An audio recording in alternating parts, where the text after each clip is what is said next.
Guten Morgen. Good morning. Hallo, Hello. guten Morgen. Yeah. So in Iran, it's probably is Mittag. So it should be around 12 something. So Yes, I think so. we wait a little bit more that the other also join, and then we start the second day, final day of the workshop with Dr. Zamani. And hello everyone, guten Morgen and Ruzetun Bekhair. Yeah, I hope you have enjoyed your weekend so far, or your first days of the week in Iran. Directly going to our plan for today. First of all, just a brief summary of previous session. Yes, the day before yesterday we discussed about an overview of temperature effect and food markets, the potential effects of weather variation, weather change, and the food, specifically food market, agri-food markets. Then we presented some proxies for weather-related shocks. Today we continue to discuss more about how we can define weather extreme event following or according to a threshold model. So we use threshold model to find exactly the threshold beyond of which we may receive more tangible or obvious effect of weather shocks. And then we discuss about short run and long run price equilibrium. So we presented some example and figures regarding how we can distinguish between long and short run price equilibrium and what would be the possible implication of each. And then we also talk about asymmetric price adjustment and market performance. When we have more asymmetric situation in the market, it might be a symptom of higher market power, or it's better to say the lower market performance. And then also we discussed about short-run, long-run effect of temperature. I would just add some minor points to the last point here about the how we can distinguish between short-run effect of climate change or weather variabilities and long-term effect of climate change, both in terms of modeling and also interpretation. So we can directly go to the group assignment. The group assignment presentation also would be a good chance for me to repeat or recalling those missing point of the previous session. So I would add more explanation during the presentation. Then, as I said, we will go through a threshold model and identifying extreme weather shocks. I would present some case study from other countries, mainly from US and global context. And then we will discuss about temperature volatilities and summary at the end. I hope that we have time to cover all of these topics at the end. So if you are ready, we can start with the first group of presentation. I'm not sure, should I, if NaDiMa? Yeah, okay, the first group can present their work now. So I'm not sure if they have already uploaded. Hi, this is Lydia Wachtel from the first group. So Kamran, as far as I know, wanted to upload the slide for us. Is he there?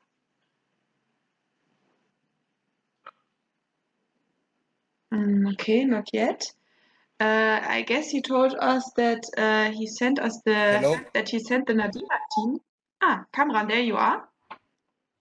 Hello, my name is Mohsen, but also sometimes they call me Kamran. Okay, I just uploaded a file to the NaDiMa email address, and you can check it, please. Mohsen, you are Kamran. The problem is I have two names, but Mohsen is the main one. Okay. Nice to meet you. Okay. Okay. So we are discussing about the potential effects of temperature variation on agri-food markets. So for the first phase of our estimation, before Just a running moment. VAR, Just, I'm not sure if the design is it PDF or PowerPoint.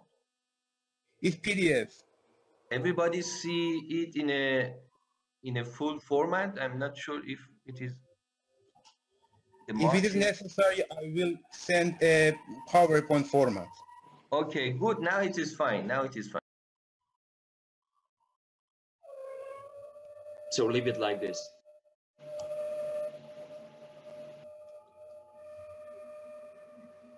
Yeah, but please continue. I mean, it's obvious. You can present it now. It's better. Okay. So before running a VAR model, we perform three prerequisite tests to verify variables we have chosen are selected correctly.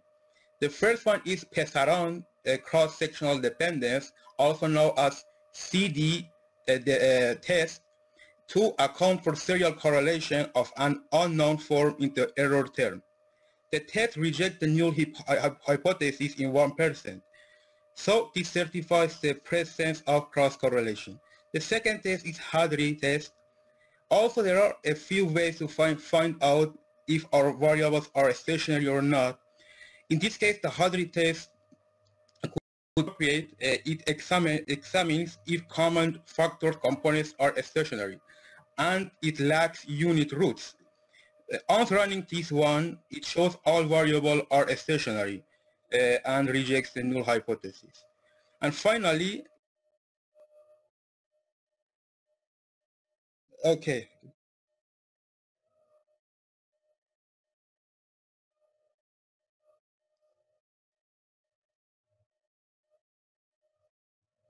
Start with some prerequisite tests. So I just need to mention in the first task, somehow it's close to what we have done in the last session.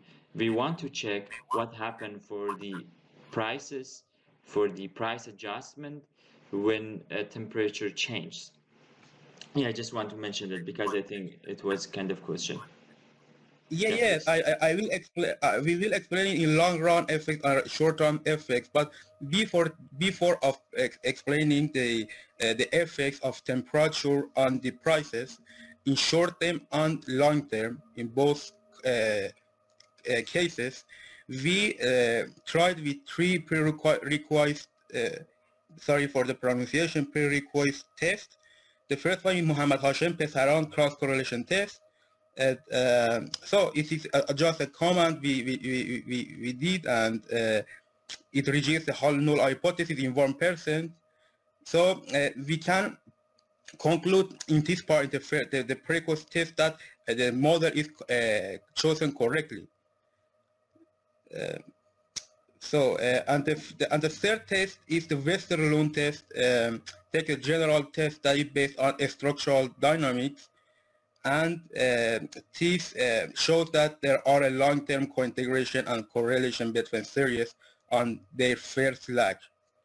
So I didn't try with the second lag, on just with first lag. So the long run, please the next slide, if possible. The next one, because this slide is blank. So the next one, because it's not necessary to review this captures from the data. No, okay. And anyway, I will explain. Okay, to answer about the long-term effect of temperature on the price level of, in this case, full sale price level.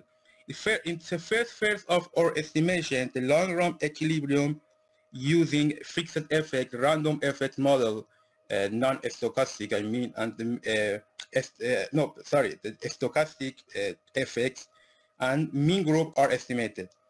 the results on coefficients and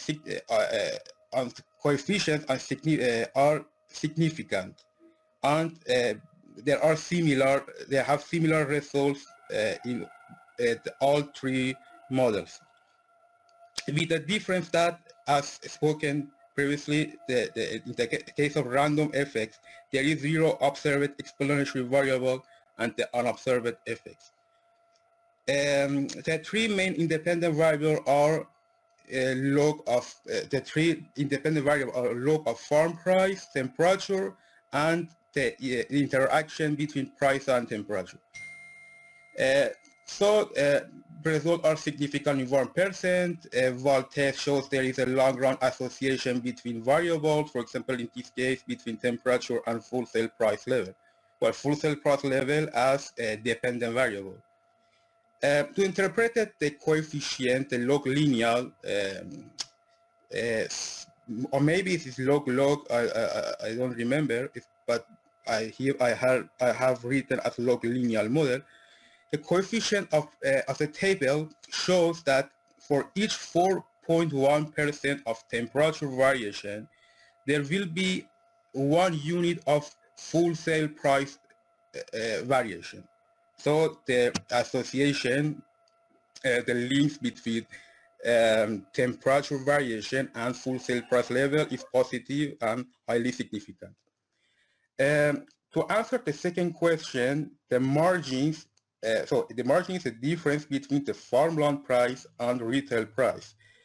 And this time we put it as dependent variable. It is expected that margins are an almost constant proportion of the wholesale prices. The p-value is significant and the effect on margin is positive and elevated. Each 4.1% of temperature variation can affect 1 unit of full sale price level. Is it quite similar to the previous result, the first question of this phase? Yeah. Yeah.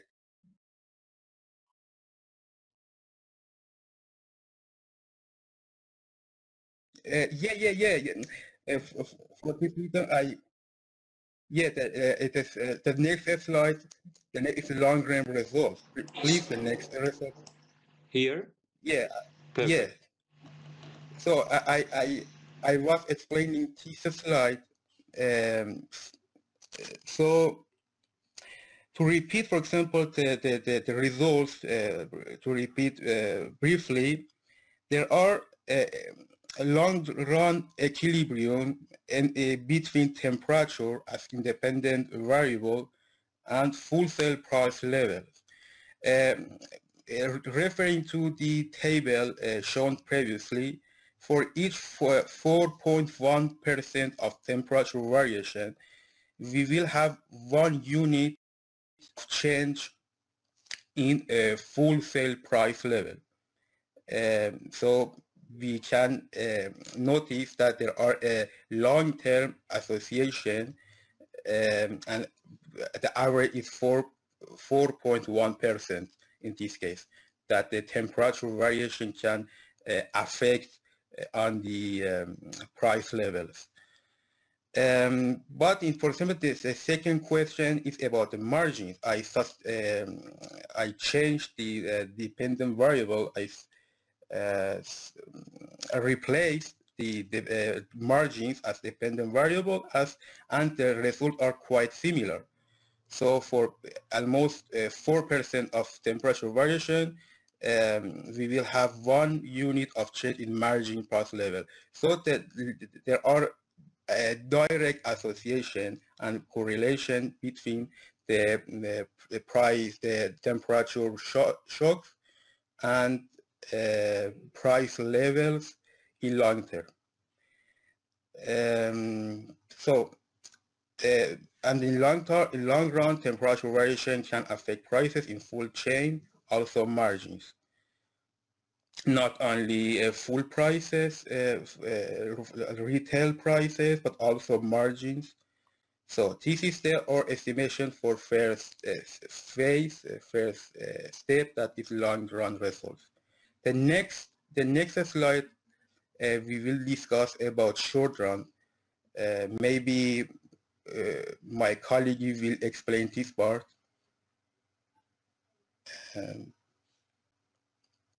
Yes, here's Julia Wachtel again. Let's skip this slide and directly go to our results for the short term. It's the next slide, I guess. Yes, perfect. So what you see here is essentially a bit of brainstorming because we had some issues with the short-term interactions. So just keep it short and maybe you can give us some input. So we essentially found that possibly in the short run, if the temperature level changes positively, so if it rises, the speed of adjustment will take more time than when the temperature falls. Right. And I guess Giovanna or Johanna would like to add the next part.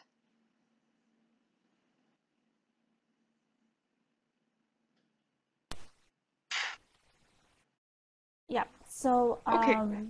which is not really what we are expecting, I guess, because as we thought that the prices rise like rockets, so it would be faster adjustment, speed adjustment than when the prices are falling. So we would like to understand that a little bit more and maybe see where the reasons that could be or where we went wrong on the estimation. But in terms of the effects of temperatures and asymmetries, we would expect that as temperature rises, that the speed of adjustment decreases. And so what we found also was that the coefficient for the interaction term with the positive deviations is less than 0. So that was a higher speed of adjustment.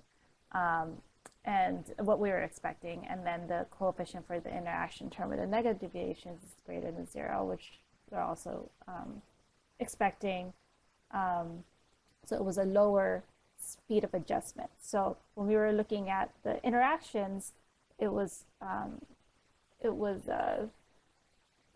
aligned with what we were expecting. Oh yeah, and of course the negative. The coefficient for the negative deviations was statistically insignificant. So, but it was in this direction that we were expecting. Yeah, so in terms of the short run results, I think that's something we definitely would like to learn more about and review from yesterday, because it wasn't, the results that we were getting from the estimations was not what we were expecting for some of them.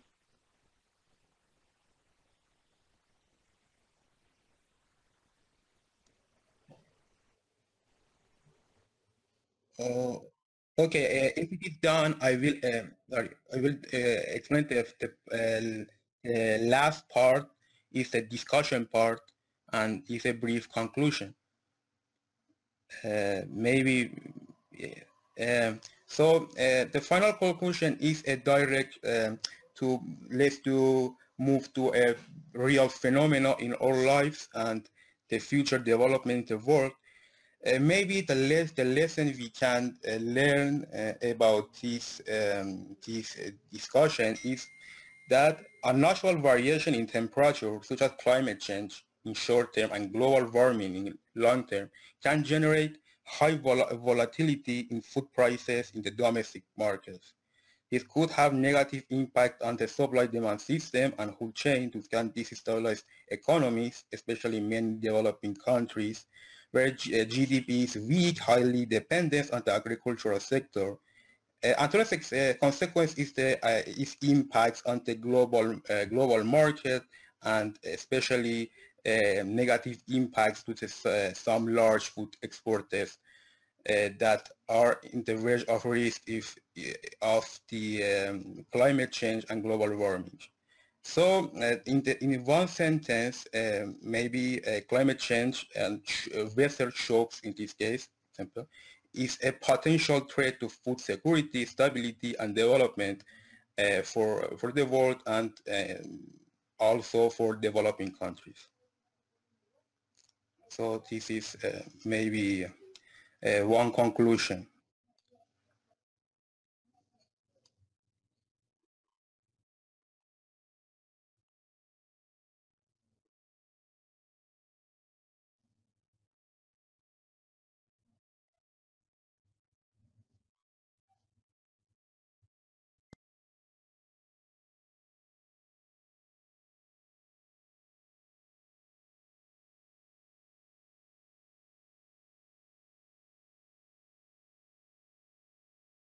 we can start from the beginning about the title of the presentation. As I said, in this presentation, we are gonna check how much temperature variation can affect agri-food prices.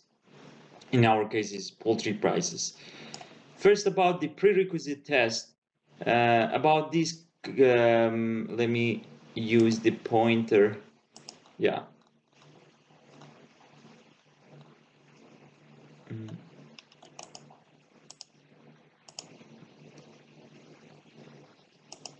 Okay, here. About the Pesarang cross correlation test, it's just a technical thing. I think you have to keep it in your mind. Why we need the cross correlation test? The whole prerequisite test for panel data divided to two sections: first generation and the second generation. When we have cross correlation between our panels, we have to include this assumption in the test. Otherwise, we will get biased data. In this case, we have cross correlation actually.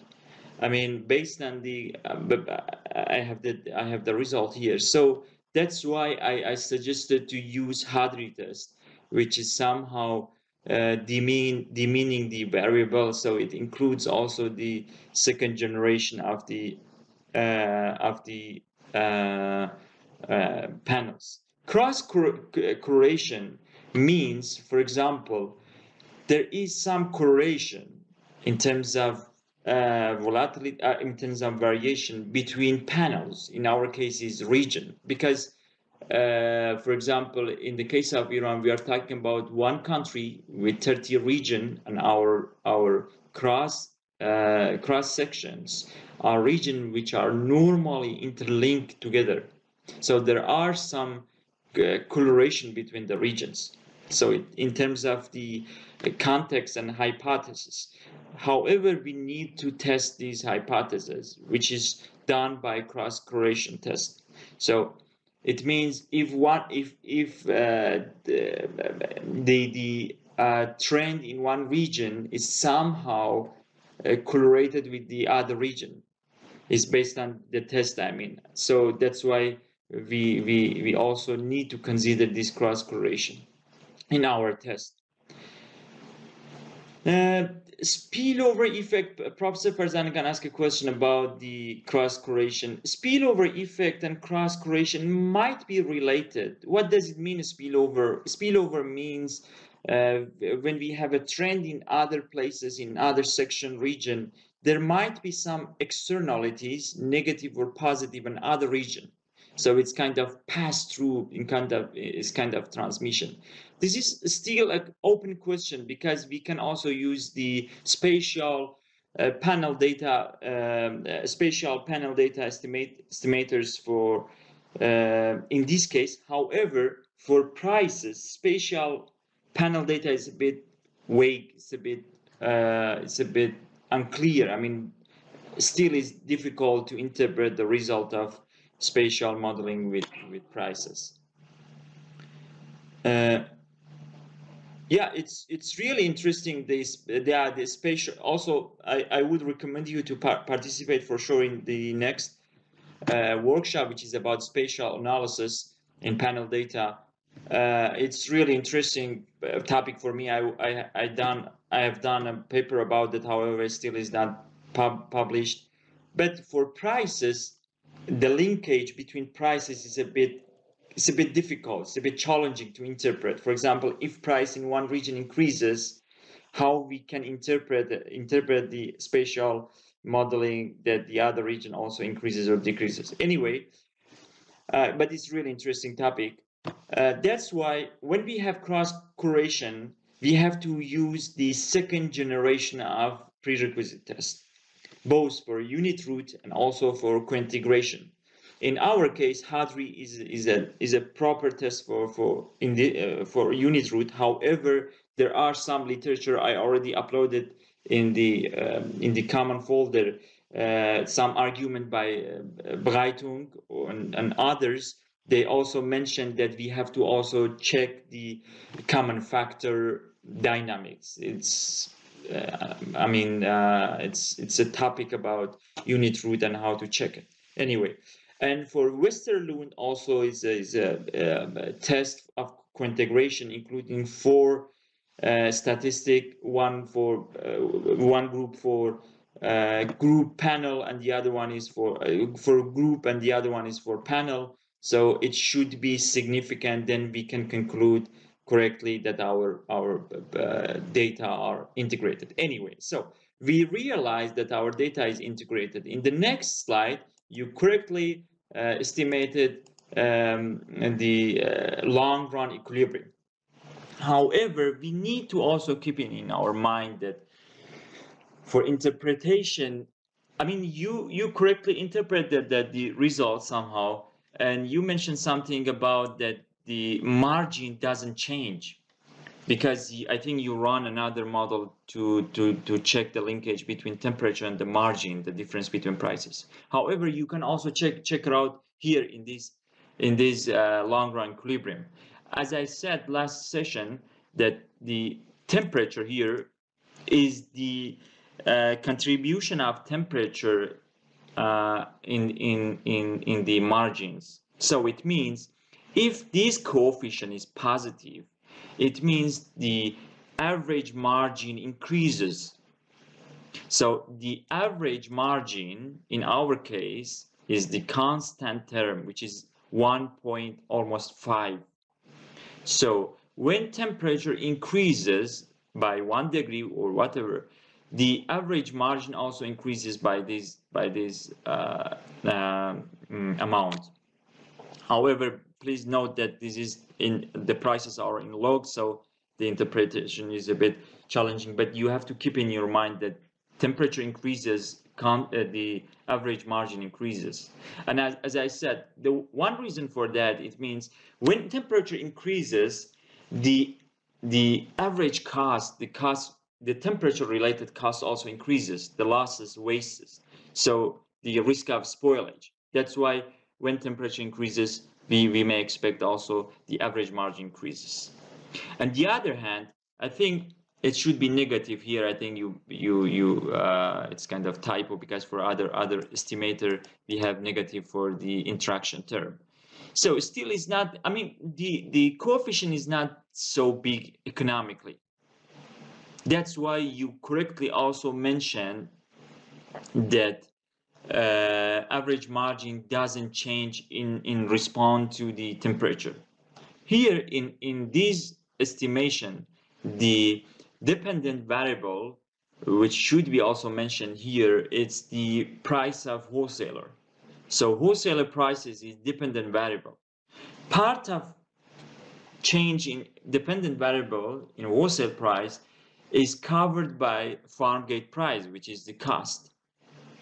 And the rest are covered by temperature and other things. So when variable cost, which is farm gate price, increases or change, the price of wholesaler increases. However, when in hot season also we have more increases in prices. So when temperature increases, wholesale price also increases because of extra cost. Yeah, measurement units. If you mean, Professor Farzan again made the question here about the measures, and he's right. I think it would be good also to have a descriptive analysis of our data, which kind of data we have. I already put it in the presentation that what is the unit of our data. The data for prices are in log, so it's logarithmic form, and the unit is based on Iranian rial per kilogram. So here is we have to change it. I mean, we have to use exponential to interpret the result. However, the coefficient is correct. It means if you ask the agent in the market, they also inform you that 80% of the live bird, which is farm gate price is the live bird price, 80% of the final price is somehow it's the price of live bird. So 20% of the live bird is, in normal case, is lost, and those extra things which they are removed during processing. So when they cut it, when they slaughtered, 20% of the product it's redundant, so it's kind of lost or waste. That's why when the linkage between the farm gate price and wholesale price is 80%. So 80% of the wholesale price is the price of farm gate, and the rest are explained by other things like temperature and average margin for wholesaler. So wholesaler makes some money, which is the average margin, and he or she has to pay farm gate prices, which is 80% of the wholesale prices. And then, as I said, when temperature increases, the wholesale price also increases.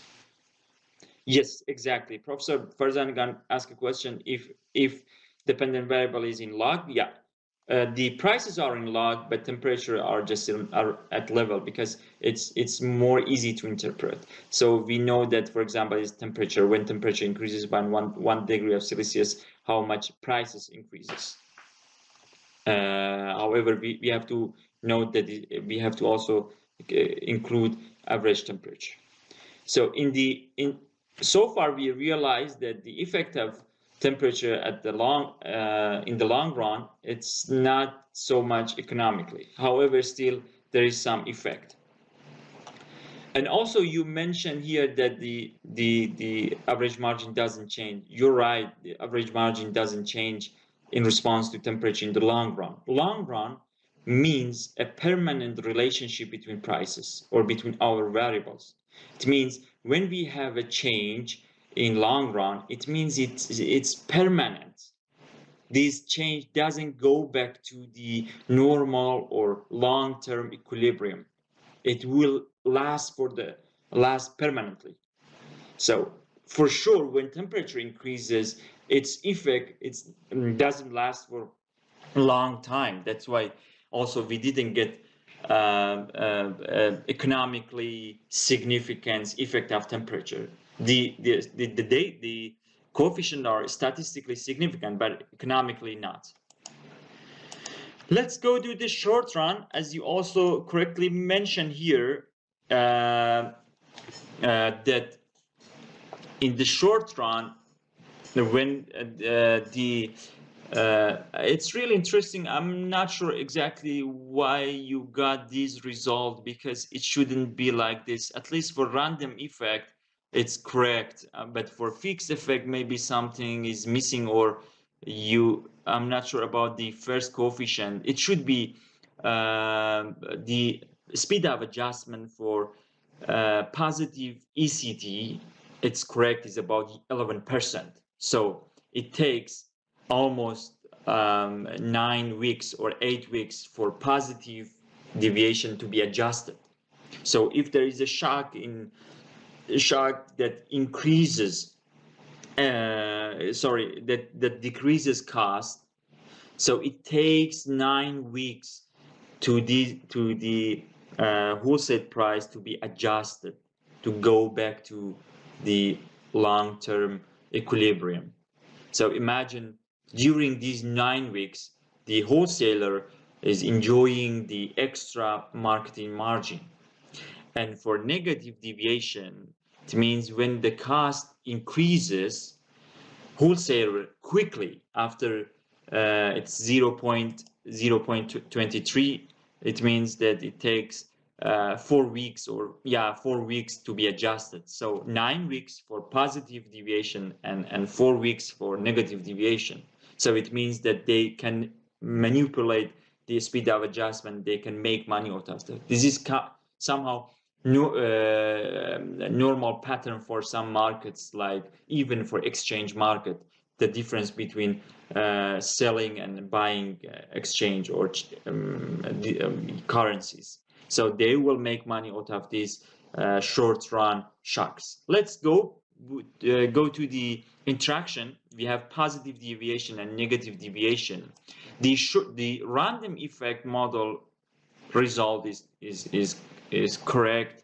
However, I'm not sure why you got this result for fixed effect. Anyway, the random effect, it's correct, and the interaction term between temperature and positive deviation is minus. It means the final effect of in normal case, as I said, in normal case, in average, for instance, the positive deviation takes more time to be adjusted with this speed, and for negative shock, it takes 0.23 or 5 weeks to be adjusted. However, when temperature comes to play, when temperature increases, the speed of adjustment for positive deviation increases. It means that the wholesaler couldn't take advantage of extra margin when there is positive deviation in ECT. So it means the wholesaler may afraid to get some spoilage, which is kind of cost, so they don't like to lose their customers, so they don't keep the prices when cost decreases. So they try to also decrease the prices not to lose their customers, and then the speed of adjustment for positive and negative deviation, it's more close. So we may get more symmetric situation when temperature increases.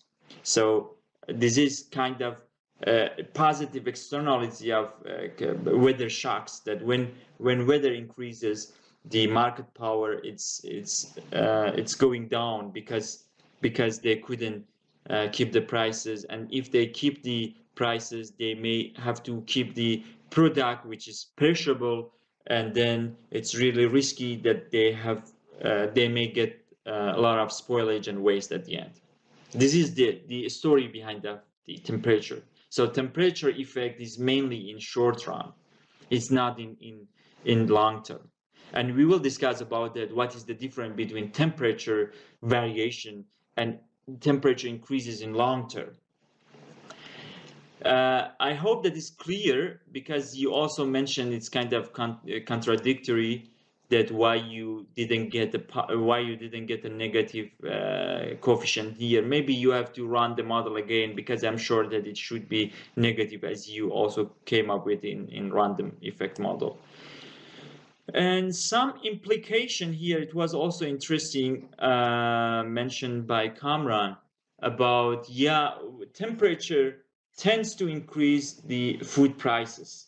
So imagine in the case of low elasticity food prices, this could be a catastrophe. In the case of Iran, 90% of people, or it's better to say, the poultry meat is the main source of protein for Iranian, for 80 million Iranian. So any increases in poultry meat prices may have really huge effect on the national level and the country level, So even it might be similar for other countries. So it's really important for policymaker to expect price increases in some seasons, and how long does it take that a shock, which is related to temperature, to be adjusted, and how much prices increases. Then they may also consider some policies or interventions like seasonal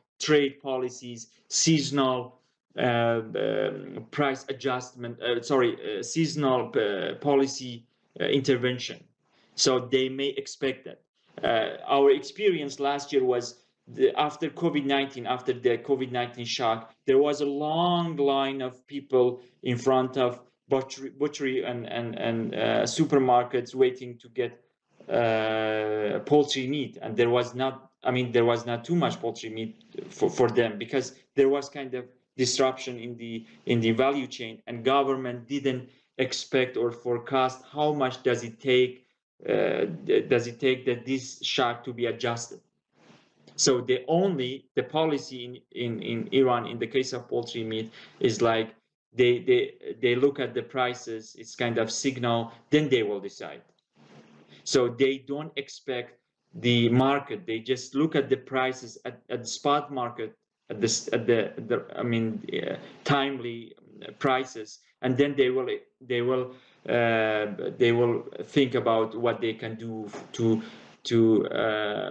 intervene in to regulate the market. However, based on the short run adjustment, it takes time that a shock to be adjusted to the long term.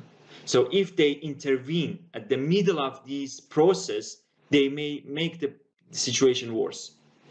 So when prices go smoothly, goes back to equilibrium, the positive shock here, which it takes 9 weeks. For example, government takes action in week 4, for instance, and bring a lot of poultry to the market, frozen poultry to the market. Then the market gets another shock, and it may change the whole story, and then people may get one extra problem, which is somehow it's kind of volatility in the market. That's why in the case of poultry meat, we may see a lot of volatility. Some part of this volatility goes back to the wrong intervention, and in other countries as well. So I think there are not so much other points here. We may continue and go to the next slide if you agree. The second group I think also is interesting, because in the second group, before uploading, I'm just explaining the title. The title for the second group, it's temperature volatility. So far, we only work with temperature levels, how much weather increases or decreases in degree of centigrade unit. However, the volatility also is important for us. What is volatility? We will discuss about that if you had time after our group discussion. Is the standard deviation, how dispersion, how much prices are changing over seasons. So here we use temperature volatility for each season, which is fixed. So I just consider standard deviation of the temperature in one season. The season is defined according to solar calendar. Okay, please. We will discuss about that later, maybe. Yeah. Okay. Good morning. Yeah. Good morning. I think the group members. Can you hear me? Yeah. Sure. Please. Okay. Yeah. Hi. This is Marius. I'm gonna briefly talk about what we found out about this topic. As a first remark, I have to say that I think we had a small mess because, as we can see later on the slides, the reference category for dummies was different here on the slides than it was in the do file. So, but I'll come to that later. But first of all, let's start with the prerequisite test that we did. Yeah, I mean, the last group also talked about this. So, yeah, for the cross correlation, we found some support for that there is cross correlation. Then, in terms of stationarity, we found that the price variables are stationary in price differences.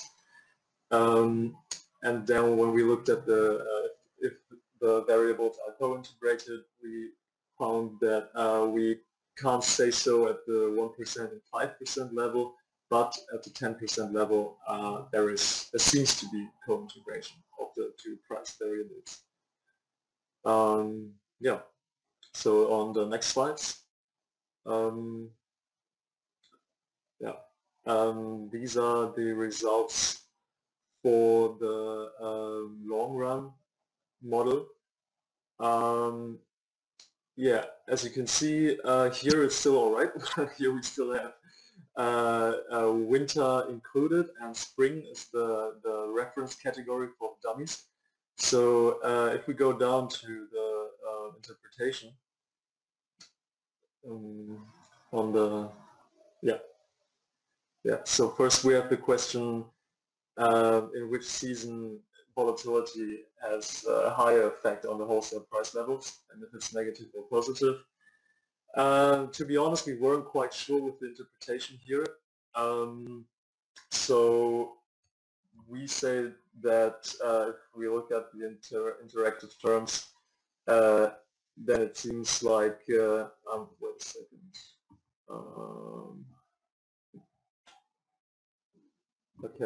Okay, yeah, I think I changed it afterwards. Yeah. So yeah, I think that our interpretation was, but it's actually the other way around here on this slide. I think I changed it afterwards. Is that if we look at the interactive terms, because they are negative, we would expect that higher volatility in all seasons, yeah, has a negative effect on the price levels.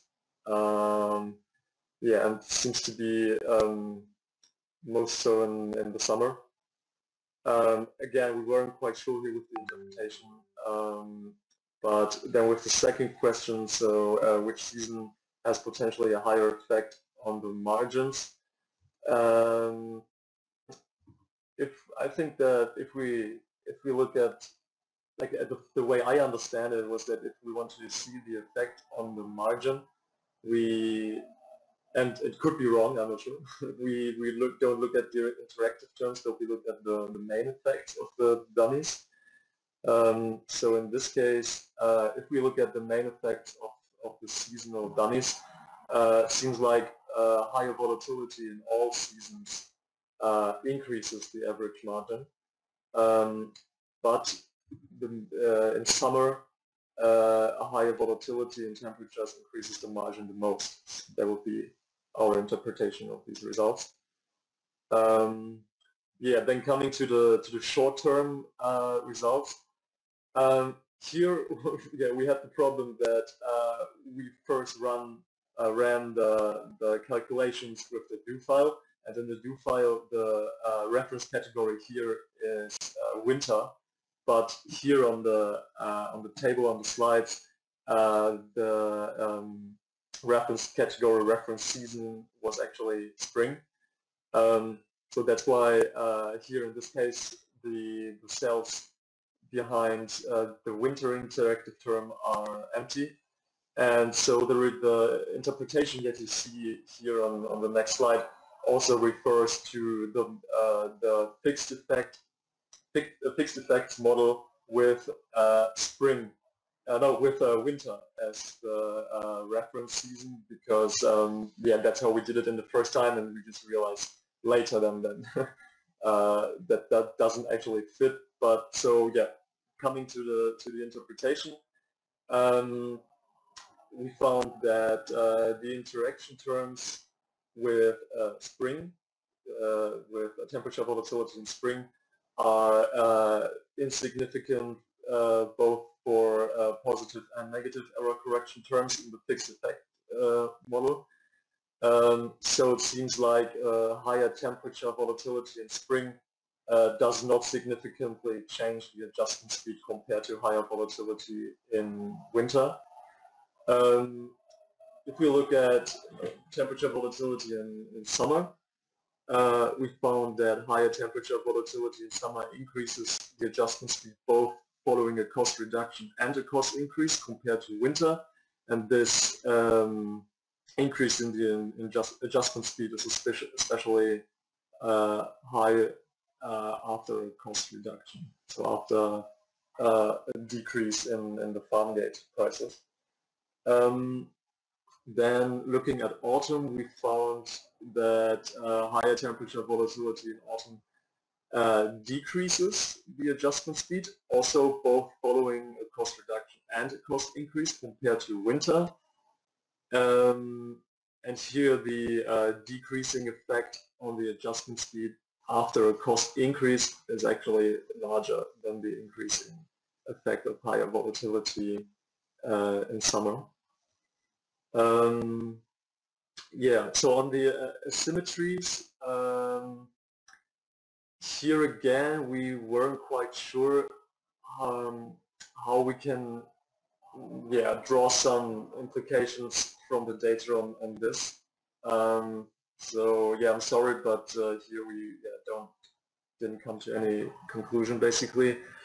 And in the end, I think if we look at these results, what I was personally wondering is that yeah, we have this concept of temperature volatility, which is measured by the standard deviation. But the thing is that we don't really know if, for example, if we say here that we found that the higher temperature volatility in autumn decreases the adjustment speed, both after cost reduction or cost increase. So the question is basically that I was wondering, yeah, we have volatility, but we don't know in which direction basically. So I think it's for me, I had some trouble drawing a clear conclusion what this actually means in reality. So yeah, that's all from me. Yeah, thank you, and I'm sorry that we that our results aren't that sophisticated.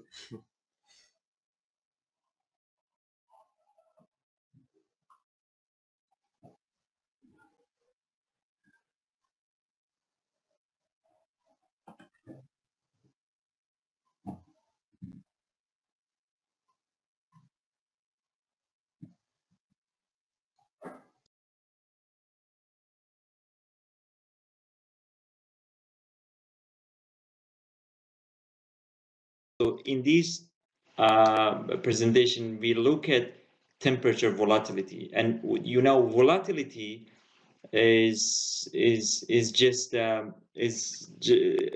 could be a reason for risk. So when we have higher volatility, we may get higher risk. So there is an interlinkage between risk and volatility, risk which is measurable. Anyway.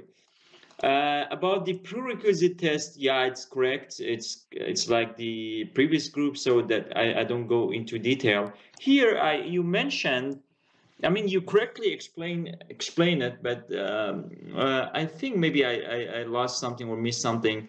Here, I divided.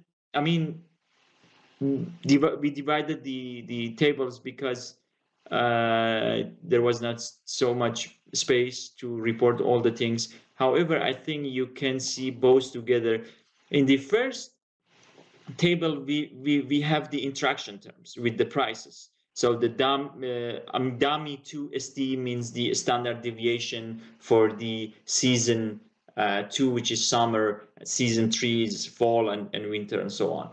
So here, if you look at the constant, I mean, I think here is not reported anyway. It's exactly like the previous presentation, should be 1.8 or something. The difference between the constant, the average margin in different season shows that when volatility increases, what do you expect? Volatility is risk, is kind of cost. So when volatility increases, it means that they may get higher risk, which is kind of cost for them. It increases the average margin. It has different meaning, however, it has the similar mechanism as temperature, when temperature increases.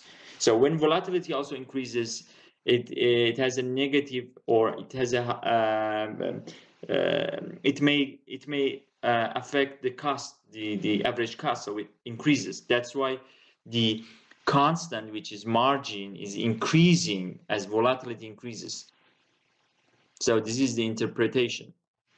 I mean, it's common sense when we have higher risk, higher volatility in a market like poultry meat, which is perishable product for sure, we may have more cost. And also you mentioned, you correctly explained it. The data suggests that higher volatility, which is kind of risk, in all season potentially has a higher positive effect and price levels. It's correct. However, a higher volatility in summer seems to drive up wholesale price the most. What does it mean? As I mentioned,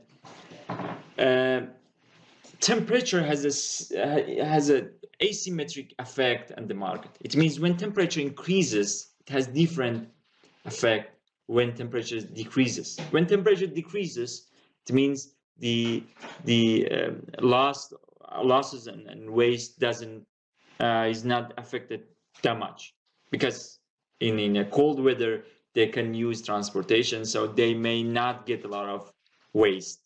But when in summer, volatility, in a hot season, volatility has higher impact. That's why we receive a more considerable effect in summer, like temperature. And also, I think you can use this interpretation for the next slide, for the next question. So, in summer also the average margin is higher because the coefficient for constant term of standard deviation here is higher compared to other season, I think, but I'm not sure why. Yeah, sorry, it's 25% here.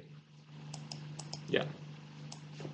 So let's go to the speed-up adjustment. Based on what I mentioned, what we expect that volatility is higher, wholesaler may get more risk, so they're afraid that not to get a lot of waste and losses. That's why they don't use their market power. They don't like to lose their customers. They just want to sell their product quickly, so without any stickiness and so on. That's why we here in this case, the interaction term between positive deviation and standard and volatility is negative and significant for positive deviation. It means the speed of adjustment increases for positive deviation in this case. However, I'm not sure these zero inside of the parentheses are significancy.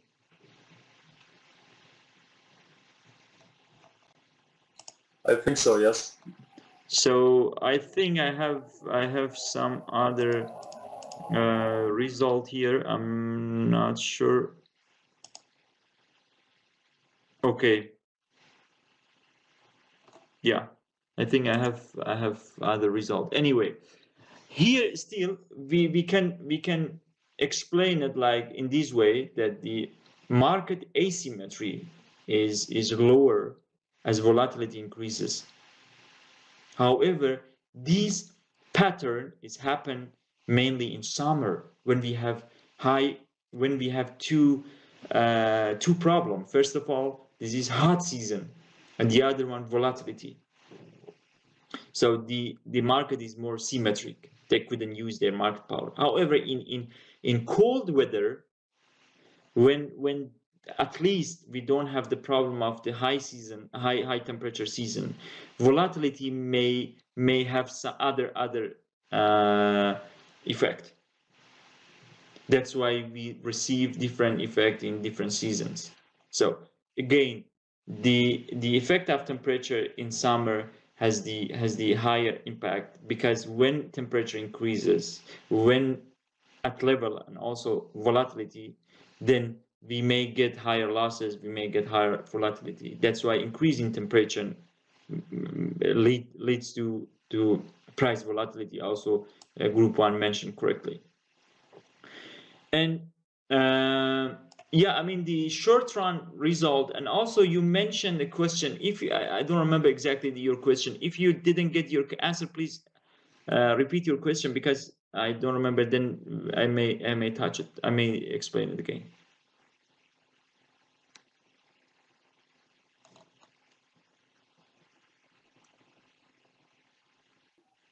Yeah, I think it's all good. Okay, good. So the main message is higher volatility in temperature has a risk for agent in the market, and it increases the prices. Higher volatility in weather temperature, higher temperature related risk, higher price of food product, and it for sure it is passed through to final consumer. Then we may see some losses in welfare and some problem at the national level. So government should also consider this point in their public interventions. So if there is not a question, let's move on to the next group 3. And group 3 is about, as far as I remember, okay, group 3 also is about temperature volatility. However, we use another proxy. The proxy is auto-regression. It's Arch model. So I use Arch model. So I think sorry to interrupt. Yeah. Can we go to group 5 first? Because group 4 has some difficulties in sending the presentation. So if it's okay for you, we can continue with group 5. Okay, yeah, perfect. Yeah, it's fine. So in group 5, we use only the dummies so we remove the temperature. So we assume that we don't have any information on temperature, which has been done by many papers. And also Professor Farzanagan yesterday mentioned about if the implication of using time dummies. In this case, we define time dummies for seasons. So we have 4 seasons based on solar calendar, fall, spring, fall, summer, and so on, winter. And these seasons also may reflect the average temperature. So in summer, in Middle East and specifically in Iran, in summer temperature increases for sure. In spring, the temperature is more average. So even we don't have too much volatility. That's why in the previous presentation, it was correctly mentioned that why we don't have any effect in spring, because in spring the weather is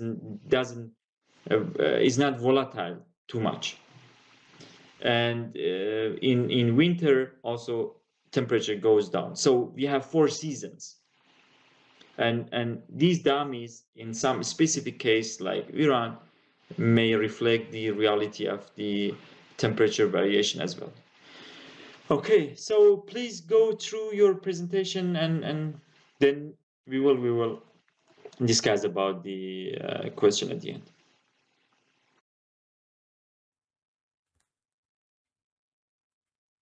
Hello, can you hear me? Sorry. Yeah, just I think your microphone is a bit, I mean, there's a sound, background sound. I don't know what the reason. It should be fine now. Maybe it's just my problem. I briefly explain about the result. We did the test at first, as you can see, the twice correction test, hardy test, and respond test. In the next pages, you can see the result. And it's the significance is the sound translation, and it's very unclear for me. And the next slide, please.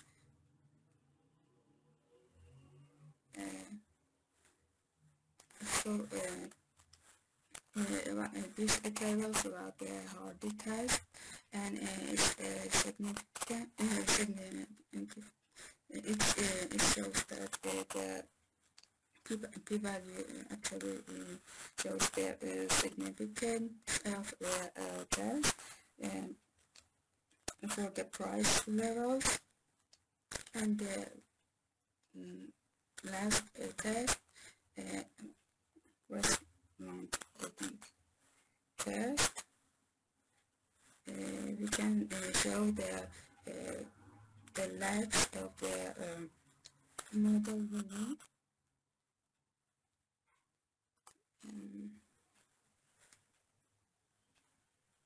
Next slide, please.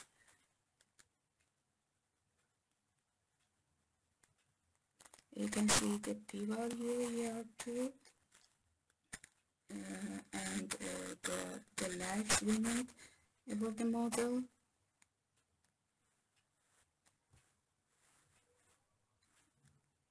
And after that, the result of price level and temperature. Let me see on my laptop. It's more clear.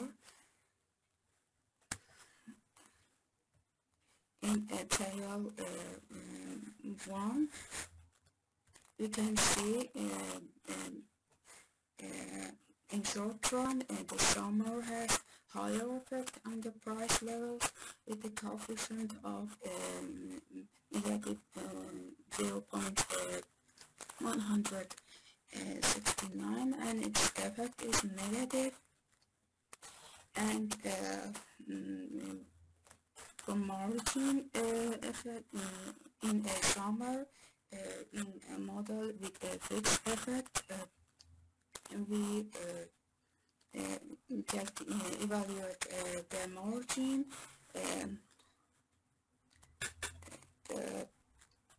the constant in fixed effect and also in random effect, plus the coefficient of dummy in the for example summer and spring. We evaluated, and after that we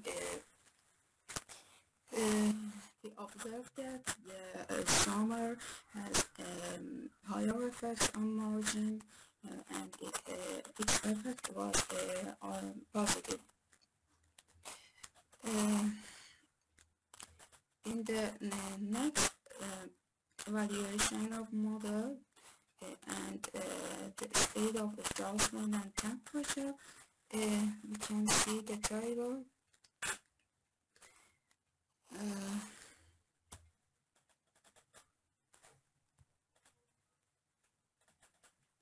Sorry, okay, I explained briefly about that, and here's some in short run. In short run, which season has a higher effect on the speed of adjustment, we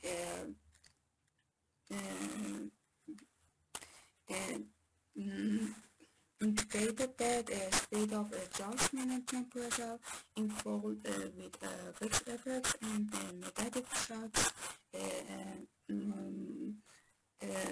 was about negative 0.38, and in the fall with random effects and positive shocks was about 0.02, and so the speed of adjustment in the fall with random effects and positive shocks is higher and negative, and so in the summer, the prices are transmitted slower than the fall from farm level to the wholesale level. And briefly, the results we can see here in the last slide that the summer has higher effect on the price level in the long run, and also on margin, and its effect is positive. And about the state adjustment in fall with random effects and positive shocks, it is higher and negative. And overall in summer, the prices are transmitted slower than the fall, from fall level to wholesale level. Sorry, it was so briefly, and I try to explain clear.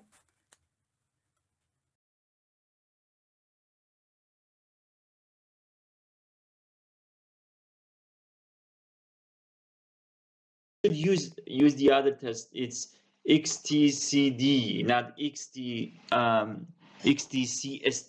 XTCSD shows the cross correlation between the error term. Is another story, so we don't need it here.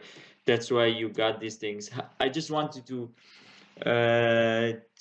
test if we have cross correlation between the cross section or not, and then based on this assumption, we will decide about which type of unit root and cointegration test we have to use.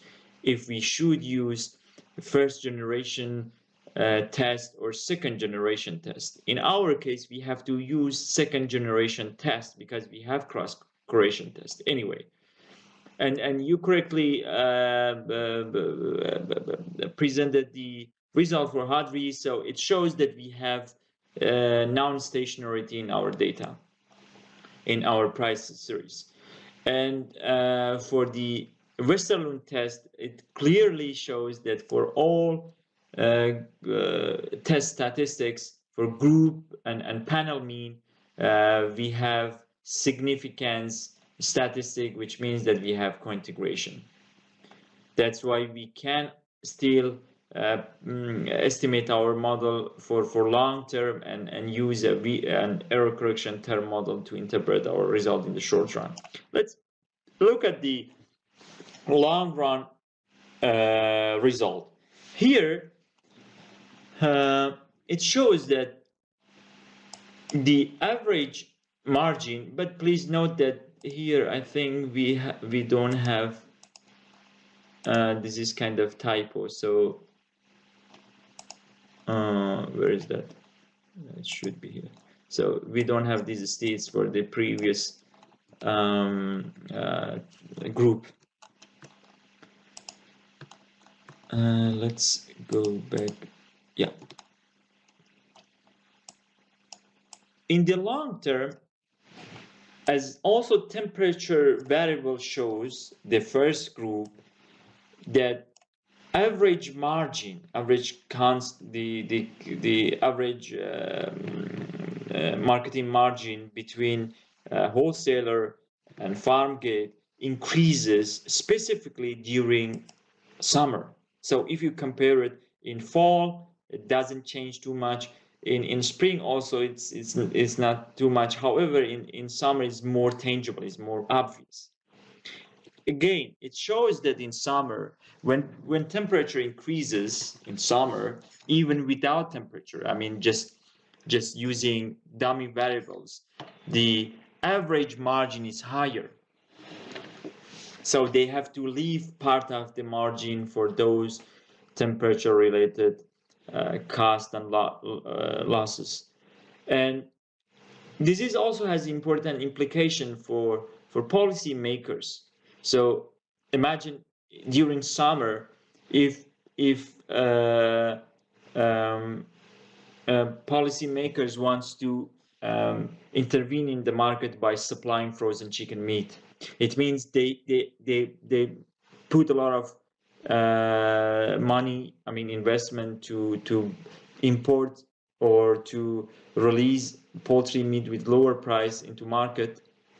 it's kind of cost for them, and then the result may not be so good at the end, because these price increases is related to temperature somehow. It's related to loss and waste. So they have to use other policies to adjust the market during summer, not just releasing extra poultry to reduce the market prices. If they do it, then some agent in the market may get really a problem, a catastrophe in terms of income or other things. So they may have to leave the market. So it means in the next season, we may not receive an expected supply. So the volatility lasts for the next season and the season after that. And we have experienced this problem actually last year after the COVID-19, because there was not so much supply. They have to leave the market because they couldn't get enough income last season, so they couldn't release all-day chicken for the next season, and then supply goes down significantly, and then prices increases. There was not so much supply in the market. Yeah, I think exactly. You correctly mentioned how we can calculate the average margin for each season. For each season, we have to use the base average margin, which is in our case is 1.8 something, plus the difference for each season. For example, for summer is 1.06. So it means that average margin increases in summer, as I mentioned. Let's look at the speed of adjustment. Speed of adjustment also in line with long-run equilibrium somehow. It shows that any positive shocks when prices increases, it takes less time to be adjusted. So speed of adjustment increases specifically during summer. And there is also an interesting outcome of this estimation. It's about a speed of adjustment in fall. So in fall also we have better situation. I mean, temperature goes down, so more or less is not so cold like winter, is not so hot like summer for sure. So it's kind of ideal for the agent because they don't get a lot of loss. However, still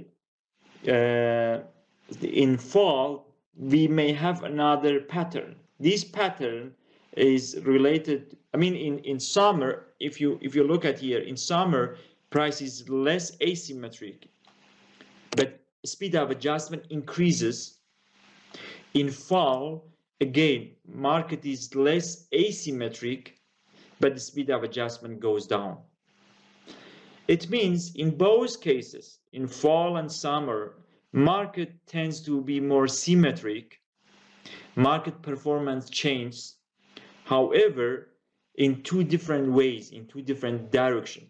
In fall, still they can keep the prices, still they can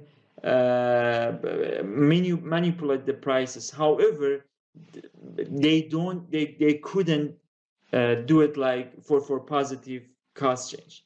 They will do it for negative negative deviation in shock. I mean negative shocks. How they can do it? Because they are not afraid too much about the losses like in summer, so they can keep the product for longer time, maybe a few days or 1 week. That's why still they can manipulate the speed of adjustment. However, there is some pressure from the farm gate prices. That's why the negative ECT is lower. However, still market tends to be more symmetric. So in summer we have a symmetric situation, or market competition increases. In fall increases, however, in different ways. And it's really important, I mean, has important implication that how much temperature can affect the market structure. Yeah, the other things, yeah, exactly. Summer has higher effect and margin and its effect is positive. So all in all, summer temperature has an important effect, and perishable products, and as we will discuss about it later on in other papers also, they have got a similar result, how much temperature in summer may affect the price dynamics in agri-food markets, specifically for perishable product. Yeah, thank you so much. Is there any question?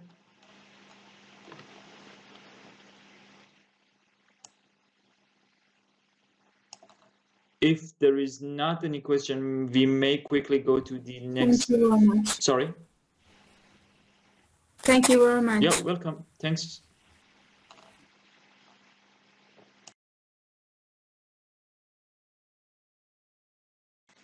So maybe we move to the next paper. In this paper, we use another proxy, which is temperature volatility. However, we use another method to estimate the temperature volatility. So in this case, the temperature volatility is estimated. For the previous paper, for the previous presentation, we only use standard deviation, so we didn't estimate volatilities. In this case, we use ARCH model, autoregressive conditional heteroscedastic. So it shows the proxy means that when it increases, it means that we may get higher standard deviation, we may get higher conditional variance, which is a proxy for volatility. And if it goes down, it means we have less volatility, less risk, and less conditional variance. Yeah, please.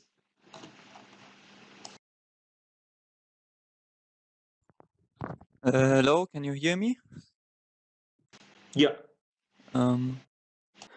So we first conducted the given tests with the help of the do files, and I can't really comment much on these tests because I don't know these tests.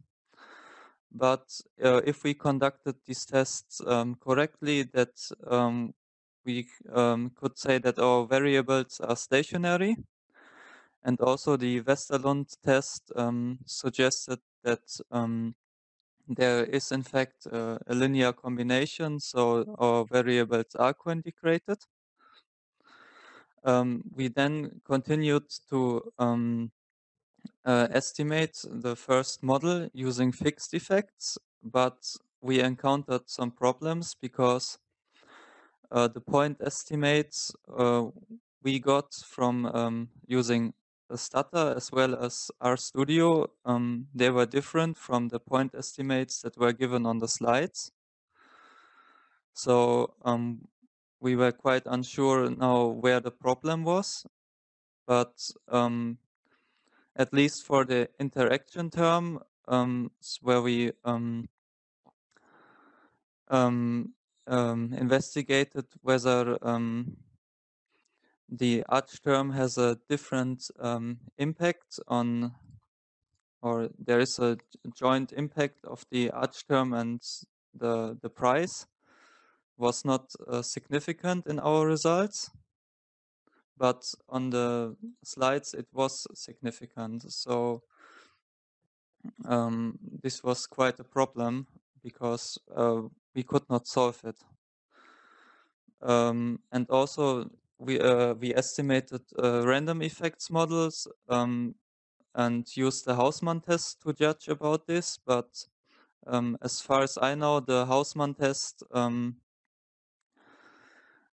is not valid when the error terms are not normally distributed. But from seeing the results, we had the same point estimates for the fixed effects and the random effects model. So one could argue that the random effects model would be the better model.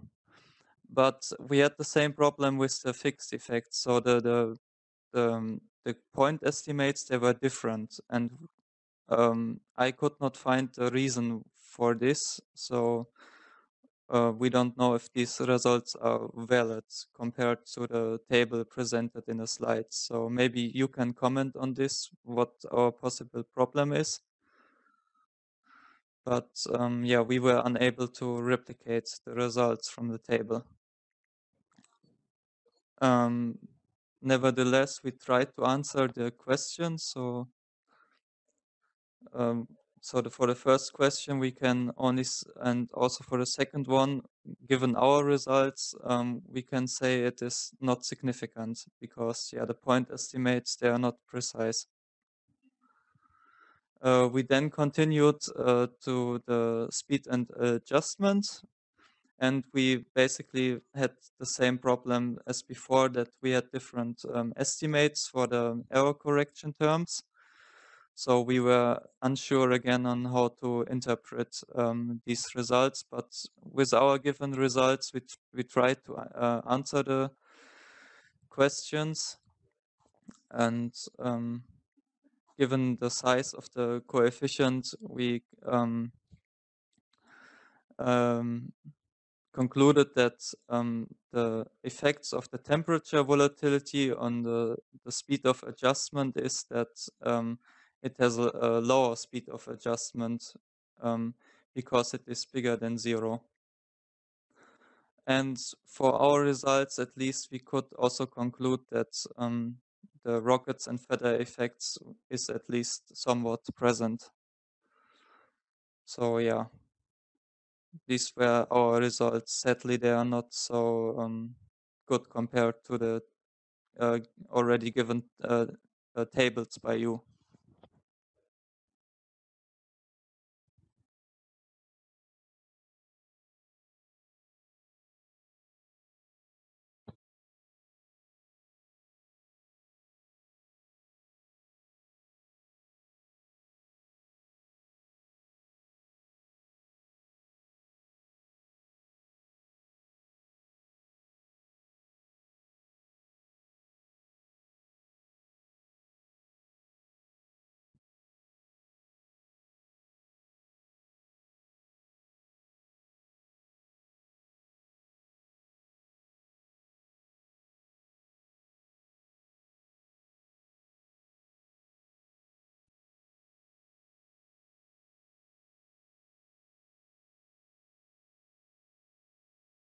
The prerequisite test, they are quite similar with the other presentation groups, so I don't go through them because we are already discussed about them. So we have cross correlation between the variables. That's why we have to use the second generation of the prerequisite test for unit root, which is Hadri, and Westerlund, which is for Cointegration.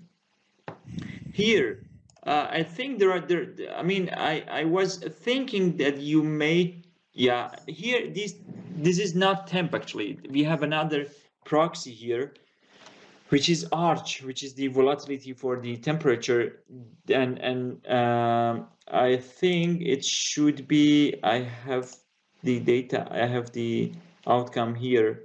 Yeah, the arch, which is the estimated volatility, itself is a stationary variable.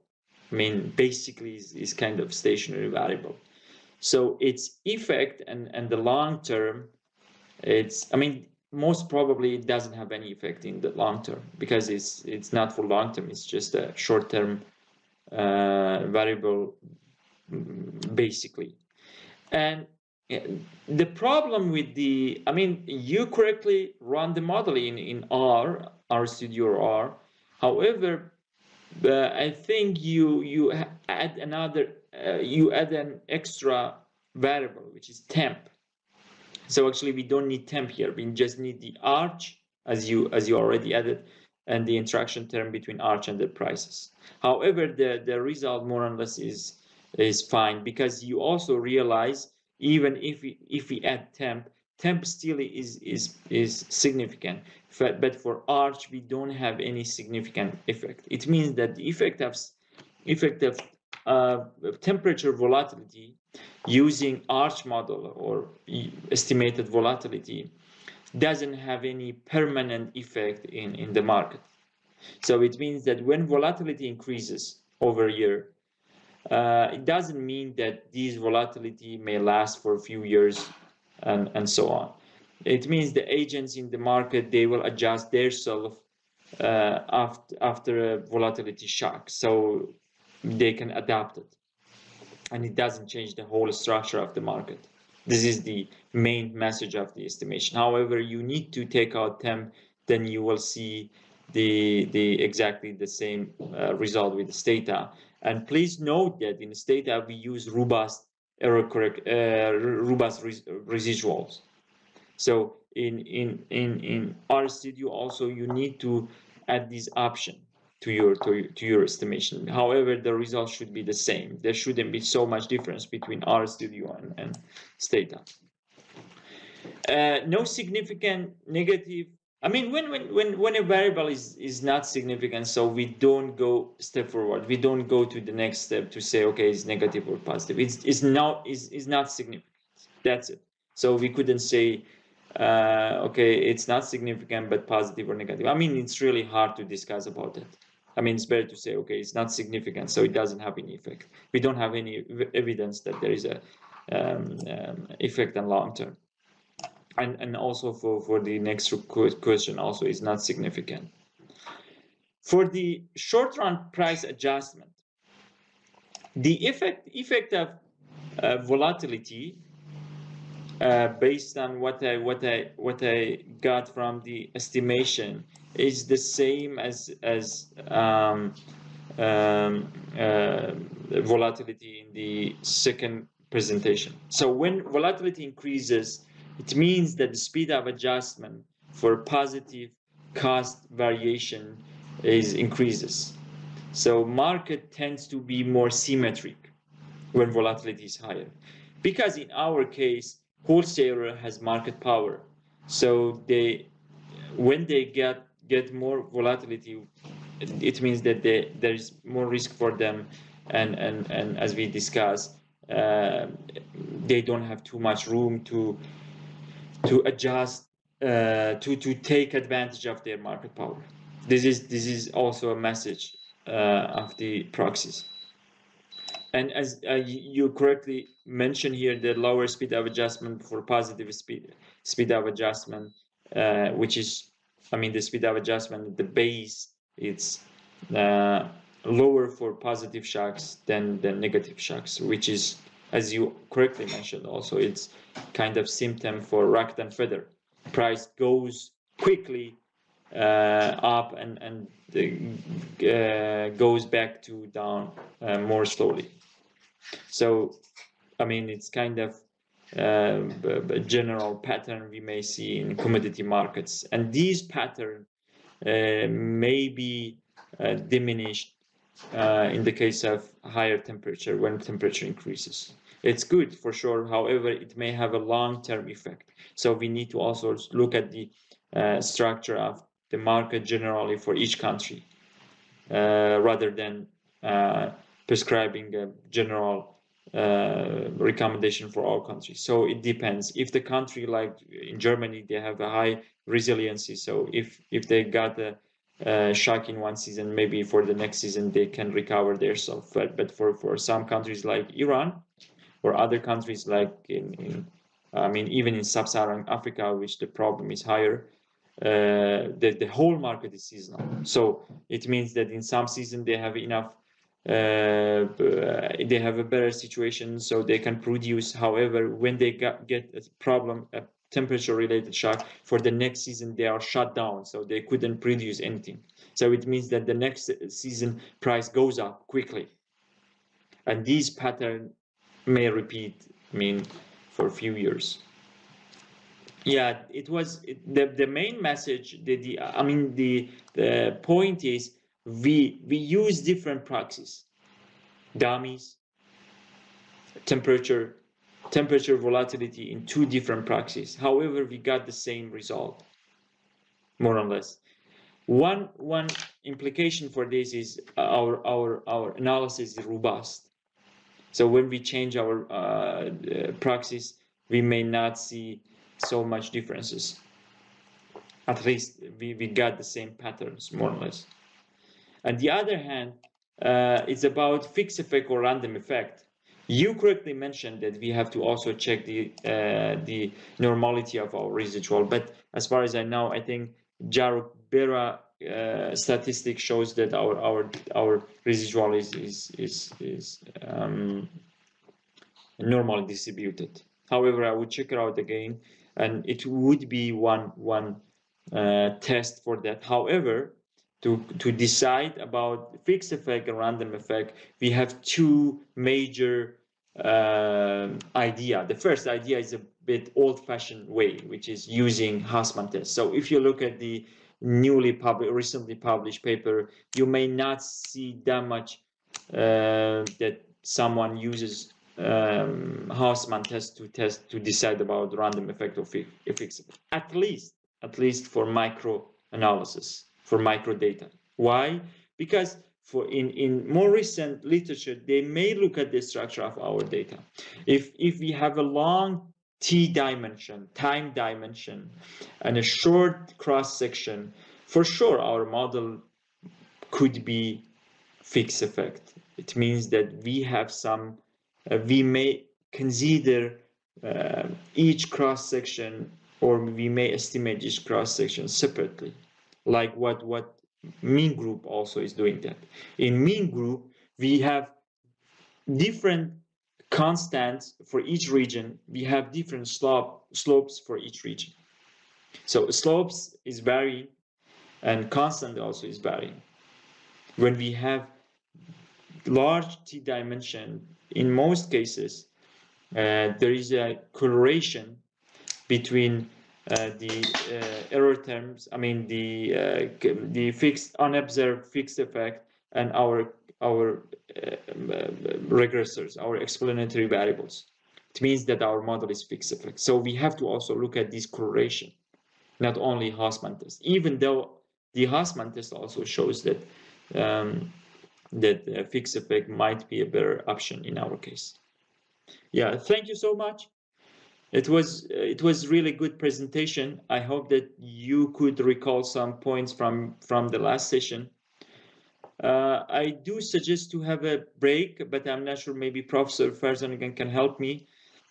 By the way, is there any question? Is there any points? If you have any idea, just imagine you are the policy makers. What do you suggest for policy makers if they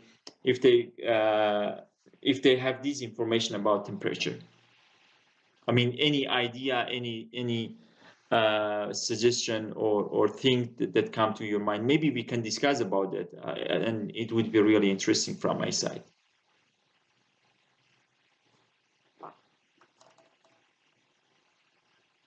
Any challenge you face during your analysis? You know, I'm working at the same time for academic and for Ministry of Agriculture. So for Ministry of Agriculture, when we present something for the so-called Ministry of Food and Agriculture, BMAEL, in our formal official presentation, they definitely, the first thing they ask us, what is the implication? How can you convert this message to the minister? Otherwise, you can just throw it away, your result. I mean, it's just some things which we don't need it. On the other hand, we have also, I mean, I'm from academic part. So for academic part, when we are presenting something or we are going to sell our paper to journals, the first things they ask us, okay, what's the contribution your paper? I think relatively they don't care too much about the implication. Sometimes it depends on the journal, but however, it's quite different. So what do you think? How do you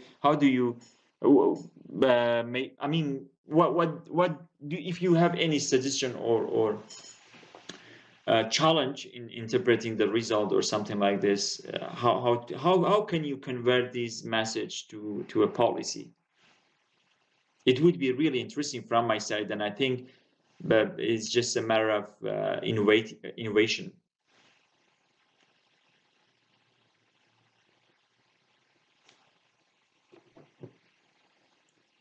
Policy implications, you mean, from this result? Maybe each of the group one sentence or two may reflect on that.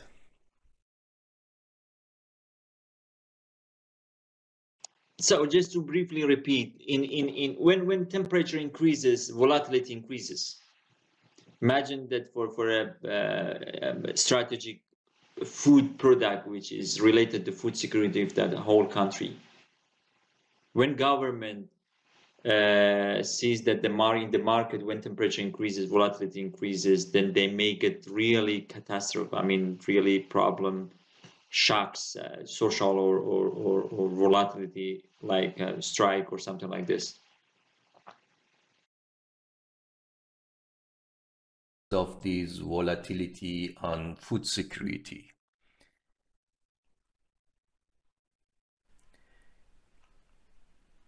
Can it be also related to the topic of resource management? We learned also in the story of resource curves that the volatility of oil markets and oil revenues basically is the source of curves, because the countries which are rich in these type of resources and they very much depend on the petrodollars basically are much more vulnerable to these fluctuations, which is hard to predict.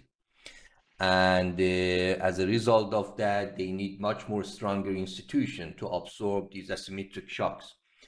And basically they started to think about, establishing these oil funds, oil stabilization funds, in order to, follow a type of counter-cyclical fiscal policies. When there is an oil boom, they, save more at the time for the time of crisis, and then the oil is declining, they use these reserves. So that is a type of all the suggestions that during that we read it in Old Testament, when if you remember, Omid, that was a drought during one of these pharaohs, and Yusuf, I think that was Yusuf, who basically suggested it would coming 7 years of drought, Qahdi, and he was suggesting to basically plan for that. So this idea of oil stabilization fund followed initially by countries like Norway, and then many of Middle Eastern countries also followed that example. And nevertheless, the institution was right choice, but the management of organization of these institutions are also quite important, the governance. And in most cases, of course, the governance was a big challenges for these type of oil-rich economies to have the maximum level of transparency and efficiency and be independent from pressure of the political authorities to influence how they need to spend these reserves in which way. So sometimes the inefficiencies that we saw from even good examples, namely oil stabilization fund, was because of their governance, not the institution itself. So that was type of policy recommendation for the resource-rich countries, how they can be more resistant against the issue of Dutch disease or these type of negative shocks of this. So now the example is about temperature in the context of food management. The temperature is also something which out of our control as a policy maker. So the fluctuations and the negative shocks. So your question is, what probably, if I understood it, what would be the recommendation that you will give at the end of this result that you present to ministers and things like that? So they want to know, of course, what is the size of effect, the magnitude? Is it really big enough to think about that and to plan for it? In economics, we need to allocate the resources, limited resources, to the priorities. So if you come with all these statistical significance, but the size of effect is quite marginal, for the policymakers, not only enough to look at your number of stars, at which level it is significant, but how much really makes the effect, the magnitude. And that was also equivalently important for interpretation, not looking at the statistical significance only, but also to comment what is the size of this effect. And to know the size of effect, we need also to know these measurement units, these summary statistics, these interquartile changes, and so on and so forth. So that is usually helpful to report also these descriptive statistics at the beginning, to know, okay, 1 unit change in this variable, how much is this 1 unit change? How big is this 1 unit change? and then you can then interpret the size of effect. Without those information, we cannot make a comment on that that much. But policymakers want also to know about the economic significance, as you mentioned. And so it would be good to know also the views of the groups who work on these examples and came to these results, what they think, what would be the recommendation that they could give to authorities here to increase the security of food supply and how to deal with this temperature volatility, basically to reduce the negative externality of that, what they think. May I paraphrase my question again? Sorry. Yeah, first of all, I mean, thank you so much. It's really touched the, I mean, it was really good point. Apart from the other things you mentioned, also this descriptive analysis. My main responsibility is modeling, but I really don't care too much about the result of the model. So first we have to have some facts. We have to present our model, our market. We have to descriptive our data, which kind of data it is. What is our basic or first glance inspection, or how we can see the market. This is one important issue which was somehow missing in the presentation. So please use, first of all, you should digest the market. You should present the whole market at the beginning. How is it like? What, for example, the average of margin, the average of prices in each season. However, I would like to paraphrase my question like this. Imagine Iran is the main source of protein is poultry. And Isfahan in center of Iran is one of the pole of producing poultry. I am minister and you are Yusuf. In the we realize there is a shock, drought shock in center of Iran because we have different season. I mean, the temperature is quite diverse over Iran. So it's not like, for example, if we may have drought, more severe drought in center of Iran than the other region. We expect the climatologists inform me that we may receive a real drought like this year in center of Iran, and it may affect the production. The process of producing poultry meat in each cycle, it takes 10 weeks, 50 days. It takes 8 weeks, about 50 days.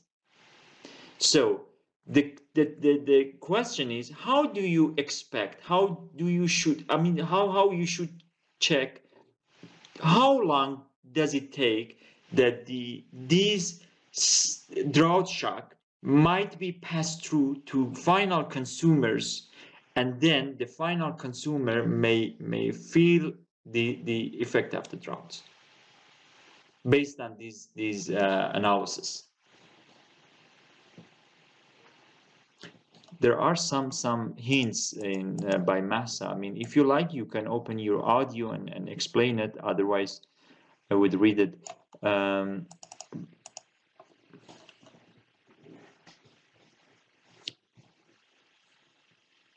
Here. So just typing the chat. Of course, there are some comments in the chat, Omid, by Mahsa Miskarani, Philip Hoffman, Masume Asgari. Again, Miss Miskarani is commenting on this. So they're already providing some hints on the possible recommendations.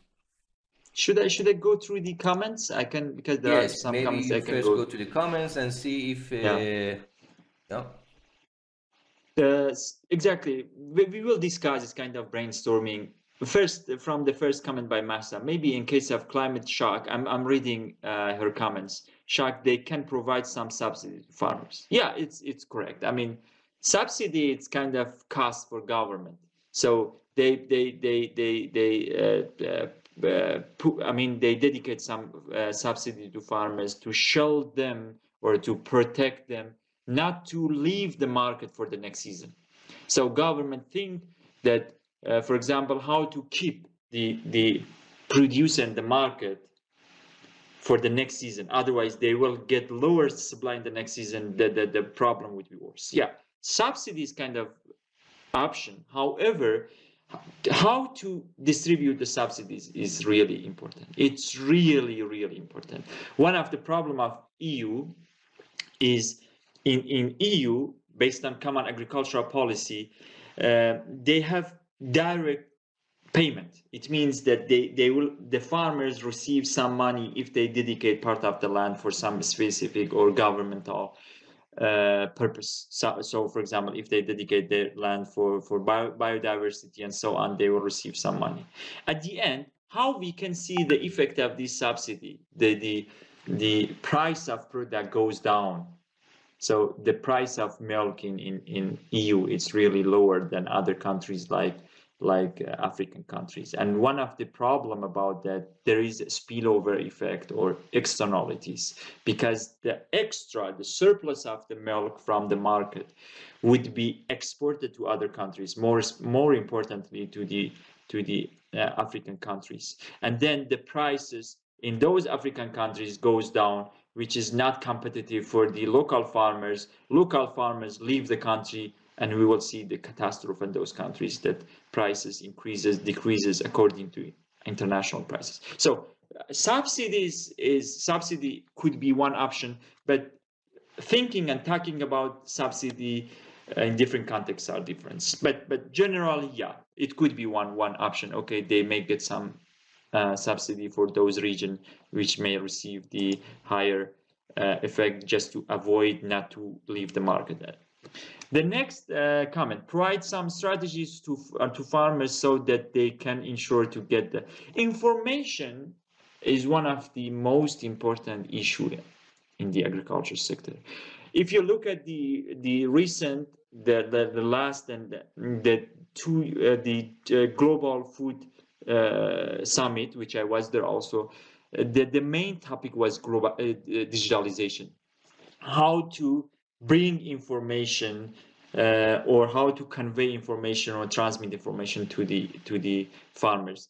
Part of our analysis is about this issue: how to provide some strategies or extension services to the farmers, how to translate these signals. However, the main signal still in the market is prices.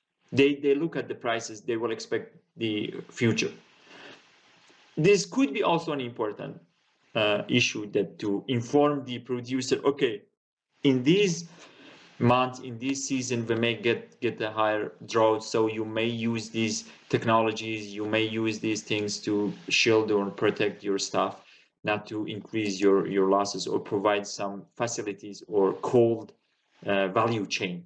This could be also done by the ministry with lower cost, not to lose a lot of not to dedicate a lot of subsidies. So it's kind of targeted subsidy.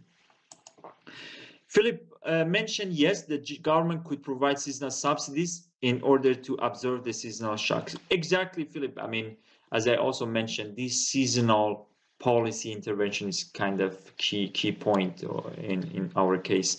So, but subsidy in this context may be more broad. So subsidy could be increasing tariff of imports, but seasonally. So in some season, they can increase the tariff so they can protect the domestic production.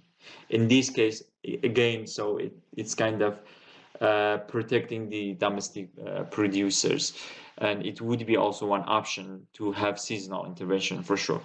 Masoum made a comment: we can use these stores for some crops and refuse some bad effect of asymmetric price transmission this season. We can't cope with this fluctuation of the prices. Yeah, for sure. As Professor Farzanigan also mentioned correctly, these shocks are beyond of our authority. So it doesn't matter if you are living in US, you may receive El Nino, or you are living in Dakar, Senegal, you may receive heat season, or in Iran also drought. So this is kind of fact. How to react to this fact? How to protect your producers, the market against these shocks, to mitigate the externality, negative externality is important issue. And cold chain, for example, regional cold chain, for example, the storage and those things also could be one important issue. And again, I will go back to I'm going back to the message by Professor Farzanagan about the governmental aspect, or maybe we call it the governmental based policies, because in some countries these facilities, this cold chain is mainly authorized by government, or when everything is governed by government, then we may expect some low productivity, so it doesn't function like private sector. So if they could provide better situation for the private sector to take over this cold chain, to have a local storage, to store their product like a buffer stock scheme. It means that they can store their product for some season, so they can control this volatility. However, based on these results, because they shouldn't intervene in the market or buy the product in the middle of the adjustment process. For example, after 1 month of adjusting, they enter to the market, provide some extra product, and they make the market more volatile. And we have another comments by Massa, and at macro level, in case there will be deficit in the market, they can import. Yeah, for sure. I mean, this is common activity, a common initiative in Iran. So when the market faces shortage, they distribute frozen chicken meat into market to regulate the market, to mitigate the volatilities. But still, again, I have to mention that this volatility may be aggravated if we don't know exactly which time we have to release this product to the market. For example, when we receive the market signal about the prices, then we act. However, it takes 2 or 3 weeks to become operational, this process. During these 2 or 3 weeks, the market may change, because market is quite dynamic. We are talking about price dynamics. It takes time, and during these times, the market has another phase, another form, and we should also consider this point. And prevent price shock. Yeah, sure, exactly. By Mohsen, intervention by the government to boost the supply side impacted by the weather shock, and on the demand side, intervention by the government to boost the supply. Yeah, exactly. I mean, it's more or less close to what I mentioned. I explained it. Buffer stock scheme. If you are interested, you may look at the literature with this term, buffer stock scheme. Even in some European country, we have this policy, and for African countries also we have it. Before going to the comments, I just need to go take a break for 1 minute, and I will be back. I have to open the door for someone, then I will be back, if it's possible. Sorry.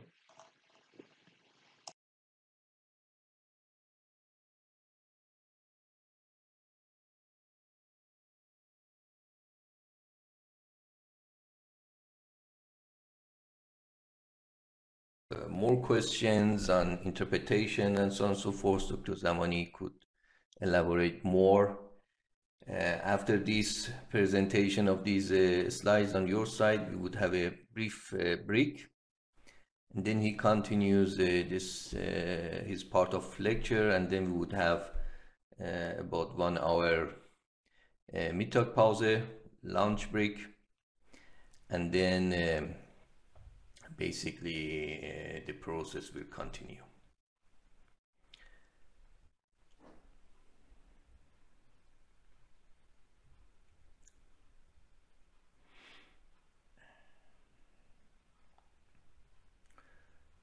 So Mohsen Wahedi, he has also written in the chat, in some countries modern greenhouse can manage the temperature during the year.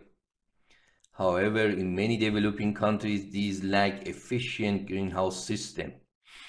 What do you mean, Mohsen Kamyar, regarding this modern greenhouse? You can also use the audio to elaborate more your comment.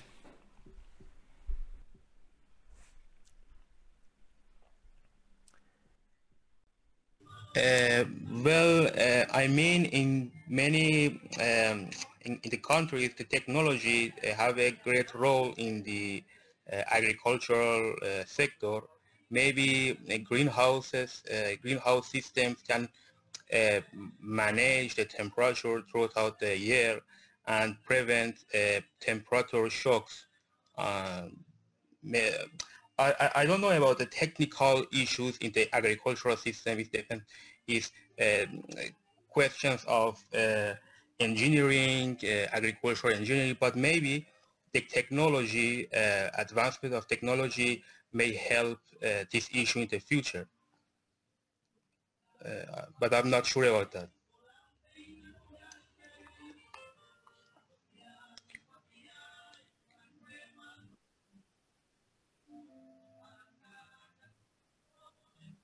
This type of research and development in this field to reduce the negative externalities of these temperature fluctuations.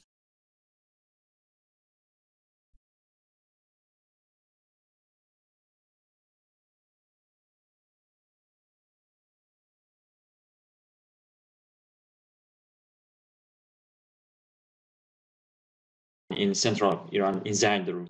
The problem, one of the recommended initiative to protect the agriculture sector against the drought and weather shocks was greenhouse. So it somehow provides an artificial situation, so they are isolated from the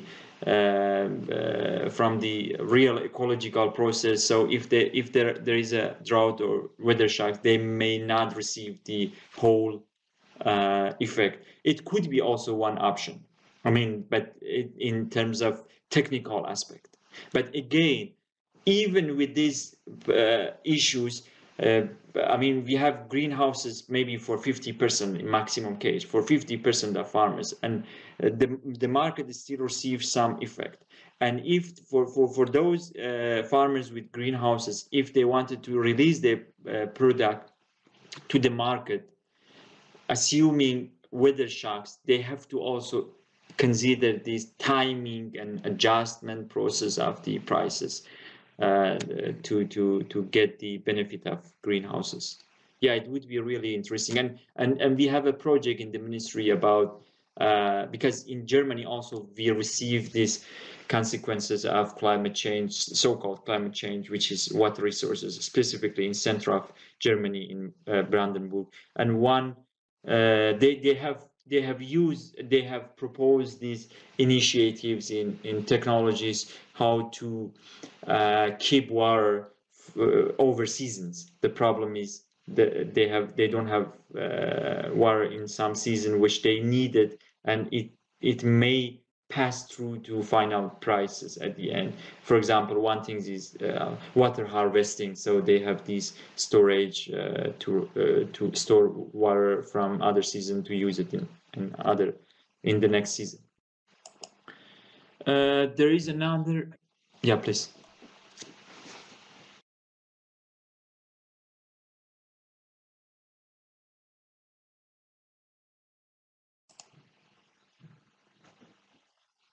Culture in some of the Middle Eastern economies, North Africa especially, we see sometimes a significant portion of their GDP, close maybe to 20%, 50% of their GDP depends on agriculture activities. Not only that, but also agriculture provides a significant source of employment.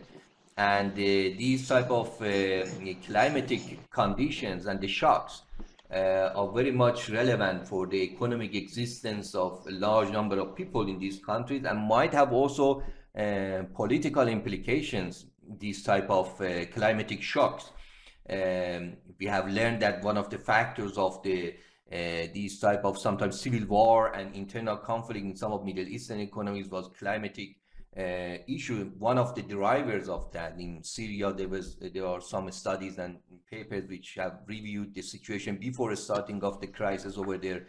Besides all these institutional deficits that these countries have, these type of exogenous negative shocks might have very strong political consequences. So I guess these type of results and the suggestion, recommendation to the government how to deal with these type of negative shocks which are happening even more in future, and how make the economic system resistant, مقاوم against this type of negative shocks, is very crucial recommendations.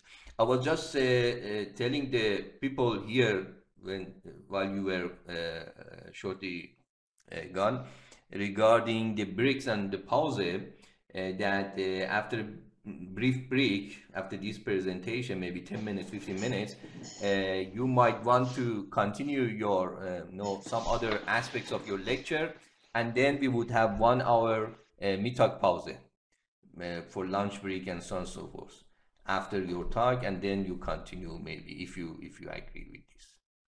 Yeah, for sure. I fully agree. And even if you like, we can have a mittag. We may have a lunch break, and now because it's almost 12:30 in Germany.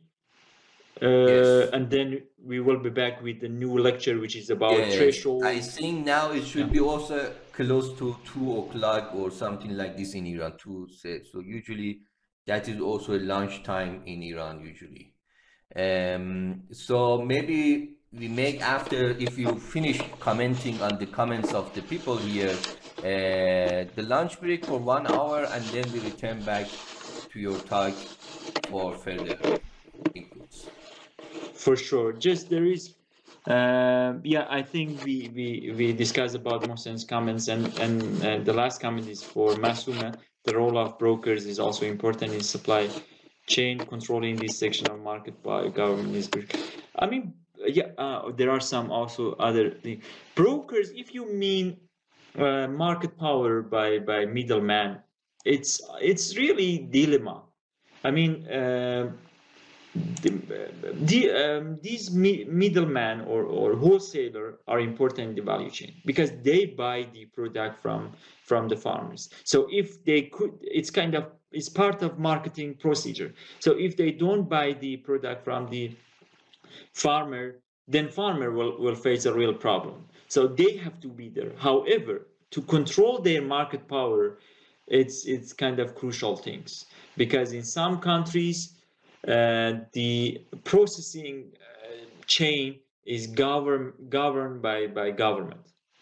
So imagine that wholesaler are part of slaughterhouses, and in each region there are few slaughterhouses, so they have market power. It's kind of natural market power, natural oligopolistic power, because they need a fixed cost to initiate these things, and some of them are running by government. For sure, this market power plays an important role. If they could decrease market power by providing or opening market for more private sector or more wholesaler to take over this procedure, it would be good also for farmers to see some competition between farmers. So if they have few channel of marketing, for sure they can sell their product with more reasonable prices. Another, the role of, Mohsen also has another comment. In some countries, modern greenhouses. I think we discussed about that. Mahsa again has another comment. Same as financial market, entry point is pretty crucial. I mean, it might be, it might be related. I don't want you to lose your attention, but I was thinking about other topic, potential topic for those who are interested in financial economics. This tourism stuff also has similar pattern. I mean, you also mentioned about financial market. So in case of and tourist is a seasonal activity. In some season, people may demand more currencies.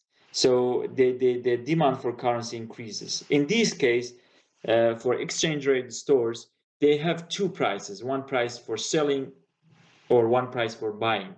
So there is a small gap between these two prices. They make money out of that. Imagine this small gap is exactly like a margin in our case. So when the demand increases, the selling price may increases. However, the exchange rate store may keep this process to enjoy more the margins. I mean, it just another example. We may also check the gap between the prices, the gap between the exchange rate prices and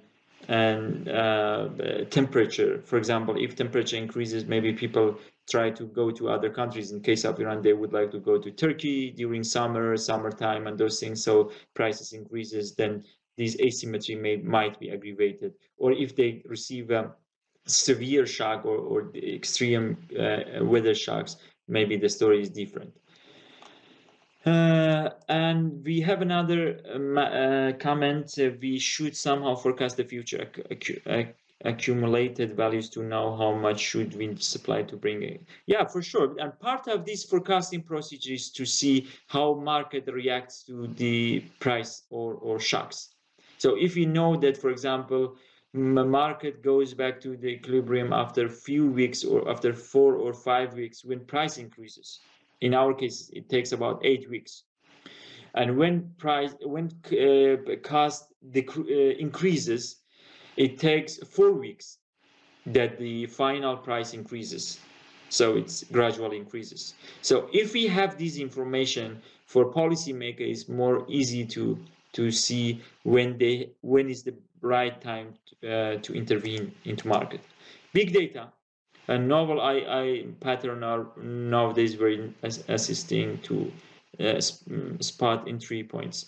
Yeah, for sure. I mean, data and information generally is kind of key point. In our case, we have two implications for this comment. First of all, big data. The data set we are using in this workshop, I think, as far as I know, to my best knowledge, has not been yet used by other researchers, even though we have many papers about price transmission in the case of Iran. But I don't know exactly why they have not yet used this panel data. However, panel data is more precise. You may get more information about it. And even now, I have collected, I think, 30,000 observation, which is daily data, which is more precise for different products. And artificial intelligence. Yeah, artificial intelligence or other related tools might be interesting. For instance, this pattern in temperature can be estimated by artificial intelligence filters more precisely. There are some example. Even we have an example in our presentation, next presentation, but I'm not sure if we can catch it. We can use also wavelet analysis to decompose our data, decompose the shocks. Okay, we can call these increases in temperature extreme weather shocks, or for example, in this bound we may not see any change. So we may decompose the temperature. Then we have another aspect of policy analyzing, which is frequency analysis. In our case, in the next step, we will discuss about threshold. So for threshold analysis, we can determine beyond of which temperature degree we may receive the main effect. So we can exactly determine, okay, if temperature is beyond 30 degree, so the effect is more obvious, or if it's below 30 degree. So this is it can contributes to, I mean, it has another aspect of analyzing to our context. However, yeah, IE and other tools would be useful for applied economists specifically. I think Masa is writing comments. Okay. So I see that there are a lot of potentials to improve or extend this idea to other things, and there are some rooms to discuss about this model. The Trojan model is somehow like Markov. Yeah, exactly, Markov. Those switching model, we will discuss about that if we have enough time, and also we will run another model in Stata. Then you also learn how to run a threshold model based on what we have learned so far, and it's based on your presentation. So I think you will keep it in your mind for sure. I hope. Yeah, thank you. I guess Miss Mescarani was also in Marburg for Iran conference. Am I right? I remember the name somehow. Yes. Okay. Good. Good. All right. So I guess you covered very well, Omid, the comments Thank and you. discussed very well all these details. Thank you very much. Also, thank you very much for all the students and participants which basically involve in discussion. This is what we really appreciate. That is the involvement in discussions, either writing in the chat your comments or using the audio or anything to involve in discussions. So I guess most of the sometimes more information, more lessons can be learned by these type of discussions that might not be very visible in the first place in these numbers and estimations, but then by further discussion becomes more visible why these numbers, why these estimations are doing, what are the implications, and basically how you as somebody in your institute are in the continuous contact with the administration, with ministries, how you translate these numbers into understandable policy advices to these people in these administrations. Then this is basically is also quite relevant and important skills. Omijan, if you agree, we would have about 60-minute break. 60-minute break, 1 hour. Now it is almost 12:30, so we would come back at 1:30 in German time in 1 hour after this break, and then the rest of the lecture will continue. Thank you so much. Yeah, I think I don't take your time too much, and hope you enjoy your lunch and the rest of the day. We will be back in 1 hour. Perfect. Hello. I think most of us are back here, so we may continue to our discussion about the next part of our workshop. Right now we have 15 participants. Okay. Good. There was just to recall part of the first part of our presentation. I need to mention a point. Here is the graph to distinguish between first and second generation of unit root test. I think there were some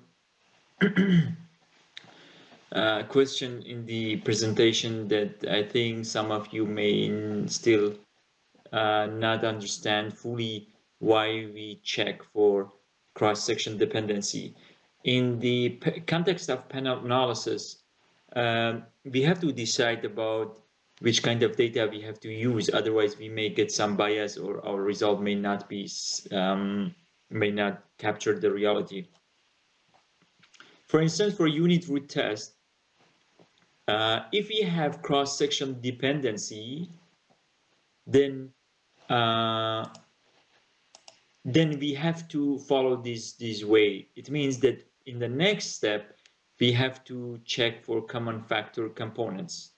If the common factor components is stationary, then our model is stationary. What is common factor component? Common factor component is just the mean of the variable.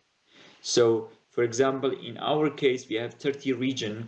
If we take average for each time over region, then we will come up with the common factor component. So we can test for stationary using time series, normal, stationary tests like Dickey-Fuller and so on. Or alternatively, we can use also Hadri. When we have cross-section dependency, we have to use Hadri. However, we have to also mention, or we have to use the option of demean. So it's kind of demeaning. It takes average over region. And if we don't have cross-section dependency, we can use the first generation unit root test like those previous or traditional unit test route like KPS, like Dickey-Fuller and so on. Okay, it was just recalling from the first part. And I would like to start with this slide about the difference between short run and long run effect of temperature. So it is quite different in terms of interpretation if we just look at some short period of time in analyzing temperature, or when we have a longer window or longer time period. For instance, if you look at the left-hand side picture, you can see the average temperature since almost 1900, 1880. So it's for almost 150 years ago. So it's a long period of the temperature variation.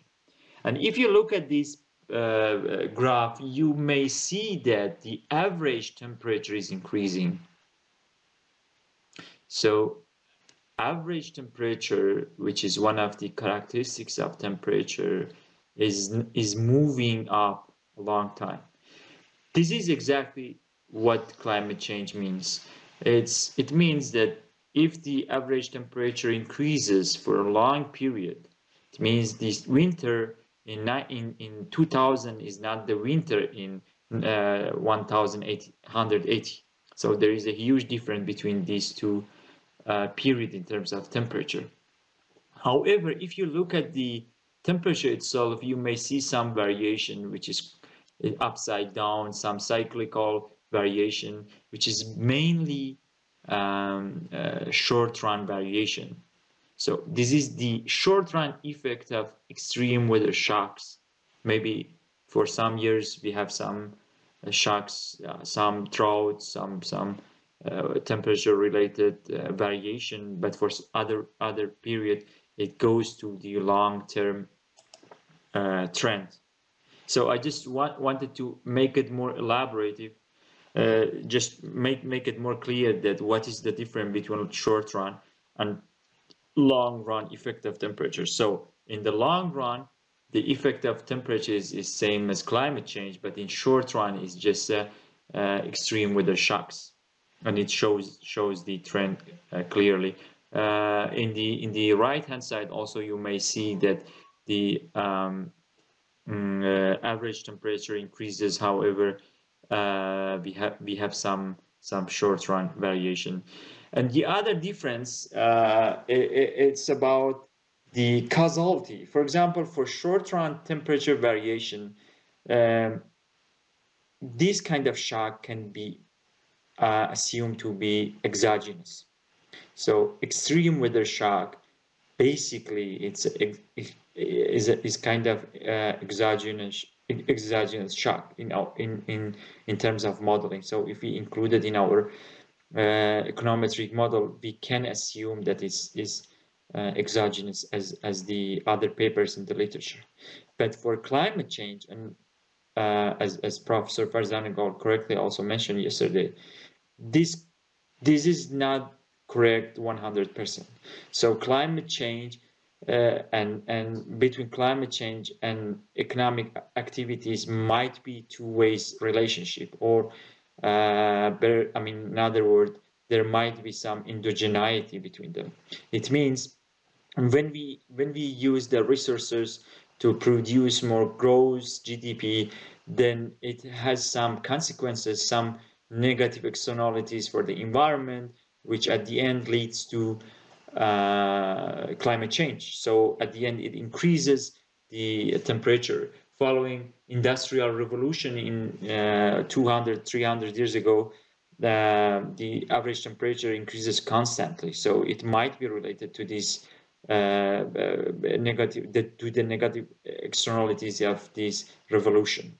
So there, for short run price, for short run temperature variation, we can assume that this kind of exogenous short run variable, like our group works. But for climate change, and when we are talking about the long-term effect of climate change and the different countries, there might be some endogeneity. So we have to take into account when we are in our analysis.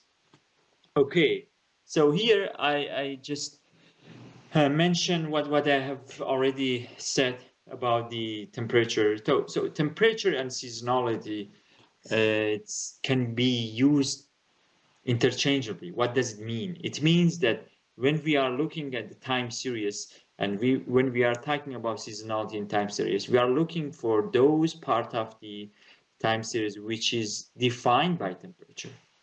So the goal is how to remove this seasonality effect, which is caused by temperature as an exogenous variable, and how we can remove it. Then we can use these non-seasonal time series. However, in the case of temperature itself is seasonality, is the main cause of seasonality. So, for example, temperature is the most critical factor to ensure quality and reduce losses of perishable food during transportation. So it's common point between studies. That's why it makes the issue around temperature a bit challenging when we are estimating or using econometric for that. And as I said, climate change also is a long run phenomena, so it's not the short run. And if you compare these two graphs, I mean the left hand side graph is exactly what we use for our analysis. It shows the average of the temperature doesn't show too much. So, for example, since 5 years ago or 10 years ago in our work time series, our time period, the average temperature has not changed too much, because I think this climate change process it takes a lot of time.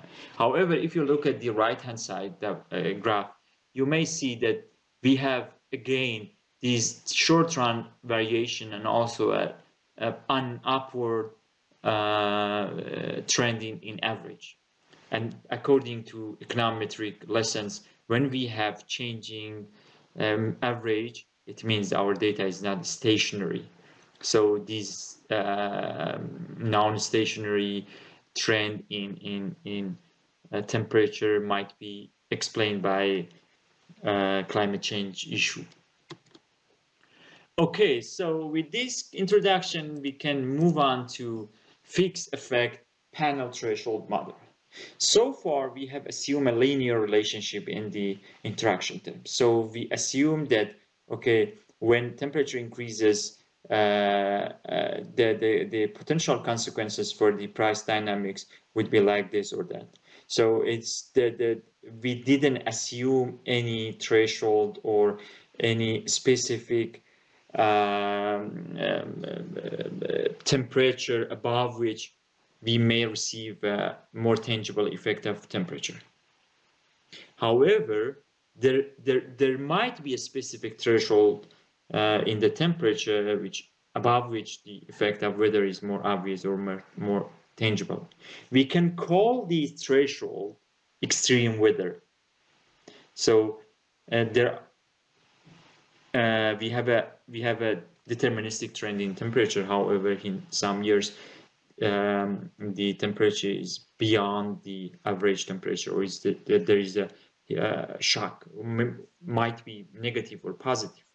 So we can endogenously determine these threshold. So we can run a threshold model to find exactly which temperature is significant as a threshold in our model.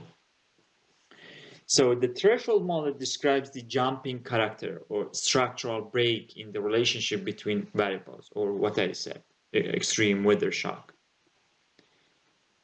The model is based on Hansen's 1999, the famous model, the threshold time series analysis, so-called TAR, threshold autoregressive model. However, in the context of panel model, the model is not so difficult, simple. I would explain it, but it has really good implication for economic theories or economic policy. What is the difference between threshold cointegration and threshold model? So we have two terms. First is, our previous model in the last session was linear cointegration. So we didn't have any a permanent change in the data if the temperature is beyond some threshold. So we had a linear relationship between our variables. Sometimes we may assume that if temperature or other explanatory variables, if those variable is beyond some threshold, the effect, the permanent effect of model might be different. So this is called threshold cointegration. So we have to define another test for that because it goes to another context. It's somehow different because we have to also check the long-term non-linear model. If you are interested, you may also look at our paper with Professor Farzanagan in Economic Bulletin because I also explained briefly in some part of that about the difference between threshold cointegration and threshold model. And the threshold model, we only use it to the short-run price adjustment to define the threshold of temperature, to define the extreme weather shocks. How we can do it? Our previous example, just for recalling. So here in the left hand side, you can see that we have a cost change, which is a positive cost change. So cost is increases due to some policies or because of weather shocks. So we have a weather shocks, it increases the cost of production for sure. And these costs, we may not capture it, or we may not see the exactly what happens in what is going on in farm level, at farm level. But we can see the change in prices or the cost of production. When the cost increases, so retail price in the next time or the next period or simultaneously increases, but not as what cost increases. So the change in cost is higher than change in retail price. So it seems that the price, the cost change are not fully passed through to the final price at the first period. However, in the next period, for instance, in our case, it adjusted. It means the average margin between cost and retail goes back to the long-term gap. So this arrow is exactly the same as this arrow. So it means that the gap between retail and cost goes back to the long-term gap. So this is the story of the adjustment. However, for negative cost change, when cost decreases, for example, government wants to implement a policy and decreases the cost of production. For example, for poultry, reducing or liberalizing the tariff rate of maize, which is part of poultry feed. So the feed cost, which is the major share of the cost, reduce. So the cost decreases. However, there is a huge gap for retailers. They for sure, everyone wants to make money, so they would like to keep this huge gap between the retail and farm gate and retail prices. So in the first period, they don't change it. However, for the next period, I mean, they change it, but not too much. For the next period, they also change it just a bit higher than the other one. And after 3 period, they will adjust it. I mean, the gap between the retail and cost goes back to the long run equilibrium. So it shows the asymmetry of price adjustment, as we discussed, and as you also explained it in your group works.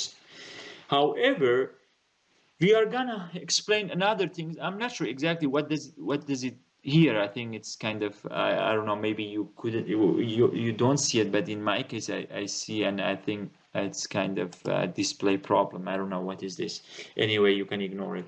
So this graph shows the nonlinear relationship or threshold relationship between temperature and prices or margin. So we assume in a normal case, we assume that when temperature increases, the slope of this blue line is same. So when temperature increases, it has the same effect when temperature decreases. In our case, it was about 0. I don't remember exactly, 0 point something. So when temperature increases, it increases prices by 0 point something. When temperature decreases, it has the same effect. However, in presence of temperature, we have this graph in the right hand side. So when temperature is above the threshold, I call it tau 2. I'm not sure if it's the correct pronunciation for tau or tau, whatever. When temperature is beyond of this threshold, the effect on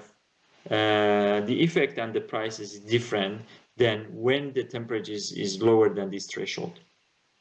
And between these two thresholds, the effect of temperature is not so significant. So they don't react to temperature within this period. Maybe, for example, just an example, like we may not see any effect in spring, but for example, for 2 other seasons which may have more extreme weather, like summer and winter, we may capture some effect of temperature. However, we don't know exactly what is this threshold. Today, I would discuss about single threshold model. What is single threshold model? In the case of single threshold model, we have only one single threshold. It means that there is only one threshold for temperature above which the pattern of the prices may be different. And in the case of 2 thresholds, it means that we have 2 thresholds in our model, so there are some differences between these two thresholds. But in our case, for simplicity, we assume 1 threshold. So let's go back to our famous model of yesterday, and you can see here, still we have asymmetric model. It means we have positive and negative ECTs and their interaction terms. So for positive ECT and for negative ECT, we have 2 counterparts of interaction terms, temperature ECT positive, temperature ECT negative. And we explain how these 2 gamma 2 and gamma 3 may change the asymmetry pattern in the model. So if gamma, for example, if the interaction term of ECT positive is positive, it means that it may increase asymmetries. And if it's negative, it decreases asymmetries or increase symmetries. And now, a single threshold model, it's like this. So we change the we can change the specification of our model. for example, in the long term, it's just an example, then we will move to short run, because for long term, we don't have these asymmetries. I mean, just an example. For single threshold model, we have still the interaction terms, as you can see here. This is the interaction terms. However, we have two interaction terms, and here is kind of if. So it's conditional. It means if temperature is below a threshold, gamma, these coefficient can explain the relationship between y and x, or between our prices. And if temperature is above a threshold, so the coefficient may difference. So the coefficient may be lower or higher. And in the case of multiple threshold model, we have the same story, however, with more thresholds. So we have two thresholds here. So the first threshold, gamma 1, the second threshold, gamma 2. So when temperature is below threshold, first threshold, imagine we have two thresholds here in the last example. This is the first threshold, then the second threshold. When temperature is below this threshold, we have this beta 1 for the effect. When temperature is between two thresholds, like this area, we have this beta 2. And when temperature is beyond this threshold, we have beta 3. So it is just the same. It's just the same pattern as a single threshold, but with different explanation. I just want to elaborate. Let's move on to the next slide. Okay, for panel threshold model, these threshold, I mean, the process of identifying threshold, it's a parametric way. So we have to do some tests to find the threshold, the optimum threshold. How is it like? It's like just F test or in a loop or bootstrapping. So in the previous slide, I mentioned that we have beta 1 and beta 2 for the single threshold model. So we can test if there is statistically, if there is significance between beta 1 and beta 2. If these two coefficients, these two coefficients are the same, it means that we don't have a threshold relationship between them. So temperature doesn't matter if temperature increases or decreases, it has the same effect. But if there is a significance relationship between them, then for sure we have a threshold, significant threshold effect. So it's just keep in your mind that this process is endogenous. So we have to determine and find the threshold endogenously. And in the case of double threshold model, it means that when we have double threshold model, we have the same procedure, just with some extension. First, it is done in three stages. In the first step, we find the first single threshold model. Then we determine the second threshold model based on the first threshold amount or threshold value. So then we can do the same test if there is it's kind of hierarchical process. If there is a significant difference between the first threshold or the second threshold, and then we can check if there is a significant threshold, if we have a significant threshold for the single threshold model, and if there is a difference between second and the first threshold. So we need to only run an extra test to see if the second threshold is significant or not. So we first need to check if we have at least one threshold, and then we can move on. Is there any question so far?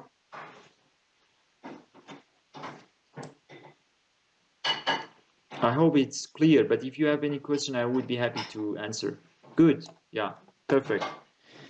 So I think if you feel sleeping, then we will move to status soon. So I think then it would be more interesting. This process, finding the threshold and those things, it's, as I said, it's based on Bootstrap. So it's kind of loop. It goes to different different potential candidate of the temperature threshold. So, for example, in the case of temperature, it starts with the first temperature, for example, 10 degree. Check for 10 degree, calculate the parameter, and then check for the second temperature, and then compare it with the previous temperature, which one can provide better result, and the third, and so on. Then finds the temperature over which we can see a significant differences in our data, which is also based on if statistic. So different types of threshold function. This equation here shows just a standard threshold model. As I said, in our case, we are using a smooth transition function.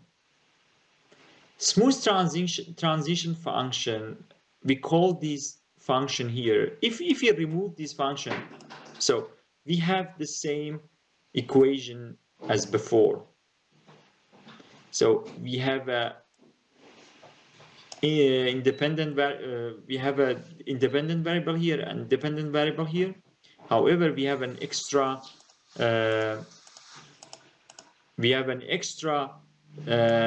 part component which is kind of threshold, which is kind of interaction term. Sorry. So it means, imagine instead of this part, this equation, we assume temp in our previous slides. So we just use the interaction term between temp and xt. For instance, in our model, it was farm gate price. In the threshold model, we use a function instead of temperature. And this function is a function of temperature. What does it mean? It means this function, which we call a transition function, can be zero. It's bounded between 0 and 1. So if it's 0, we call it the first regime, normal case.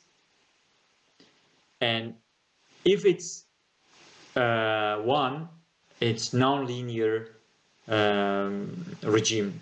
So I think here, I think it should be first and this is second regime, sorry. So the regime 2, no, I think I have to, this is the regime 2. Or maybe no, I think here is mentioned, I missed the point, sorry. The first regime, when we have this function of transmission function is equal to 0, so we can remove it. The effect of xt and yt is alpha.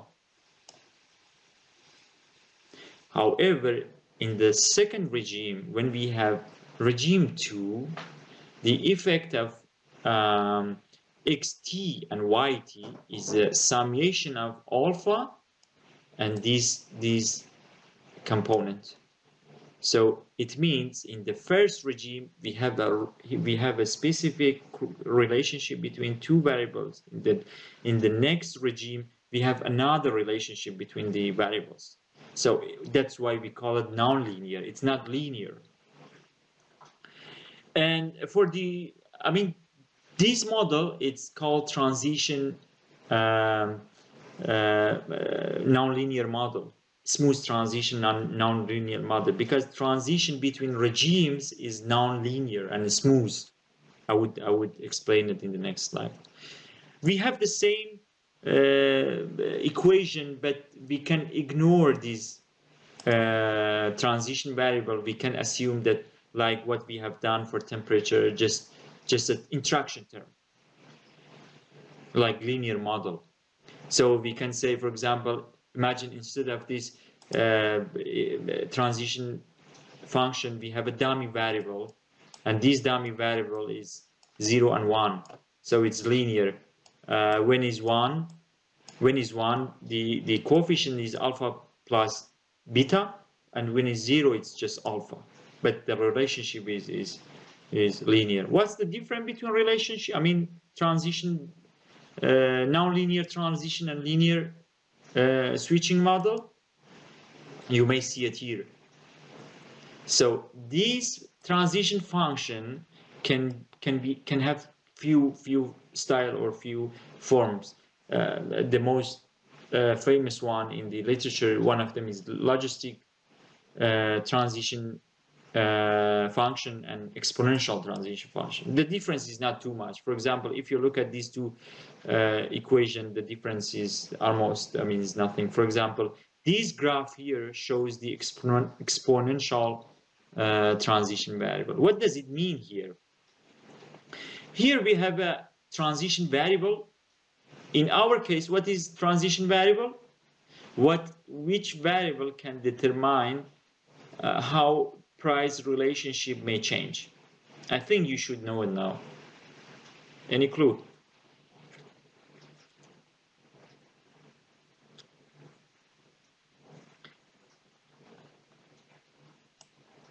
Exactly.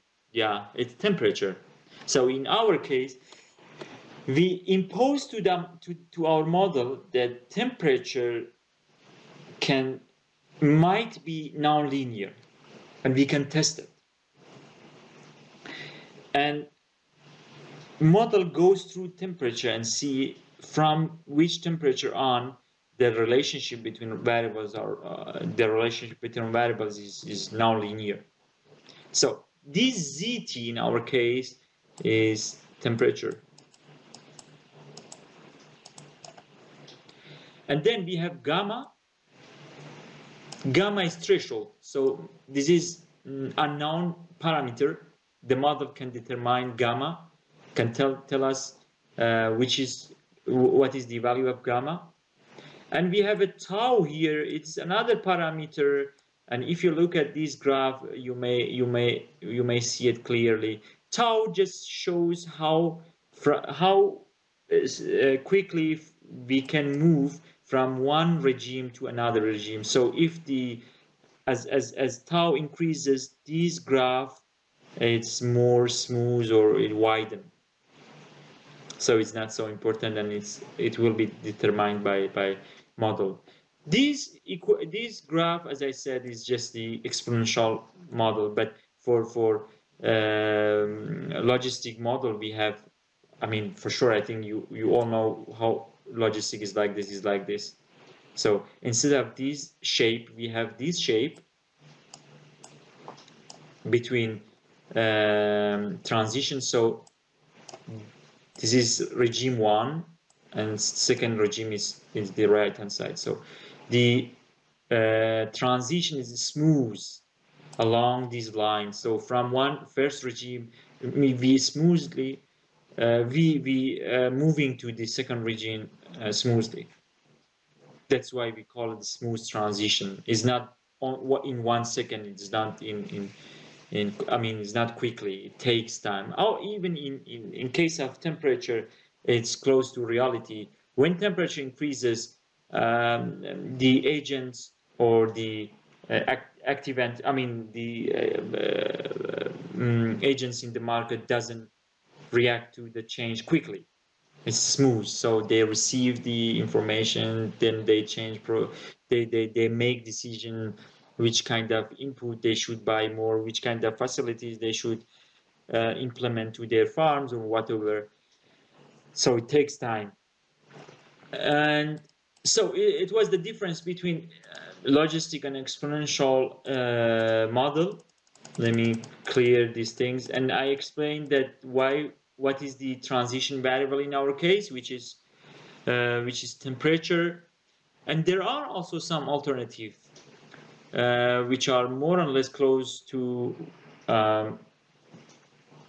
this type of threshold model. The old threshold model is somehow is under a umbrella of a switching model. So switching model, you may also have seen it in the literature. It means that it refers to those nonlinear equation model, which we can see some nonlinearity between two or three or multi regimes. So Markov switching model, the only difference I think is that it is based on the transition probability. So in this equation, you may see the transition function is exponential or something like this. But if we add another dimension to this transition process, which is probability, with which probability we may switch from one regime to another regime, then we may come up with Markov switching model. I think we don't have time to discuss about Markov switching model, but you may, if you are interested, you may read about it, or if you got any question, just drop me a line. I do my best to help you.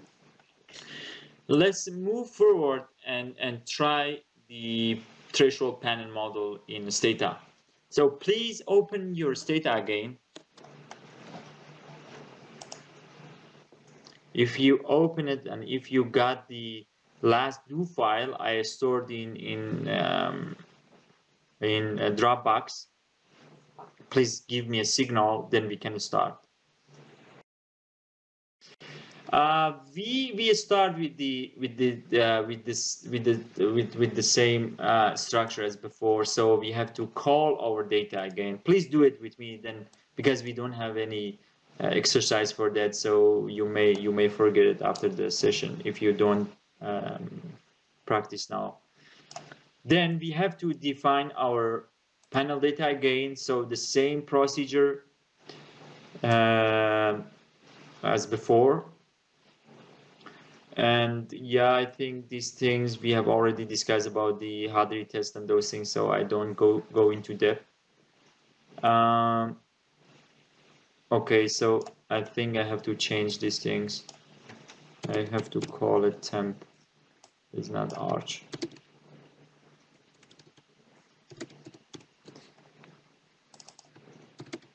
So I'm gonna change our model and to find the threshold for temperature. So first we need to define the interaction of temperature. We can define the fixed effect model and predict ECT and E. Just between parentheses, I would like to also mention something here, which is not so challenging. I would like to also run a mean group model here. The code is XTMG, is a mean group model by Pesaran, and just for an example, because it doesn't have a fixed effect. When we run this model, also we relatively got the same result. But an interesting feature of this this mean group model, which we couldn't cover 100%, is that we can calculate the equation for each region separately, individually. So if you look at here, then we come up with 30 equations. So for example, for this region, for the last region, the effect is like this. For this region is like this. For some regions higher, for some other regions lower. So it would be even one topic for a study if you are interested to see what kind of variable can define or determine this variation over regions. So this variation goes to the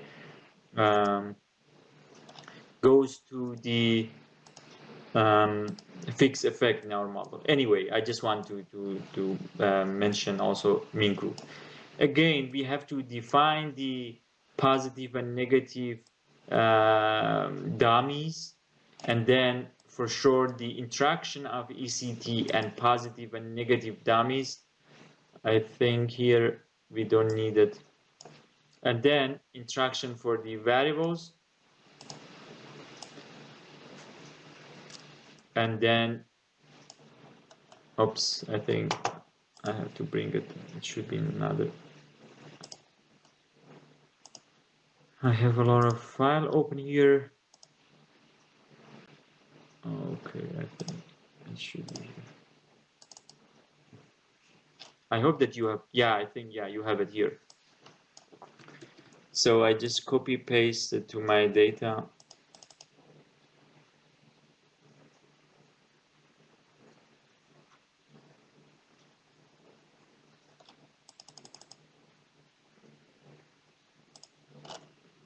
I think I have to run it again because I lost it. I have opened many files here, sorry.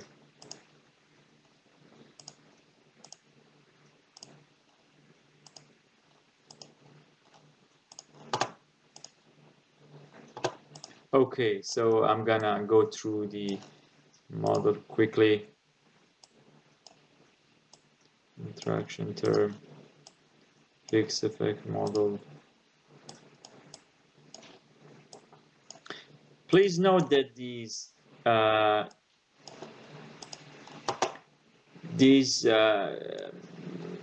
command for threshold model is based on fixed effect model. For random effect model, the story is a bit different. And if someone wants to adjust threshold model according to random effect model, it would be really challenging. I mean, it might be beyond of our workshop, and it's a long story. However, we have done a paper. I hope that we can get published soon, and I would send it to you if you are interested. Threshold model. The code is XTHREG. It means X for sure always is for panel. TH means threshold, and threshold reg. I mean TH reg means threshold regression. And it's like exactly what we have done for symmetric model. So we have a dependent variable, which is the difference of wholesale equation, and then the wholesale prices, and then we have the other variables. This neg is a dummy variable for negative and positive. We have to add it. I mean, also we have added to other practice, to other exercises. Here we have after comma we have to also define some option. The first option is Rx. Rx means the transition variables. Means that those part of the our model which might be nonlinear. I put every explanatory variable here to change over region regime. So it means that when regime change, the coefficient of these variable can change. You can easily just put ECT positive and ECT negative inside of Rx and the other variables after threshold. So I think that the story doesn't change too much. And then Qx. Qx is the transition variable. In our case, is temperature. In the slide, I mentioned that this Qx exactly is ZT. So I put it as here as temperature. Bs is the number of bootstrapping. Bs is stand for Bs. So this bootstrapping goes through the potential candidate to find the threshold and define the parameter, the statistical parameter of that. Then we can calculate the significance of our threshold. So if we remove this Bs, then we couldn't find the significance of our threshold. TH number means threshold number. Here I impose 1 because it's more simple, so we can assume that in our case is only one threshold. And robust is robust again. Grid also, it's just help us to run the model quickly. But you can delete it. I mean, it's just it's the grid of, because for bootstrapping it needs to take number candidate and go through the loop and again. This grid may help us to run the model quickly. So I'm gonna run the model, and I hope that you also are gonna run it. It takes some time. If you increase BS, for sure it takes more time. So, and the model is more precise. However, now for practice, we only put 100. Even for 100, it takes 1 minute probably. So meanwhile, I would like to ask if you are following so far.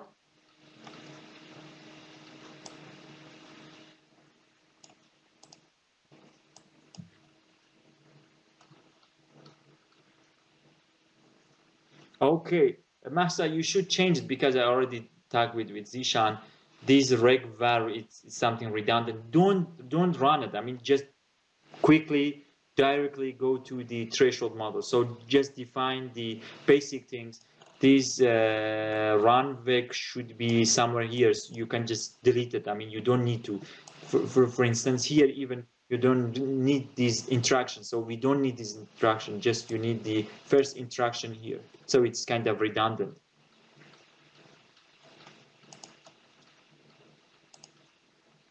Just define the interaction and the long-term equation, extract the ECT, and directly go to the threshold model.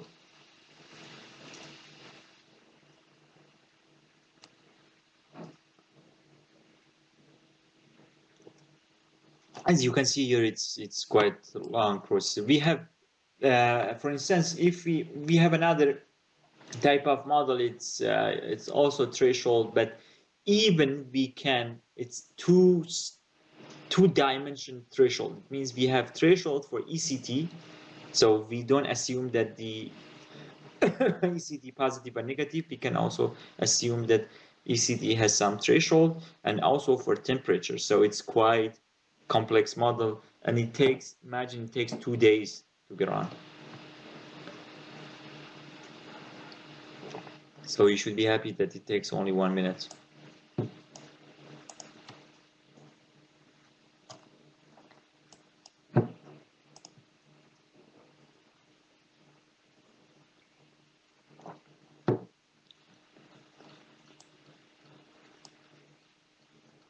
Oh, it's just 50 iteration. So another 50 iteration.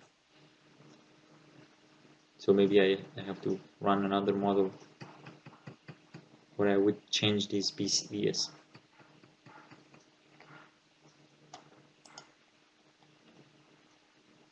Oh, yeah, guys, do you have the same problem as Mohsen? Mohsen mentioned that how to install xtreg command and not found. Okay, so please find it xthreg like this, and then you will. I would show you after running the model. But is there anybody else with the same problem? If there is anybody else, please let me know. Then I would help you to install the package. Yes, me. Okay, I would explain to you. Please search for these things in your command. Find it xtreg. Okay. Let me. I will show you. So in the command, can you see the command? Just type find it xtreg. Just then you can easily enter. You would find yeah, here is the one window opened, and then you can go through this link, the blue link, and can you see? So here, if you click on it, click here to install, then you will get xthreg. Got it? Mohsen, Elas?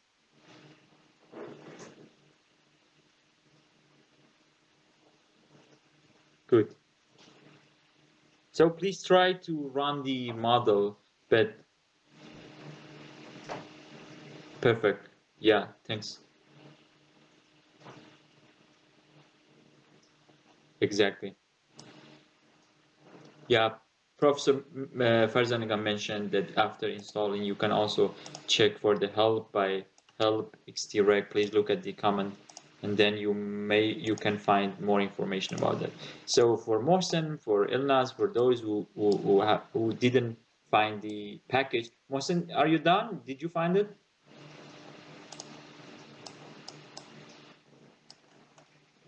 I guess so. If there's a problem, please let me know, then I would help you to catch up. Not yet, I'm trying to find it. So just please go to this find it xtreg. Please look at the spelling. The spelling should be the same. Then for sure there is only one link, so it's not so challenging. I would try it again for you, or maybe for others. So in this file, if you see it now, then you just need to click on this blue line, which is set st0373. So here and the next page, good. So you are done. So I think there is no any problem, I assume. Please run the model, and I'm gonna explain what we can get here. So the first part of the model shows the result of Bootstrap. It says we have a threshold. This threshold is significance. However, because we have only 100 Bootstrap iterations, so it's not too much. That's why the significance is close to 10%. However, if you increase it, even it would be 1%. It's not so important. So we have a threshold 30 degree, and it's significance, and above this threshold, we can check for the ECTs. Before that, we can also check for the within and between. So it seems everything is good, all is good. And here, the correlation between the XP and UI is higher. So we may guess that our model is basically a fixed effect model. Yeah, Joanna, I'm sorry, I missed how to mix the. Okay, yeah, no problem. Please ignore this regvar. I think this regvar was kind of redundant. So please remove it. Just run a simple long run equilibrium. Let me show you. So please just go through this part. I mean, just run the first part, call the data, and then interaction term, and a simple fixed effect model, and so on. So please ignore the other variables like regvar and so on. Or maybe if you let me I would send you line by line. Probably it would be better. Please just call your data and identify the panel data. Then you can run these things together.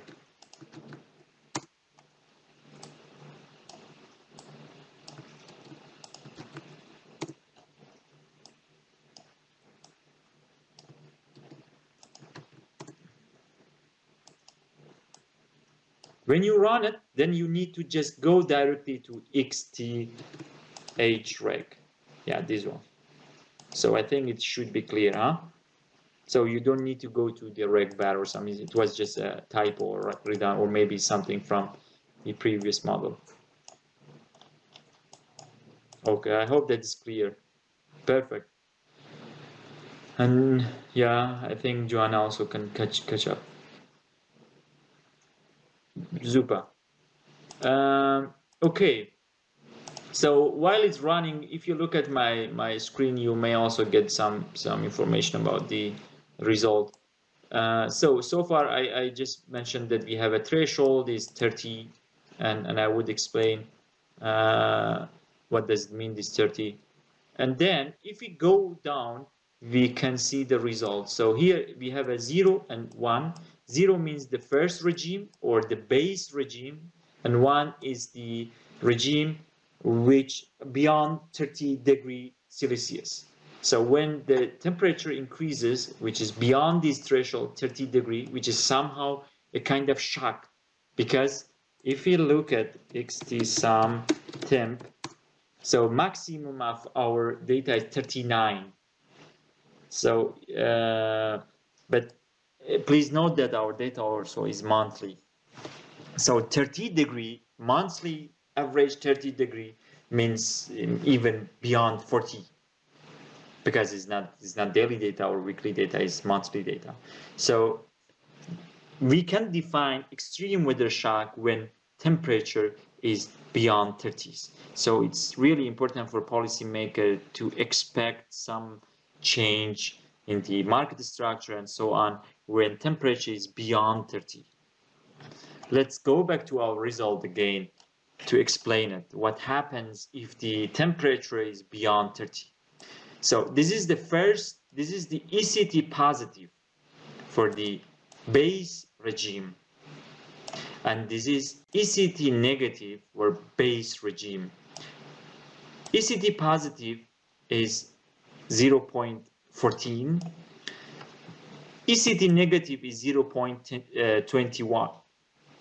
However, when temperature increases beyond 30s, then the ECT positive is 24% and ECT negative is 24%, 25%. So almost the same. So what is the message? Can someone tell me? Can tell me?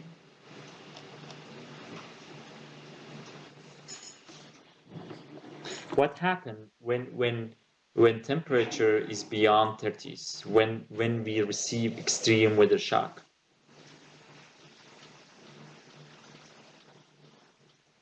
If you like, you can open your audio and explain it. Yeah, symmetry. Yeah, it's quite symmetric. It means that when temperature increases, market tends to be more symmetric.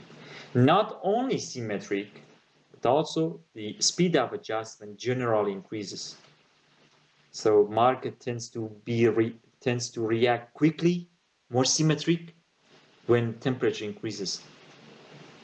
Exactly, Marius. Yeah, Zishan. Perfect. So, I mean, we can also look at the other coefficient, but I think they are not so important, at least for now, because we have the long run equation and those things. So the most important part are these two ECTs. So again, now we found another dimension of our analysis, that is the exact temperature threshold. We would like to try something else. So imagine the policymaker, the famous policymaker we discussed about that last part, ask us to define what happens to the market when temperature when temperature in the production season increases, and how we can see the effect. So, for example, we can try something else. We can change the transition variable to the temperature in 8 weeks ago. Why 8 weeks? So the poultry meat production normally takes 8 to 10 weeks. I mean, not 10 weeks actually, I think around 8 weeks. I'm not sure, but we can find that in each country it differs based on the size of its kind of consumer oriented things. So in Germany, the chicken are smaller, less fat, and those things. But for other countries, if you go to Africa, the chicken are larger. So people would like to buy chicken beyond 2 kilograms, but in Germany it's 1.5 kilograms anyway. But all in all, it takes 8 weeks and so on. So I would like to check if 8 weeks ago temperature increases, what happened for the ECT now? What do we expect? So 8 weeks ago, temperature increases, or we receive extreme weather shock. And after 8 weeks, we can get some production which was used to be produced 8 weeks ago, exactly during extreme weather shock. For sure, we expect that when we have extreme weather shock, production goes down.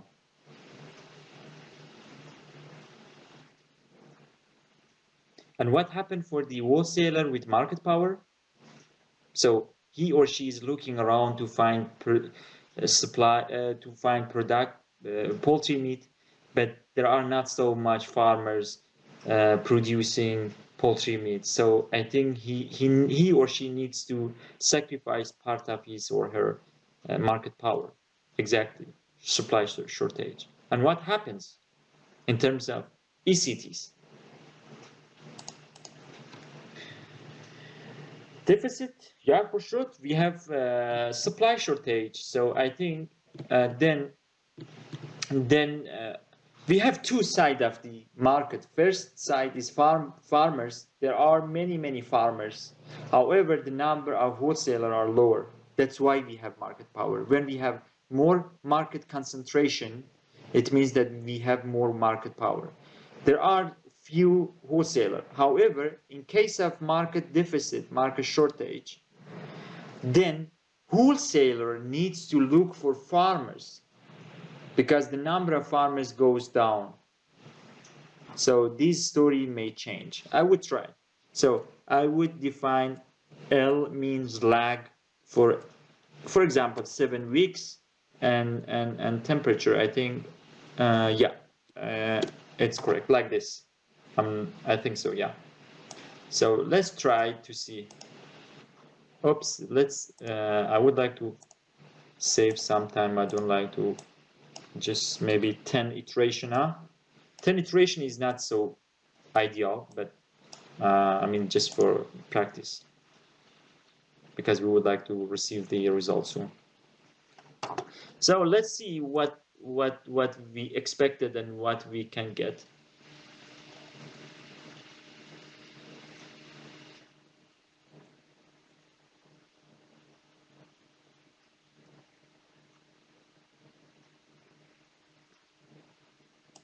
Oh, for 10 iteration it takes even time. Okay. Yeah, done. So here, the threshold, no, I think it's, we didn't get a good result. I think we have to increase the BS, otherwise we may receive some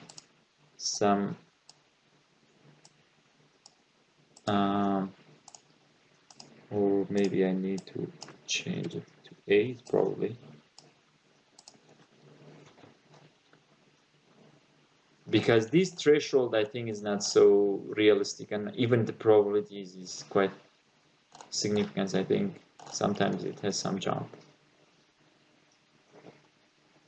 And I calculated somewhere, but I'm not sure where was that.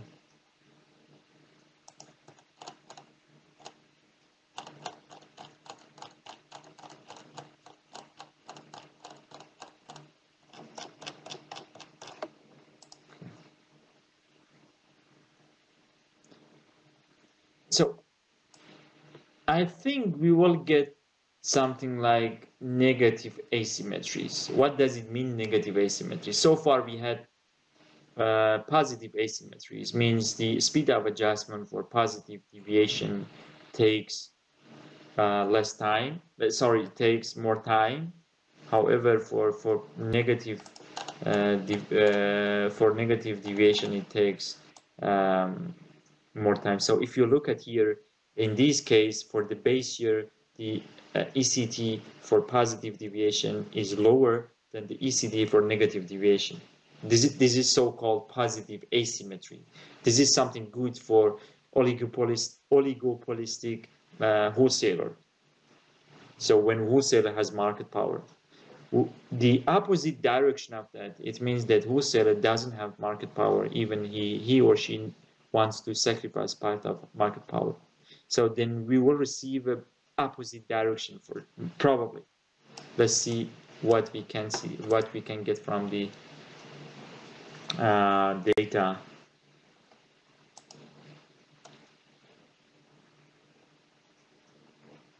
You mean the this negative here? This negative, yeah. There is a question from Zishan about what is this negative. When we establish our asymmetric model, we have to also consider this negative. It's just constant, but constant for -1. So in this case, we have two constants. One constant, which is base constant, which is for positive change, and the other one is negative. So already we have a constant in our model. So we have to define a constant for negative odds as well. So it's just a constant. You can ignore it. Clear? Yeah, welcome. It takes time. 50, okay, half of the way.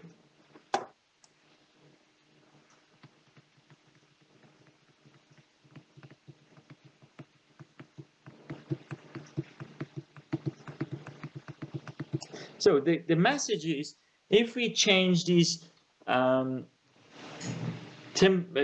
threshold transmission variable, we may also find more policy options, or we may find more implication for policymakers.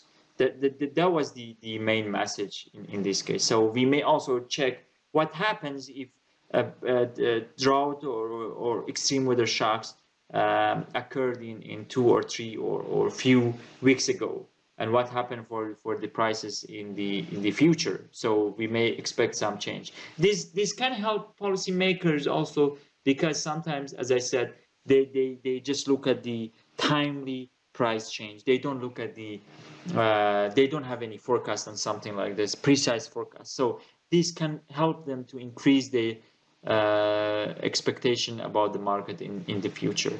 So I think we will get it soon. And then we can move forward with case studies. Some case study from the literature. I hope we can get it soon.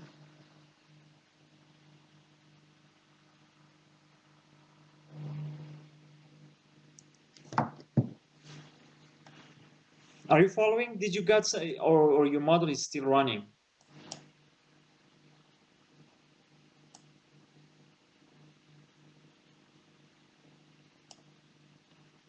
Maybe one point for the next NaDiMa workshop would be that allows, to allow the participant open their videos. That, because now I feel like a prison inside of a prison. Just look around, but I don't see anything. I just can read some notes. Okay, so how is it like, Zishan? Maybe you can jump in. Okay, yeah, I got it. Yeah, it still is increasing. Now we got more or less as what I expected. Yes, yeah, I think. Yeah, okay, this is really good question. What we can learn from this result? These results shows, if we get an extreme weather shock a few weeks ago, we may receive the effect after 1 month, or one cycle of production. So imagine if in 1 week we have extreme weather shocks, we may have a storm, flooding, earthquake, or whatever, may interrupt the value chain, either from production side, transportation, and so on. We may receive the signal after a lag in the market. So this signal then is passed through to the final consumer. When we receive COVID-19, for the first 2 or second weeks, or even for the first month, there was not so much volatility in the market. But after this period, we found that many people in front of supermarkets waiting for buying toilet paper, basic goods. Yeah, threshold. Yeah, this threshold. I think this threshold needs to be work on it, because I think it's not. It doesn't show the reality. I think something is wrong in this code. Maybe we have to change this 8 because the model is cyclical. So still, I think it should be 27 or something like this. I would check it out again because because the cycle of production it's for 50 days. For 50 days, it means that we have, for instance, it should be 7 or 6 weeks. So something, I think we have to work on it to improve it, because these 11, it doesn't show the reality, to be honest. So it should be 27 or something, or I have to go through the model to see what is going on or what's wrong with it. So imagine, I think the last time I ran it and I couldn't find it here. No, sorry. It was 27 or something. So it's not 11. So for now we can assume that it's 27 or whatever. This threshold means if, sorry.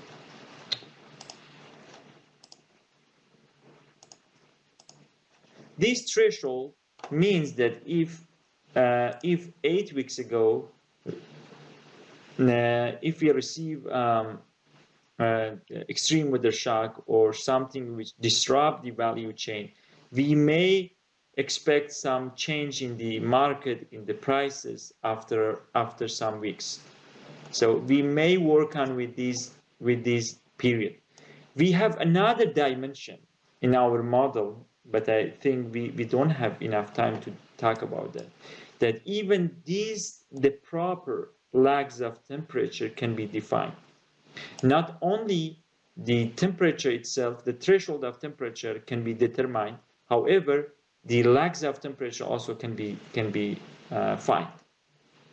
So this is one extension of this model that can also helps to define the temperature.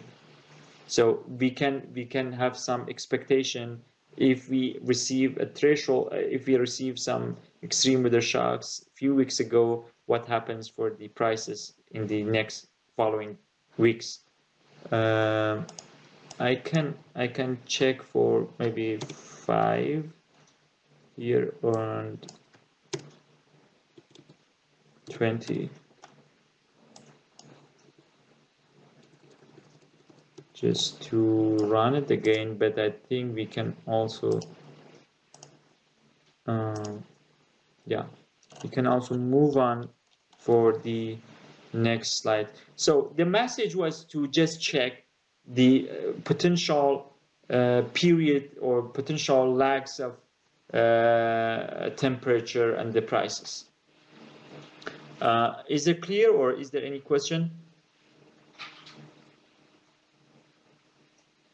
Okay, because you have, yeah, I think that there is some, maybe you miss a point or something like this message. So I think you should try this command like this. Yeah, I think you miss something here. Okay, so if there is not any other questions, so we may move on. But if you would like, I'm also interested to discuss about the potential implication for that. And it's running also because we can save some time. We have only almost 1 hour left, and we have some other topics to discuss. Is there any question?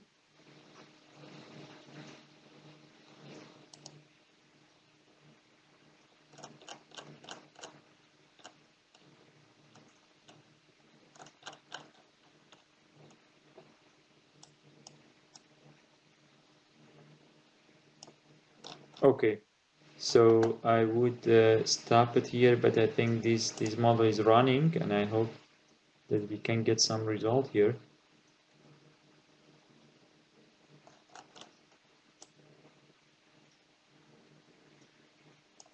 And alternatively, alternatively, we can do something else, which is more precise. Oops, that's it. Yeah. Let's see. Yeah, if you Zisha, if you look at here, when we decrease the number of lags, 5 weeks means almost 50 days, which is one cycle. So it means if we had extreme weather shocks 5 weeks ago, then we will see these results. What does it mean? As I said, then we have a reverse effect. So for the base year, I think you should run it for 5 weeks, exactly the cycle of poultry meat production. So it means if we had extreme weather shocks 5 weeks ago, then in the following weeks, then the speed of adjustment is quite different. So instead of positive asymmetries, we have negative asymmetries. Can you see it?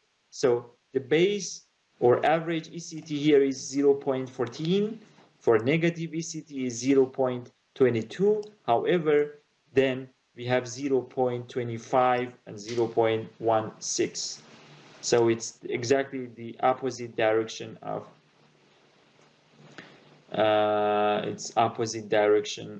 the market. So now market power for wholesale is almost nothing. So they have to sacrifice part of market power to at least save their life, make some money. So this could be again another consequence of drought shock or weather shocks after some weeks of lags. As I said, you can even try another things. Let me make it more simple, because then it would be more easy to to explain. Yeah, I would put it here. Yeah, then I would take out these lags, and we can have 2 thresholds. So even we can try what happens. Yeah, BS. Yep. I think. Oh, there is something missing.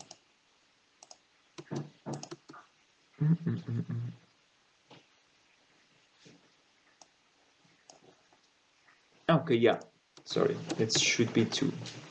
So we have 2 thresholds in this case. It takes more time, but at the end we may have 1 threshold for extreme cold weather and 1 threshold for extreme hot weather.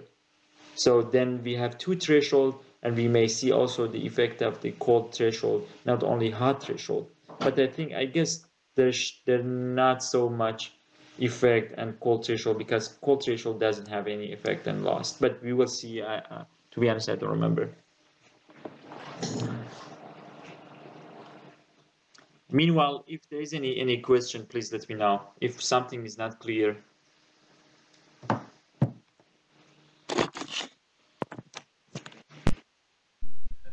You mentioned cold threshold doesn't matter. I didn't get. No, actually, even if you look at here, the cold threshold doesn't matter, because we don't have threshold for the cold weather. We have only threshold for hot weather, even though the 2 threshold doesn't have so much difference. So in this case, it's 23, so it's close. So I think we have only 1 threshold, at least in our data, as we expected. I mean, cold threshold for the loss and waste doesn't have a significant effect. So I think, as you mentioned also correctly, we couldn't see any effect of cold threshold.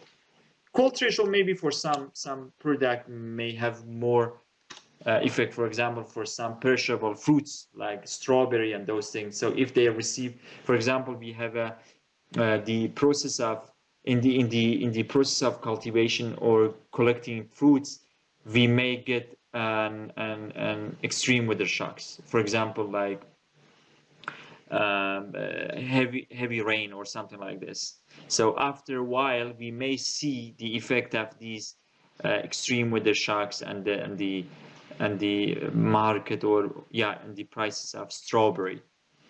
But for the poultry, so here is threshold 23 exactly, but it's centigrade, monthly. yeah? Exactly, but it's monthly. 23.4. And for example, in this case, we need to remove the second threshold to have more precise effect. I think the threshold basically is 30. So if we increase the number of bootstrapping and iteration, and the threshold goes or tends to 30 because it's more close to reality. And these 30, because it's kind of averaging. So in reality, 30 would be something like 35, 39, or 40. So we should think about something like 35 or to 40 as a threshold of the, for example, for perishable meat products. For other products, we may have different thresholds. Okay, should we move on for the next slide, which is case studies? I think so. I think so.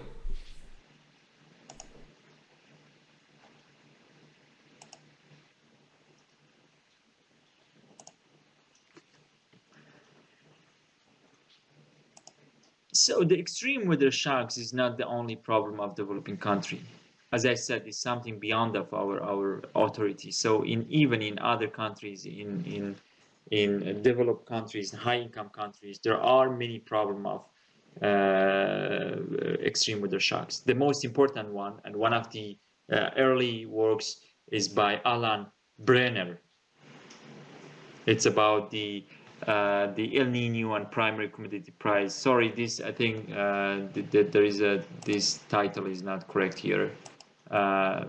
Please ignore the title. But the paper is exactly here: El Nino and world primary commodity prices. So he wants to see what happens to the commodity prices in the case of El Nino.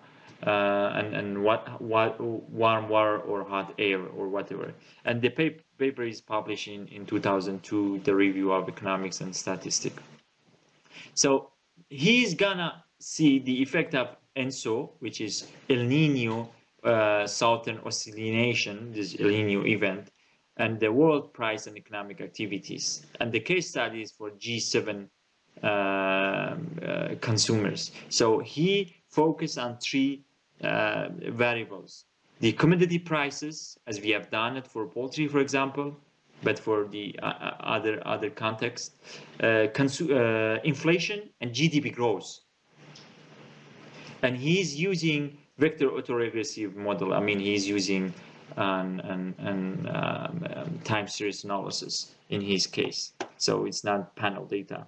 However, the interaction term and those things might be a bit challenging if we use vector autoregressive and if we have non-stationary variables.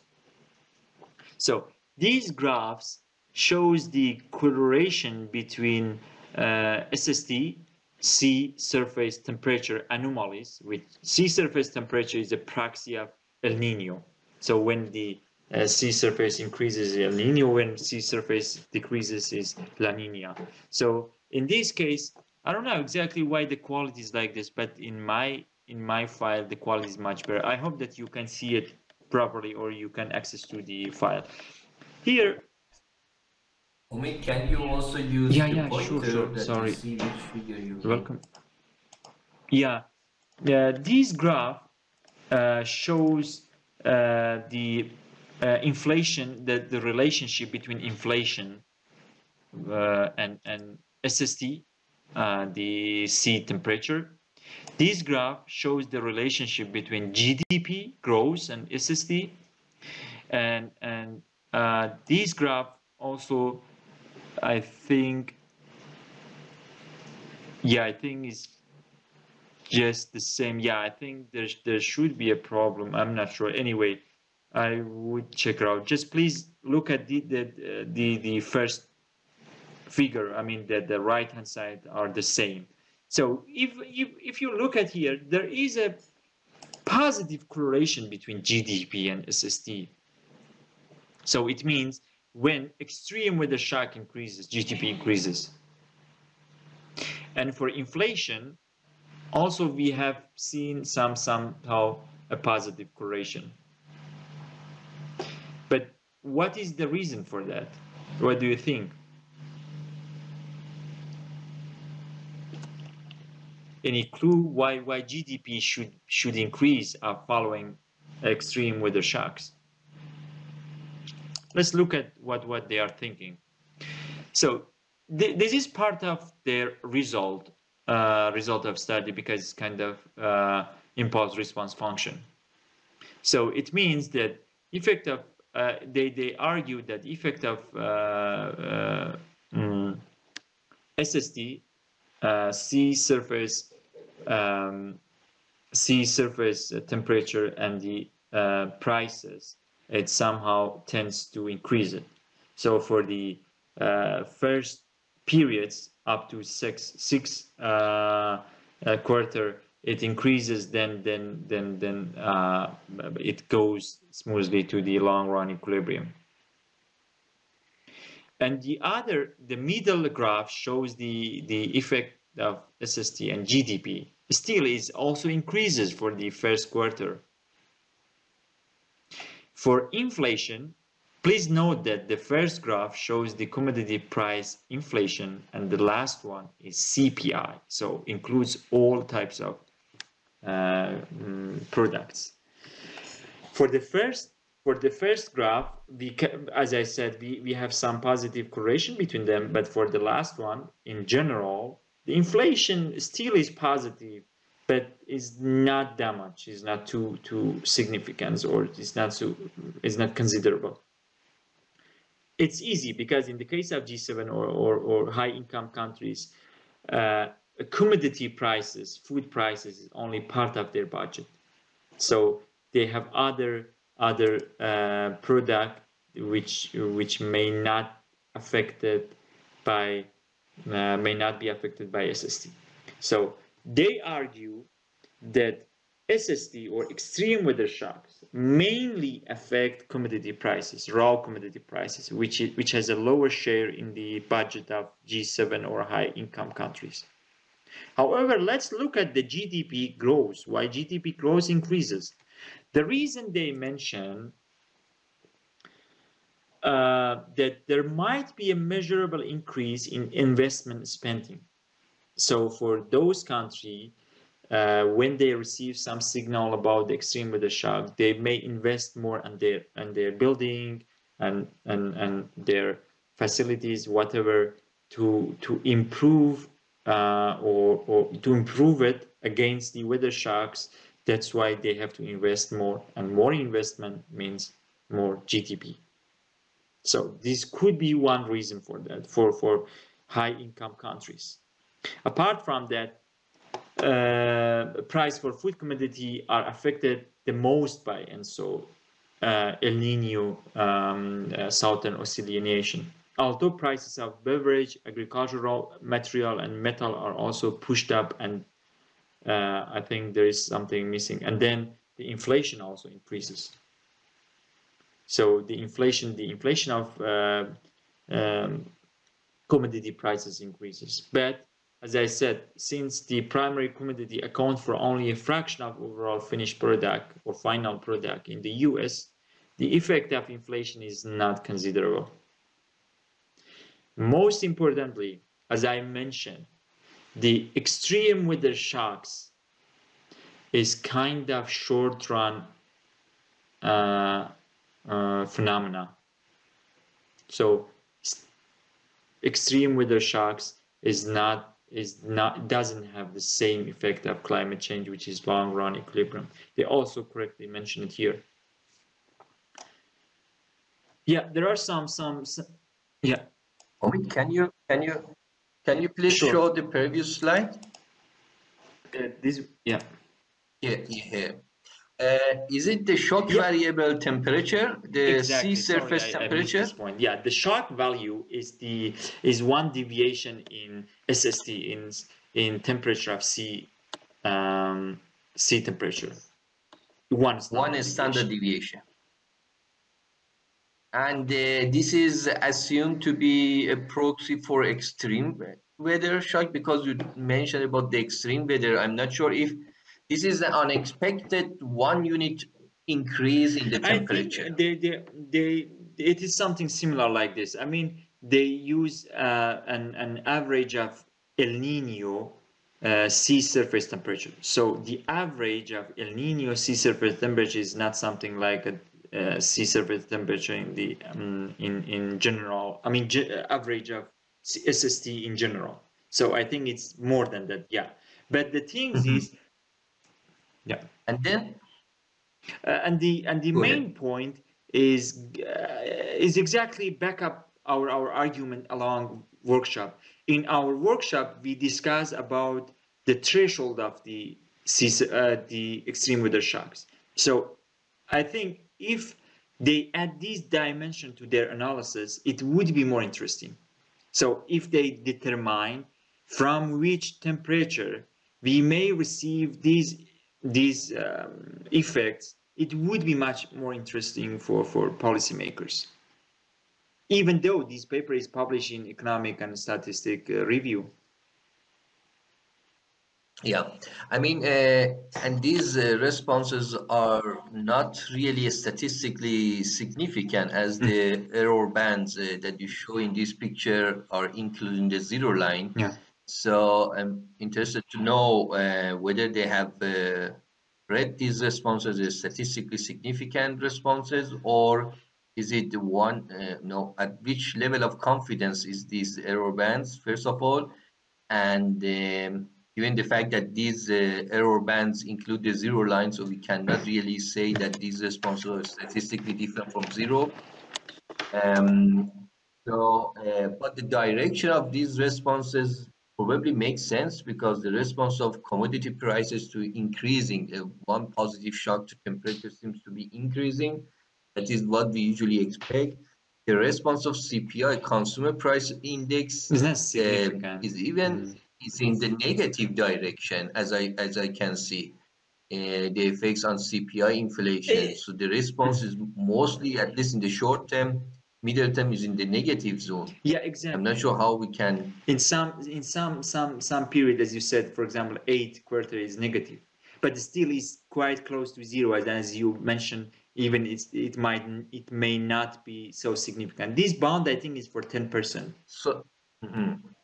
So that the point is, although that the commodity prices, the wholesale prices, is positively reacting to these increases, unexpected positive changes in temperature, why in the context of CPI, this effect is rather not there, or is rather insignificant? Maybe the intervention of the state for controlling prices, I'm not sure. What is the sample of analysis here? Which countries are included here, or which country is the matter of investigation here?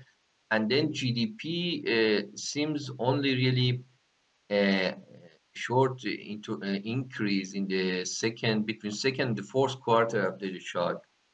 And here that is also rather not very clear, because when you talk about the extreme weather and increasing in the temperature, a reduction of probably value added of agricultural sector, that should have a dampening effects on GDP on one side, unless, as you mentioned, citing the paper, these price increases in temperature lead to some, investment, government expenditures, things like that. But I'm not sure if you also could find more evidences or supporting evidences why the GDP should positively respond to this. Maybe that is really is a reaction of the state to support the affected households or the families or economic units by increasing more government expenditure, because that is a component of GDP here. So it would be also interesting to find out the mechanism behind this increase in GDP as a result of things like this, like such shocks? What are the mechanism behind of these increases? But I wanted to mention that these are, if we judge it based on these error bands, these are hardly statistically significant effects. Yeah, exactly. I mean, you're right. The as you said, they cut the zero line, so the significance is somehow is not clear. It's more aggravate in the case of CPI. But regarding CPI, they already mentioned that because commodity price, raw commodity price is only part of the CPI inflation. That's why it may have a real effect and commodity price, but inflation in general doesn't have too much effect. And from another point, it shows, for example, this topic would be interesting for the literature that they could publish it like this. And regarding GDP, Professor Farzanagan mentioned really interesting point, because they just ignore this part and they just mentioned, okay, this could be related to investment. However, as he mentioned, I think expenditure has a higher effect on it, and it might be directly related to direct payment to those affected households. Yeah, I think it's for US. I think for G7 countries. I think so. I think I mentioned it here. Yeah. Is a panel No, value? it's time series. So for each of countries in G7, they have done I this as think this estimation? part is for US, but I don't remember by heart. But I can send you. I think I have Okay. the paper here. But yeah, for G7 consumers. Yeah, Because you can also run this VAR model using the panel data in exactly. form of panel VAR. Yeah. Yeah, I think they mentioned for US. That's why I think they use they calculate the impulse response function for only US. But it's interesting. I mean, we have another paper here, which is also which is interesting paper. It's somehow close to the paper by previous paper in 2011 in agricultural economics. The title is El Nino and La Nino and World Coffee Price Dynamics. So they would like to also check the effect of the El Nino Southern Oscillation and the price of different types of coffee. Why coffee? Because the major regions for coffee productions are close to those regions which are affected by El Nino. So they would like to see what happens to the world price of coffee. And they use somehow the similar method. They use the smooth transition autoregressive and vector error correction. So their data is time series. That's why they could also they have run it for a vector form. Let's look at the map. This is the geography of world coffee production by variety. So it's somehow close to those regions which are affected by these phenomena, these extreme weather shocks, and the type of the coffees. I think Arabica, Robusta, and mixed. So they have the prices for each type of these coffee products. And you can also see the effect or the pattern of price change, coffee price change, and the proxy for El Nino variation. And you can see here that there are some change which might be defined by these weather shocks. For example, here price increases. It's somehow coincidence by this shocks in ENSO. These two period, one in this period and the other one for this peak.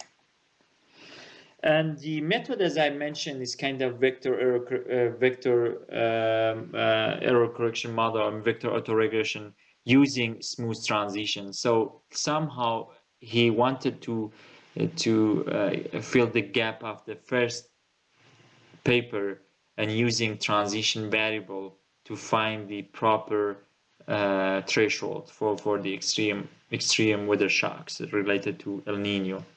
So as I said, as we already discussed about that, they have this transition function here, which is G, and then they multiply by each component, each variable of the main equation, which is kind of vector error correction model.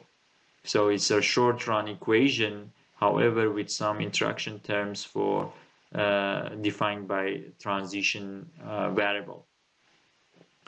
And for transition variable, they use a moving average functional form of the dependent variables. So they use the function, two threshold transition variable. One is the sea surface temperature, and the other one is time.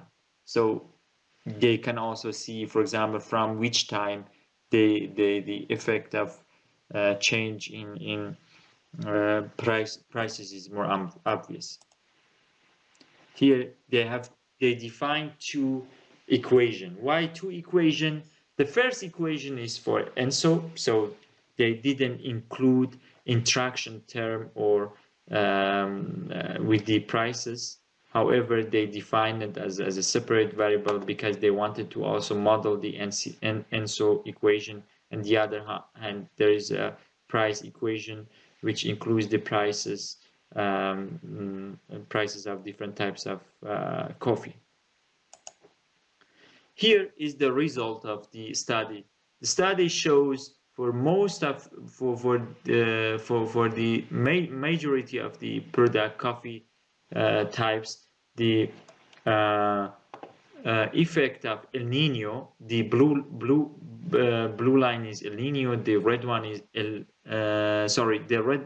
the blue line is La Nina, which is high temperature, and the red one is El Nino, which is low temperature. So high temperature increases the prices of coffee, and for almost all type of coffee. However, for Robusta, the effect somehow is opposite.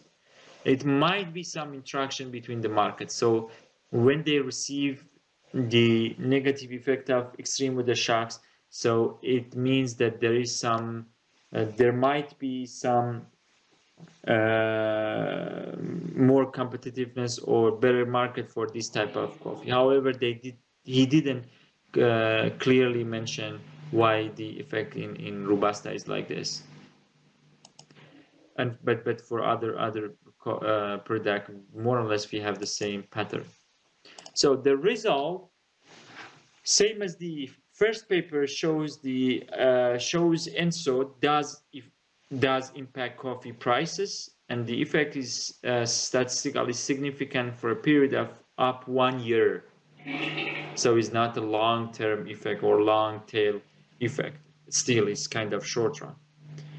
And ENSO-related asymmetries are observed in coffee prices due to regime-specific asymmetries associated with ENSO and coffee prices. As I mentioned, they use these type of transition variable that it means that beyond the threshold, the effect may be different, which is kind of asymmetries. So we have nonlinearity asymmetries in the relationship between coffee prices and El Nino. A positive ENSO shock, El Nino, has a positive effect on prices of Robustas, but a negative effect on price of Arabia. The opposite is true for La Nina shock. However, he didn't fully explain why it's like this. I mean, the opposite direction and the Robustas type of coffee product. I'm not sure how long we have time, because we may skip this paper which is recently published in 2018, and they got the same result, but and the method is more or less similar. We can move to volatility and maybe briefly explain volatility We finished the workshop at 4 o'clock, Umi. and now it's we have half an hour almost. Okay, so I think we can dedicate the last part of the workshop to the volatility. It will be great if you discuss volatility. Okay, so I assume that you will go through these papers. I'm I'm just looking if there's an interesting point to mention. I think you can access it. And this paper also is interesting. I would recommend you to look at this paper because it's recently published 2021, and exactly what I mentioned during the workshop, that you can also use this frequency domain analysis. We have a paper on that, and I hope that we can get published soon. And it's really interesting to decompose the data to different frequencies and check the volatilities, the long run trend. Okay, so I think we can skip. Yeah, weather induced risk. Why weather volatility matter? As we already mentioned, the volatility, apart from the change in temperature, also volatility is important because volatility and risk are two parts of are two sides of a coin. So it might be also interesting to see what happens if the temperature volatility increases, and we have done some group works about that. I would like to go directly to the measures of volatility. So as I said, there is difference between volatility, risk, and uncertainty. Risk, the outcome of risk is obvious, can be measured. However, uncertainty is not like this, so we couldn't find the probability for uncertainty. And how to measure volatilities? There are few ways to measure volatilities. First of all, we can check the volatility. We can use the standard deviation or variance. I mean, standard deviation and variance are the traditional way of measuring volatilities. So more standard deviation, more dispersion means more risk, more volatility. So how we can define volatilities or standard deviation in the context of panel model. So for instance, we may check the standard deviation over region. So for example, we may calculate standard deviation for each time over region. So if the standard deviation or volatility of temperature increases over for each time, it means that, for example, intra-region transportation may get interrupted because in some region the temperature is extremely high, in some other region extremely low, so there might be some problem. So it could be one risk. So for example, in this case, the yellow and the red cities, for instance, is just hypothetical cities. For example, they have different extreme weather shocks. This could be even one interesting issue, maybe for spatial analysis. If you are interested to participate in the next workshop, you may also think about that. The spatial correlation between temperature over the country and its effect and the price dynamics and so on. So first of all, the standard deviation over region for each time. The other one is seasonal standard deviation. I mean, the second group discussed about that and explained the standards, the seasonal standard deviation. So we have standard deviation. First of all, we divide our temperature for each season. So over years, we have 4 seasons, which are split based on dummy variables. Then we calculate the standard deviation for each season. So for example, for summer, we have one standard deviation, for winter we have another, and so on. So then we estimate the interaction term between these seasonal standard deviation with our prices and average margin, and you have done it correctly, and it's really interesting. So it is another dimension of another measures of volatility. Another measure to estimate volatility is the variance of temperature around these predicted trends. So we estimate temperature and its trend like this equation. So we have trend and the square of trend, and then the square error term can be a measure or proxy for volatility. So this is another measure of volatility in our case, and you can extract it from stata, EViews, even R. You just need to extract the residual.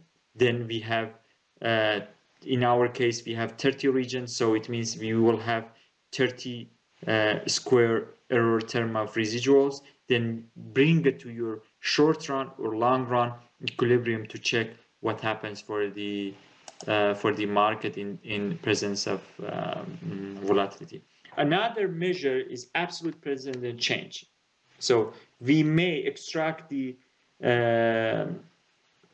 residual from the equation, the time trend equation of temperature, and then if you calculate it like this fraction, you can subtract it from 1 lakh before, the difference for 1 lakh, and then divide it by the error terms of the last period in an absolute term. You will come up with another volatility measure. These volatility measures are somehow non-parametric. So I mean, not non-parametric, sorry, they are not estimated, you calculate it. So there are other approach to estimate volatility. So in this case, we just need to bring the data, work on the data directly, so we don't estimate any model for that. And for example, the other one is moving average standard deviation. You can use the moving average, applying the error terms in a form of standard deviation, and then you may calculate another volatility measure. Again, these measures are not estimated. These measures are calculated. There are some advantage and disadvantage of this type of volatility measures. Sometimes the reviewers don't like it because they like it because you are directly work with the data. So it's the real standard deviation, real dispersion. However, there are other volatility measures. For example, the autoregressive conditional heteroscedasticity or arch model. There is a question from Zishan. It will be, which volatility measure is preferred? Okay, we will discuss about that. I mean, it depends. We send a paper to a good journal with estimated volatility. It was multi-variable arch model or Garch model. We will discuss about that, autoregressive conditional heteroscedasticity. And the reviewer is simply said, okay, it's not so reliable because you estimated volatility, and then you bring this estimated volatility to another model to see what happens. However, for others, they would like it. I mean, it depends. How this autoregressive conditional heteroscedasticity works. So you know heteroscedasticity and homoscedasticity. Heteroscedasticity means when the as the variable change, the variance is not fixed. So the variance may change over time. So this is this could be one problem for modeling our variable as an dependent variable, not independent. So for independent variable, you can use it like what we have done. But for dependent variable, it would be kind of problem. However, from the other side, these variance, these conditional variance, is a proxy of volatility. So we can estimate an arch model, which is autoregressive conditional heteroscedasticity, and extract the arch term or gauge term as an proxy for volatility. Here, if instead there is a dependence of conditional variance of ui and xi, the error term is said to be heteroscedasticity. It means that it changes over time, and you may see it here. For example, the conditional variance of error term. Why conditional? Because it depends on the xi, which is dependent variable, independent variable, is sigma 2i because it changed. It changed. However, it could be one proxy for volatility, because for each for each period we have a variance. So this graph also shows the heteroscedasticity. So, for example, between earning and education, sometimes there is a positive relationship between education and earning. When you have a better, when you have a higher education certificate, you will earn more. However, if you go to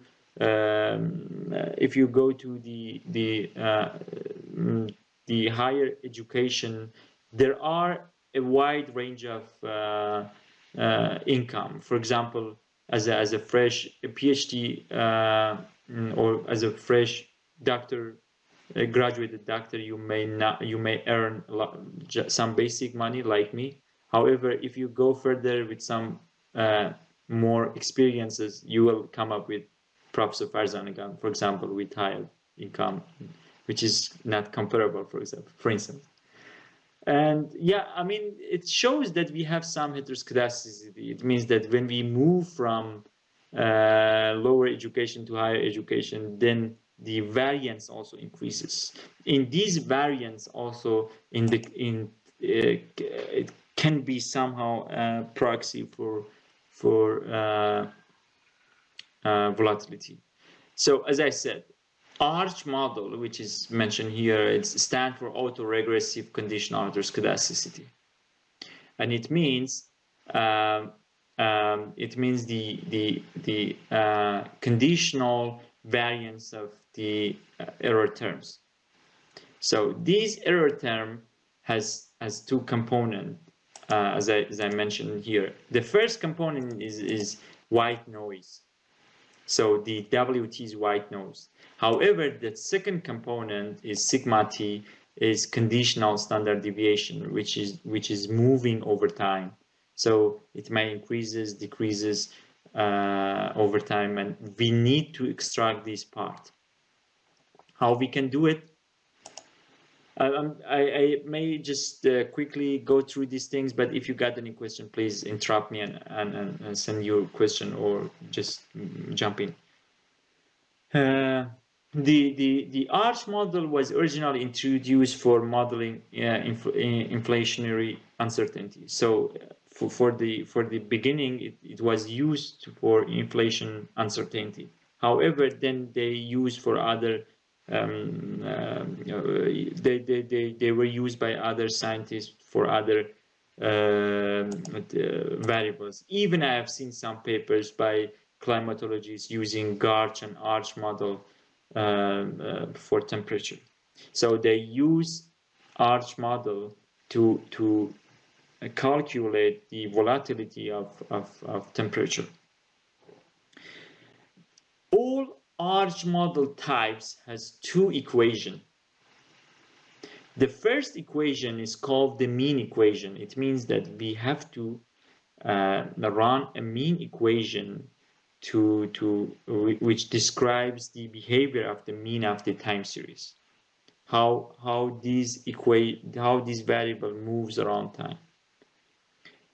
For simplicity, for volatility analysis, we may just regress our variables and our variable and a constant, which shows the average. So just we want to calculate or estimate this equation to extract the error terms. So we bring these error terms in the next step. For example, here we may also use the autoregressive integrated moving average NaDiMa models to estimate the mean equation. However, I have seen also in some papers they just use the constant term. When we estimate this mean equation, we have the error terms for sure, and these error terms has some arch effect. What does it mean, arch effect? As I said, it means that when PT increases, the variance also increases or decreases. So, and the variance of error terms is not fixed, is change over time. So, and that's then the next part, in the next section, we use arch model for the conditional variance.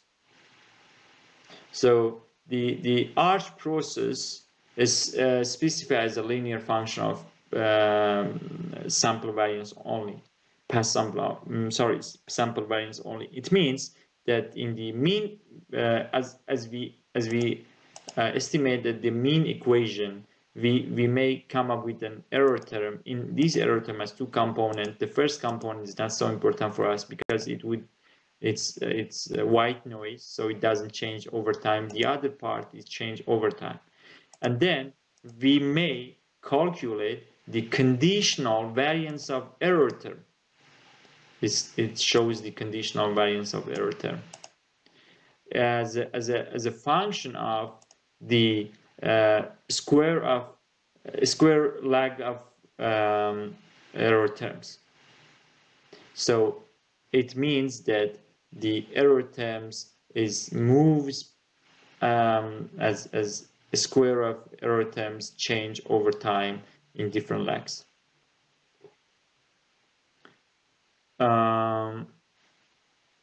Okay, and so far we discussed about arch model. However, these arch models sometimes need, for example, large value for lag Q. Here is mentioned by J.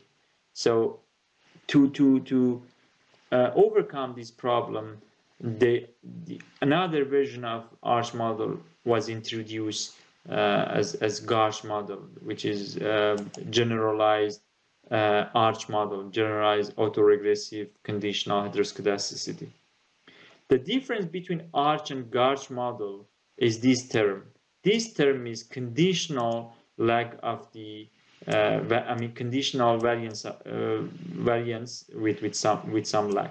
So this term is called GARCH component, and this term is called arch component. However, both of them can predict the conditional variance, and this estimated conditional variance is a proxy of volatility. So as variance is increasing, it means that the volatility also increases. What I've done for the practices, I had to, because as far as I know, we don't have panel arch. I mean panel arch like a real panel, not like a mean group or something like this. So it means that we don't have a panel GARCH or arch model. We have to estimate volatility or arch for each cross section separately, and then you can stack them together. What I have done for the practice, for the one of the assignment, and then I just use it as an proxy called arch in your data, and we realize as temperature volatility increases, market becomes more symmetric. This hypothesis was also backed by the normal or standard deviation, seasonal standard deviation. Here, it's just an example of arch model in Stata. I will do it right now also. Here, you can see the first part is the mean equation. It's just the constant, so it's around mean. And the second part is arch model. So let's try to estimate arch model in Stata in the few minutes we have. So I'm gonna share my screen. Yeah. I want to say the reason why we use the arch or gauge model, as far as I know, this is very much applied in the field of finance. Mm-hmm. Stock market, finance markets, the main purpose is to measure volatility of prices, or what is the main application of that? The main application in our case is to measure volatility of temperature. Because for volatility of price, I mean, it would be one topic, but we didn't discuss about that. In our case, it's mainly for volatility of temperature, because temperature has two dimensions: volatility and temperature itself. So we use arch for temperature, as we are gonna try to also To calculate volatility of temperature, we are going to use arch or gauge model. exactly. Temp has also volatile Although behavior. that we could use a more simpler approach, like a standard deviation of temperature and things like this. Exactly, we have done it. I mean, we calculate the seasonal standard deviation. So for each season, we calculate standard deviation, which is better, I think, sometimes. But it's just matter But of that is a calculation, this is the estimation. exactly. So this is estimated volatility. However, when we use standard deviation, is calculated volatility. Some reviewer argue that the estimated volatility has some other bias because you are estimating it, so it's not real. It's not real standard deviation. Okay, so one way is calculation of volatility, and this way is estimation. And which one is better to use depends basically on some subjective evaluation of the referees or the context sometimes. Exactly, and our as participant also presented, the result of both of them in our case came up with the same result. I mean, not same in terms of coefficient for sure, but in terms of interpretation. So volatility push market to be more symmetric. So it both could capture some risk of the wholesalers. Yeah, I mean, Massa mentioned here as the frequency of change are high, I think. Yeah, genau, correct. So I'm gonna share famous files here. If you have done the previous part, we may try it also here. I think we have, oops, I'm not sure if we have this TW.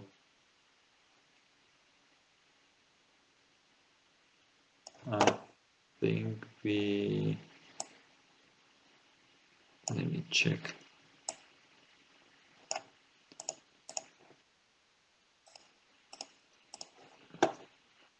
Only available. Yeah, the source of data, it's on your side. The source of data is Ministry of Agriculture. It's open, it's public data. I mean, they can use it, but they have to extract it. It's in PDF.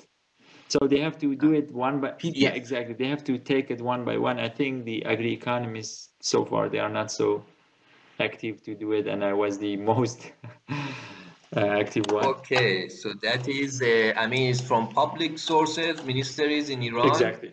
But in a not so user-friendly way, so you have done this in the Excel and stuff. I mean, I found a way to do it. I mean, I just defined some coding to extract the data, so it was kind of easy way. It's like so you wrote a code to extract data from PDF? Exactly, it's kind of data, not from PDF, from the website. I mean, like web scraping. So it would be nice way or a practical way to extract data from internet. If you are interested, you may even create big data for yourself. So maybe that's the topic of another event. It's really interesting, but I'm not sure if it would be interesting for it's more interesting for market analysis or maybe for also climate change issues. Okay, so I think I thought that we have a TW. TW is the dummy for the weeks, but I'm not sure if I have it here or I miss it. Otherwise, we can ignore it so far for now.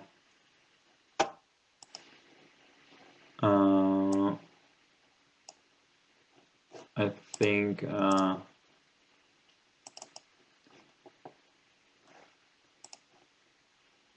Oops, I think no. Okay, no problem. So this TW was just the number of weeks. For example, we have for sure for each time we have a number here, but also we are. It would be good also to say, for example, which weeks of the year the first number. For example, we have 52 weeks per year, so it might be 32 or 31 weeks or whatever. So for now, just for practice, I ignore it. We can define arch model like this, but one thing we have to this is for okay. This code is for time series, so it's not for panel. So you have to do it for each region one by one. For example, now in this case, I just changed the data from long to wide. So we have 30 temperature, and then we can easily estimate it. So I have to bring the data here, bring the code here. So you please note that you couldn't use this code for panel data. Okay, because it's not possible. So here I have to define the time dimension. So we have 324 time, and I mean we have to just define it for time. It's like panel data, but for time series we have to use the time dimension. Then I think we are lucky because still we can use this TW. What is this TW? TW is here, is the number of weeks. For example, the first data is the 5th weeks of the year, and 6, 7, and so on till 52. So it is also in a similar paper they use this these time variables to define the mean equation. So the first part is the mean equation. Arch is the code of our command of arch. Temperature 25 means the temperature for 25th of region, 25th region. TW is just the time, and TW2 is square of the time. I mean, it has been done by a paper, that's why I use it. Even you can just ignore TW2 or so on, because it should be some curve, so it's concave. They wanted to also capture the nonlinearity in the temperature. And then after that, we can add arch or gauge model, but here just for simplicity I mentioned arch 1, which is the most simple one. We can run it. Yeah, here it says that the first part is the mean equation. So the mean equation says, okay, there is a direct link between the number of the weeks and whatever with TW2, and we have to also check for some tests. And when we run arch model, I think we don't have too much time to discuss about that. And this is the result of the arch. So we don't care about this result apart from, I mean, we have to for sure check these data should be, I mean, in line with theory. So we have to check the convergence of our data and other tests. And then the next part, we can predict the conditional variance. So we need this conditional variance of the arch model as a proxy for temperature. So, for example, I would call it a workshop. So predict, we name it like workshop, and the variance. So it brings the variance, which is the conditional variance of dependent variable, and just run it, and then we can see how is it like. I mean, two-way temp 25. I'm just gonna bring the workshop and I'm just gonna show the graph of it in a two-way direction, two-way figure, not two-way plot. Okay. Let me see. No. Okay, I think I have to.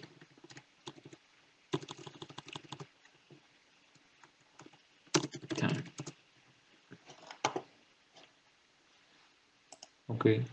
I think we have to use the normal way to the temperature and time here.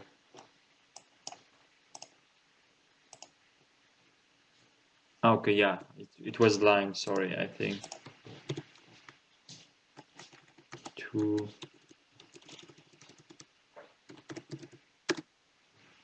insert workshop 1025. So you can see here, this is the conditional variance. We got the blue line, and also the red one is the normal temperature. So it shows, for example, in some region, more specifically in the boundary between spring and summer, the volatility is higher, and it goes up. I mean, the volatility change over time.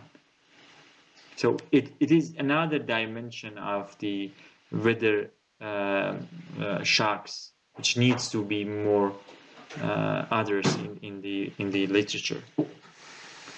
Okay. Exactly. And have saved it under the name of workshop variable. Exactly. So so we can use now this variable for other analysis and things like this. Exactly. So we need to just we need to estimate it for 30 provinces and then stack them together. Then it would be in the same form of panel. Then we can bring it to our panel data and use it as an interaction term or just an explanatory variable. This is only for one province, which is 25, 25th province. Okay. So it's this arch model is not for panel. I mean, I've not seen it in a panel form. I've seen some paper, but still it's not so common or it's not so famous. So that means you need to run this arch model for each of these provinces? Exactly. Yeah. And alternatively, you may use a loop to calculate for each province, but it's the same. I mean, it just needs it doesn't need too much changing. Hey, great.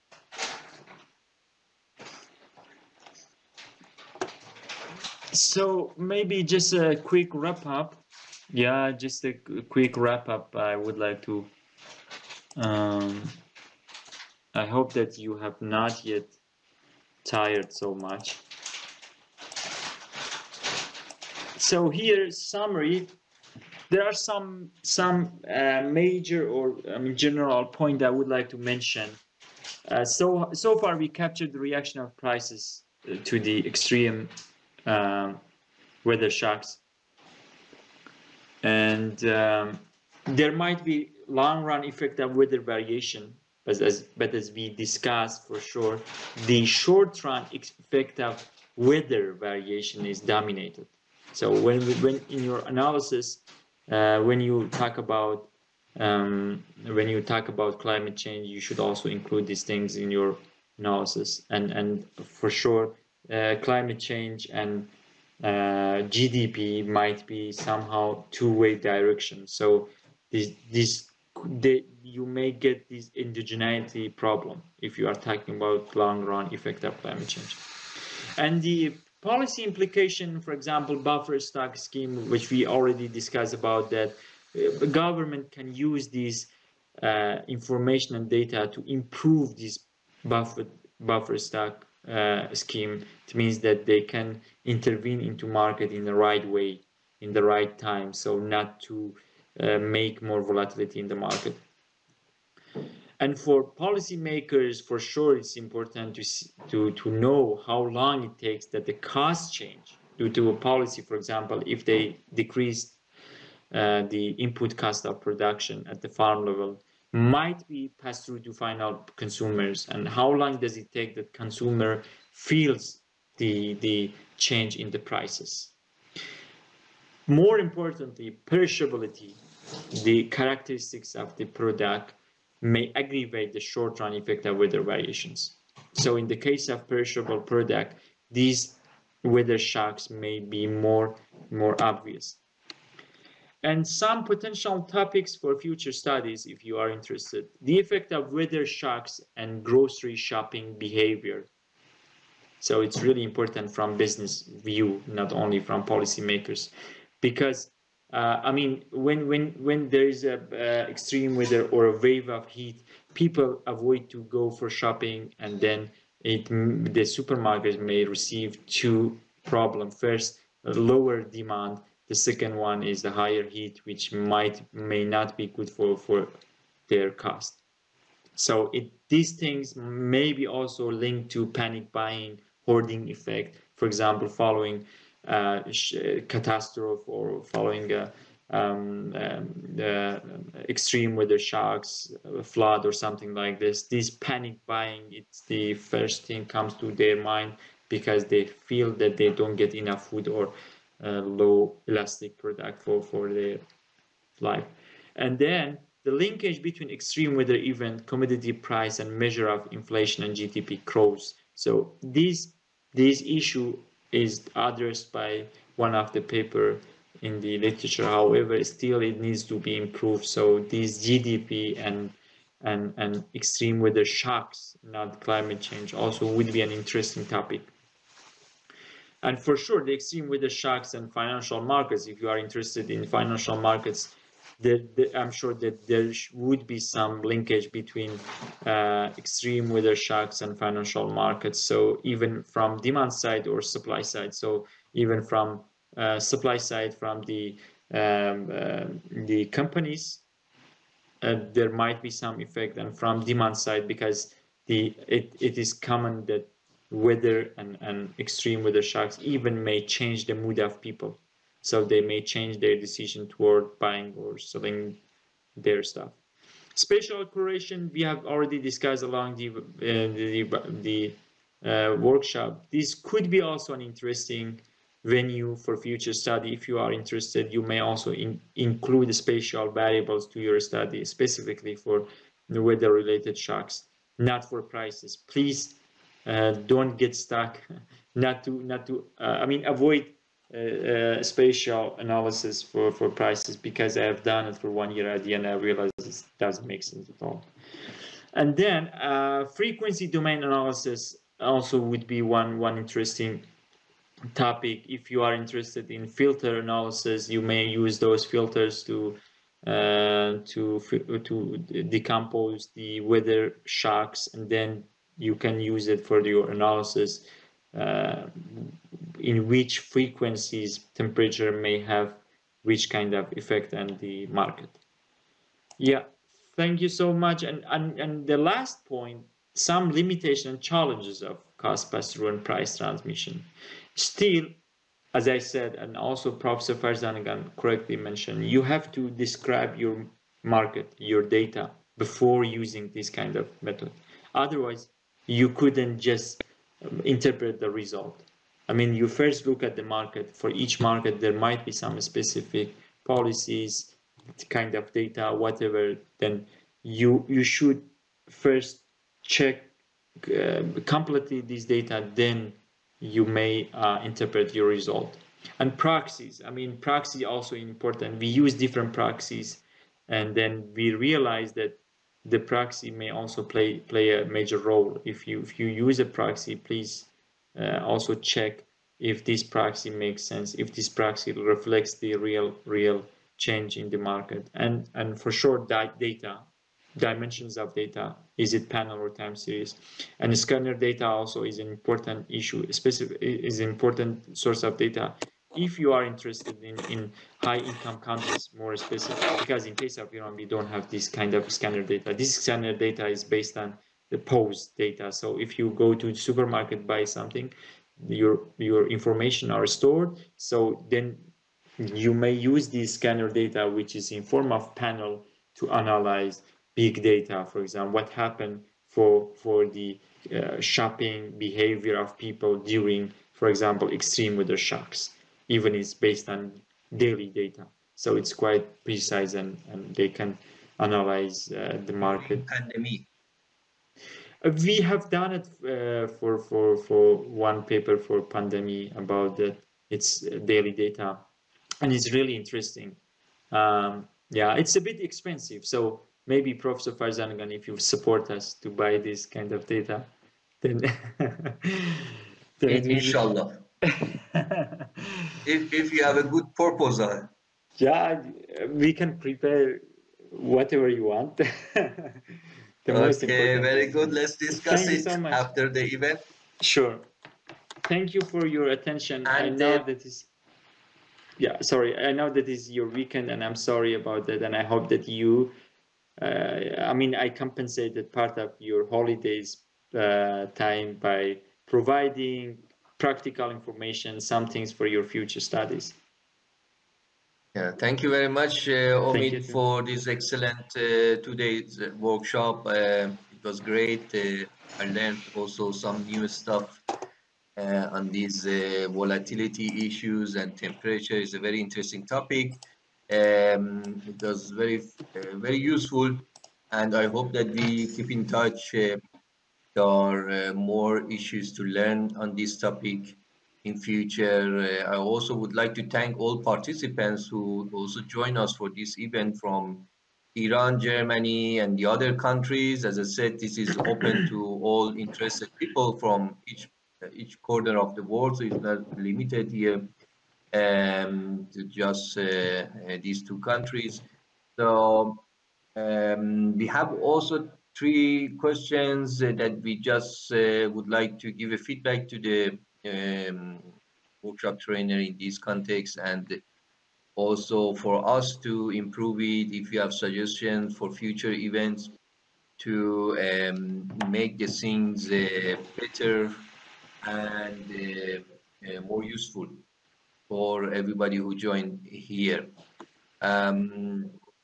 If you have also suggestion for also integrating cultural components, exchange of between participants, we would be happy to also consider your suggestions and proposal recommendations.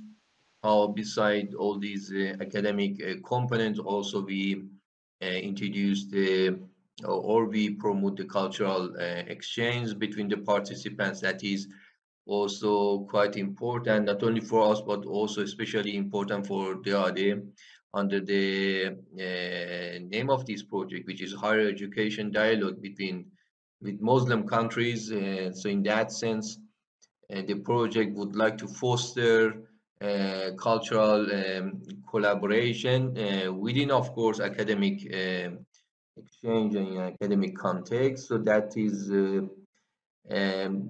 is more convenient to do it in a physical, in a personal meeting, in a type of seasonal schools that we had it before Corona, but as you can also imagine, in the digital format, this is much more challenging and not so easy. But we are doing our best to also reflect these aspects. So please feel free to answer these questions, these three questions, and add your suggestions. If there is any further comments from your side that you want to add or you want to ask, please feel free to do it. You have also the contact person of Dr. Zamani, his email address and his Skype and things like this. So if you have further questions that you did not find the time to ask it during these 2 days, half a day's events, feel free to contact him to ask your questions. And as I said, we continue our workshops from August, so July would be a workshop-free month, partly because it is an exam time here in Germany, so the students are busy with preparation for exams and giving the exams in July. But in August, we will continue with a workshop on spatial econometrics. But this time, the application would be in R software, R, which is open access program, also powerful program. I have not personally used that much, but I'm looking forward to see basically what the next workshop can teach in that context. And we continue again our monthly workshops again in September, hopefully with 2 events in September. And as I said, October and November would cover the remaining workshops. So we hope also our colleagues from University of Tehran and the Strong Motion Network help us to arrange those 2 final workshops in which basically we diversify the topics that we are covering here, not only from economics, but also our colleagues can also reflect on the topic of disaster management from social sciences, sociology, urban planning, and more technical issues.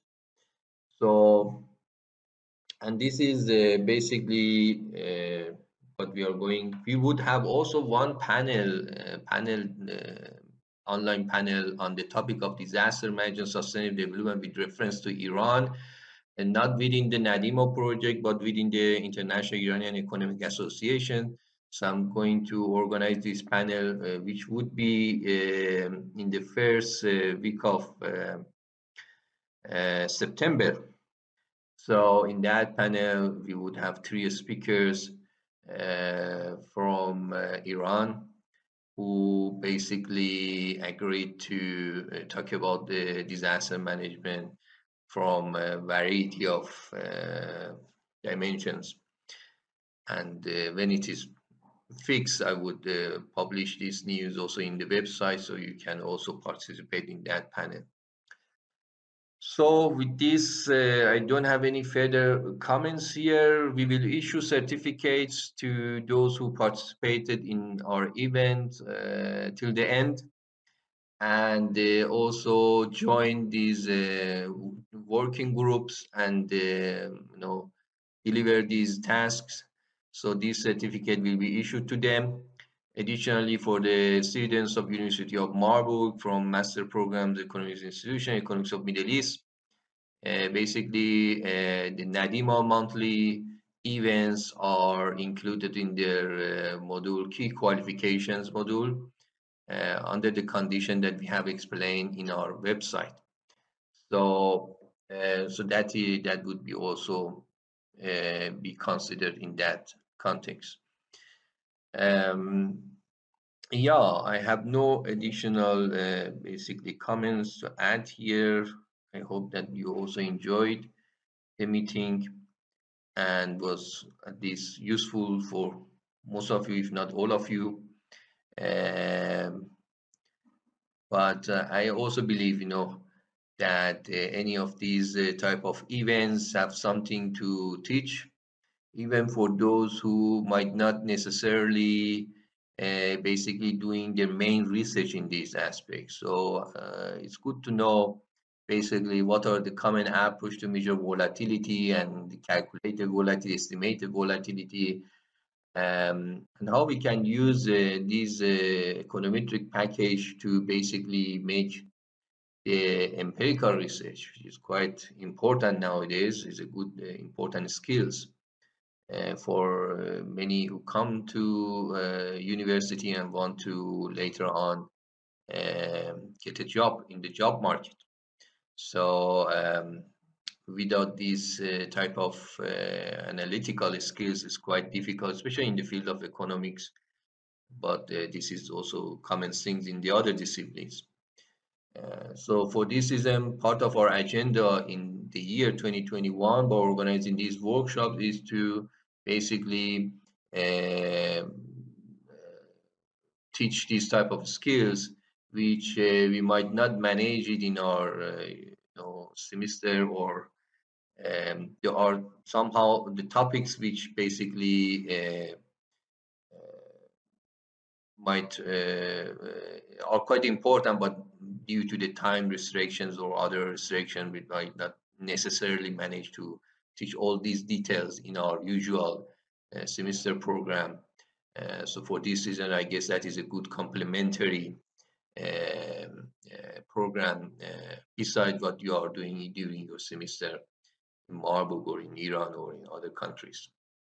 So this from my side. I also thank the NaDiMa team who basically supported the organization and all these paperwork and documents and connection with trainers and administration and the AD and all these things behind the all these events that we do see. There is lots of preparation that they help us also in these events that we organize here. So yeah, I mean the documents and related material, reading materials are online or will be online from Mr. Dr. Zamani, and recorded things after some edits and so on and so forth, hopefully will be also available in the forthcoming days and weeks. It usually take more time to prepare the recorded materials in these events because of the time and its large size usually. But we do our best. So good. Dr. Zamani, you already concluded your remarks, so and I guess that's the time to say goodbye, Wiedersehen, and have a very good remaining holiday Sunday weekend here in Thank you. Germany and I'm just rest of the week. gonna take the advantage to also thank you and your excellent team. It was really good experience for me, and I would like to also thank all participant attendants in the workshop. I would like to keep in touch with you for sure. I keep in touch with you, Professor Farzan, and with your team also. But with the attendance, if you had any question, if something is not clear for you, if you have any idea for research, please approach me, and you have my contact, and I would be happy to help you. Thank you so much, and I hope that you enjoy the rest of the weekend. Yeah, auf Wiedersehen. Bye.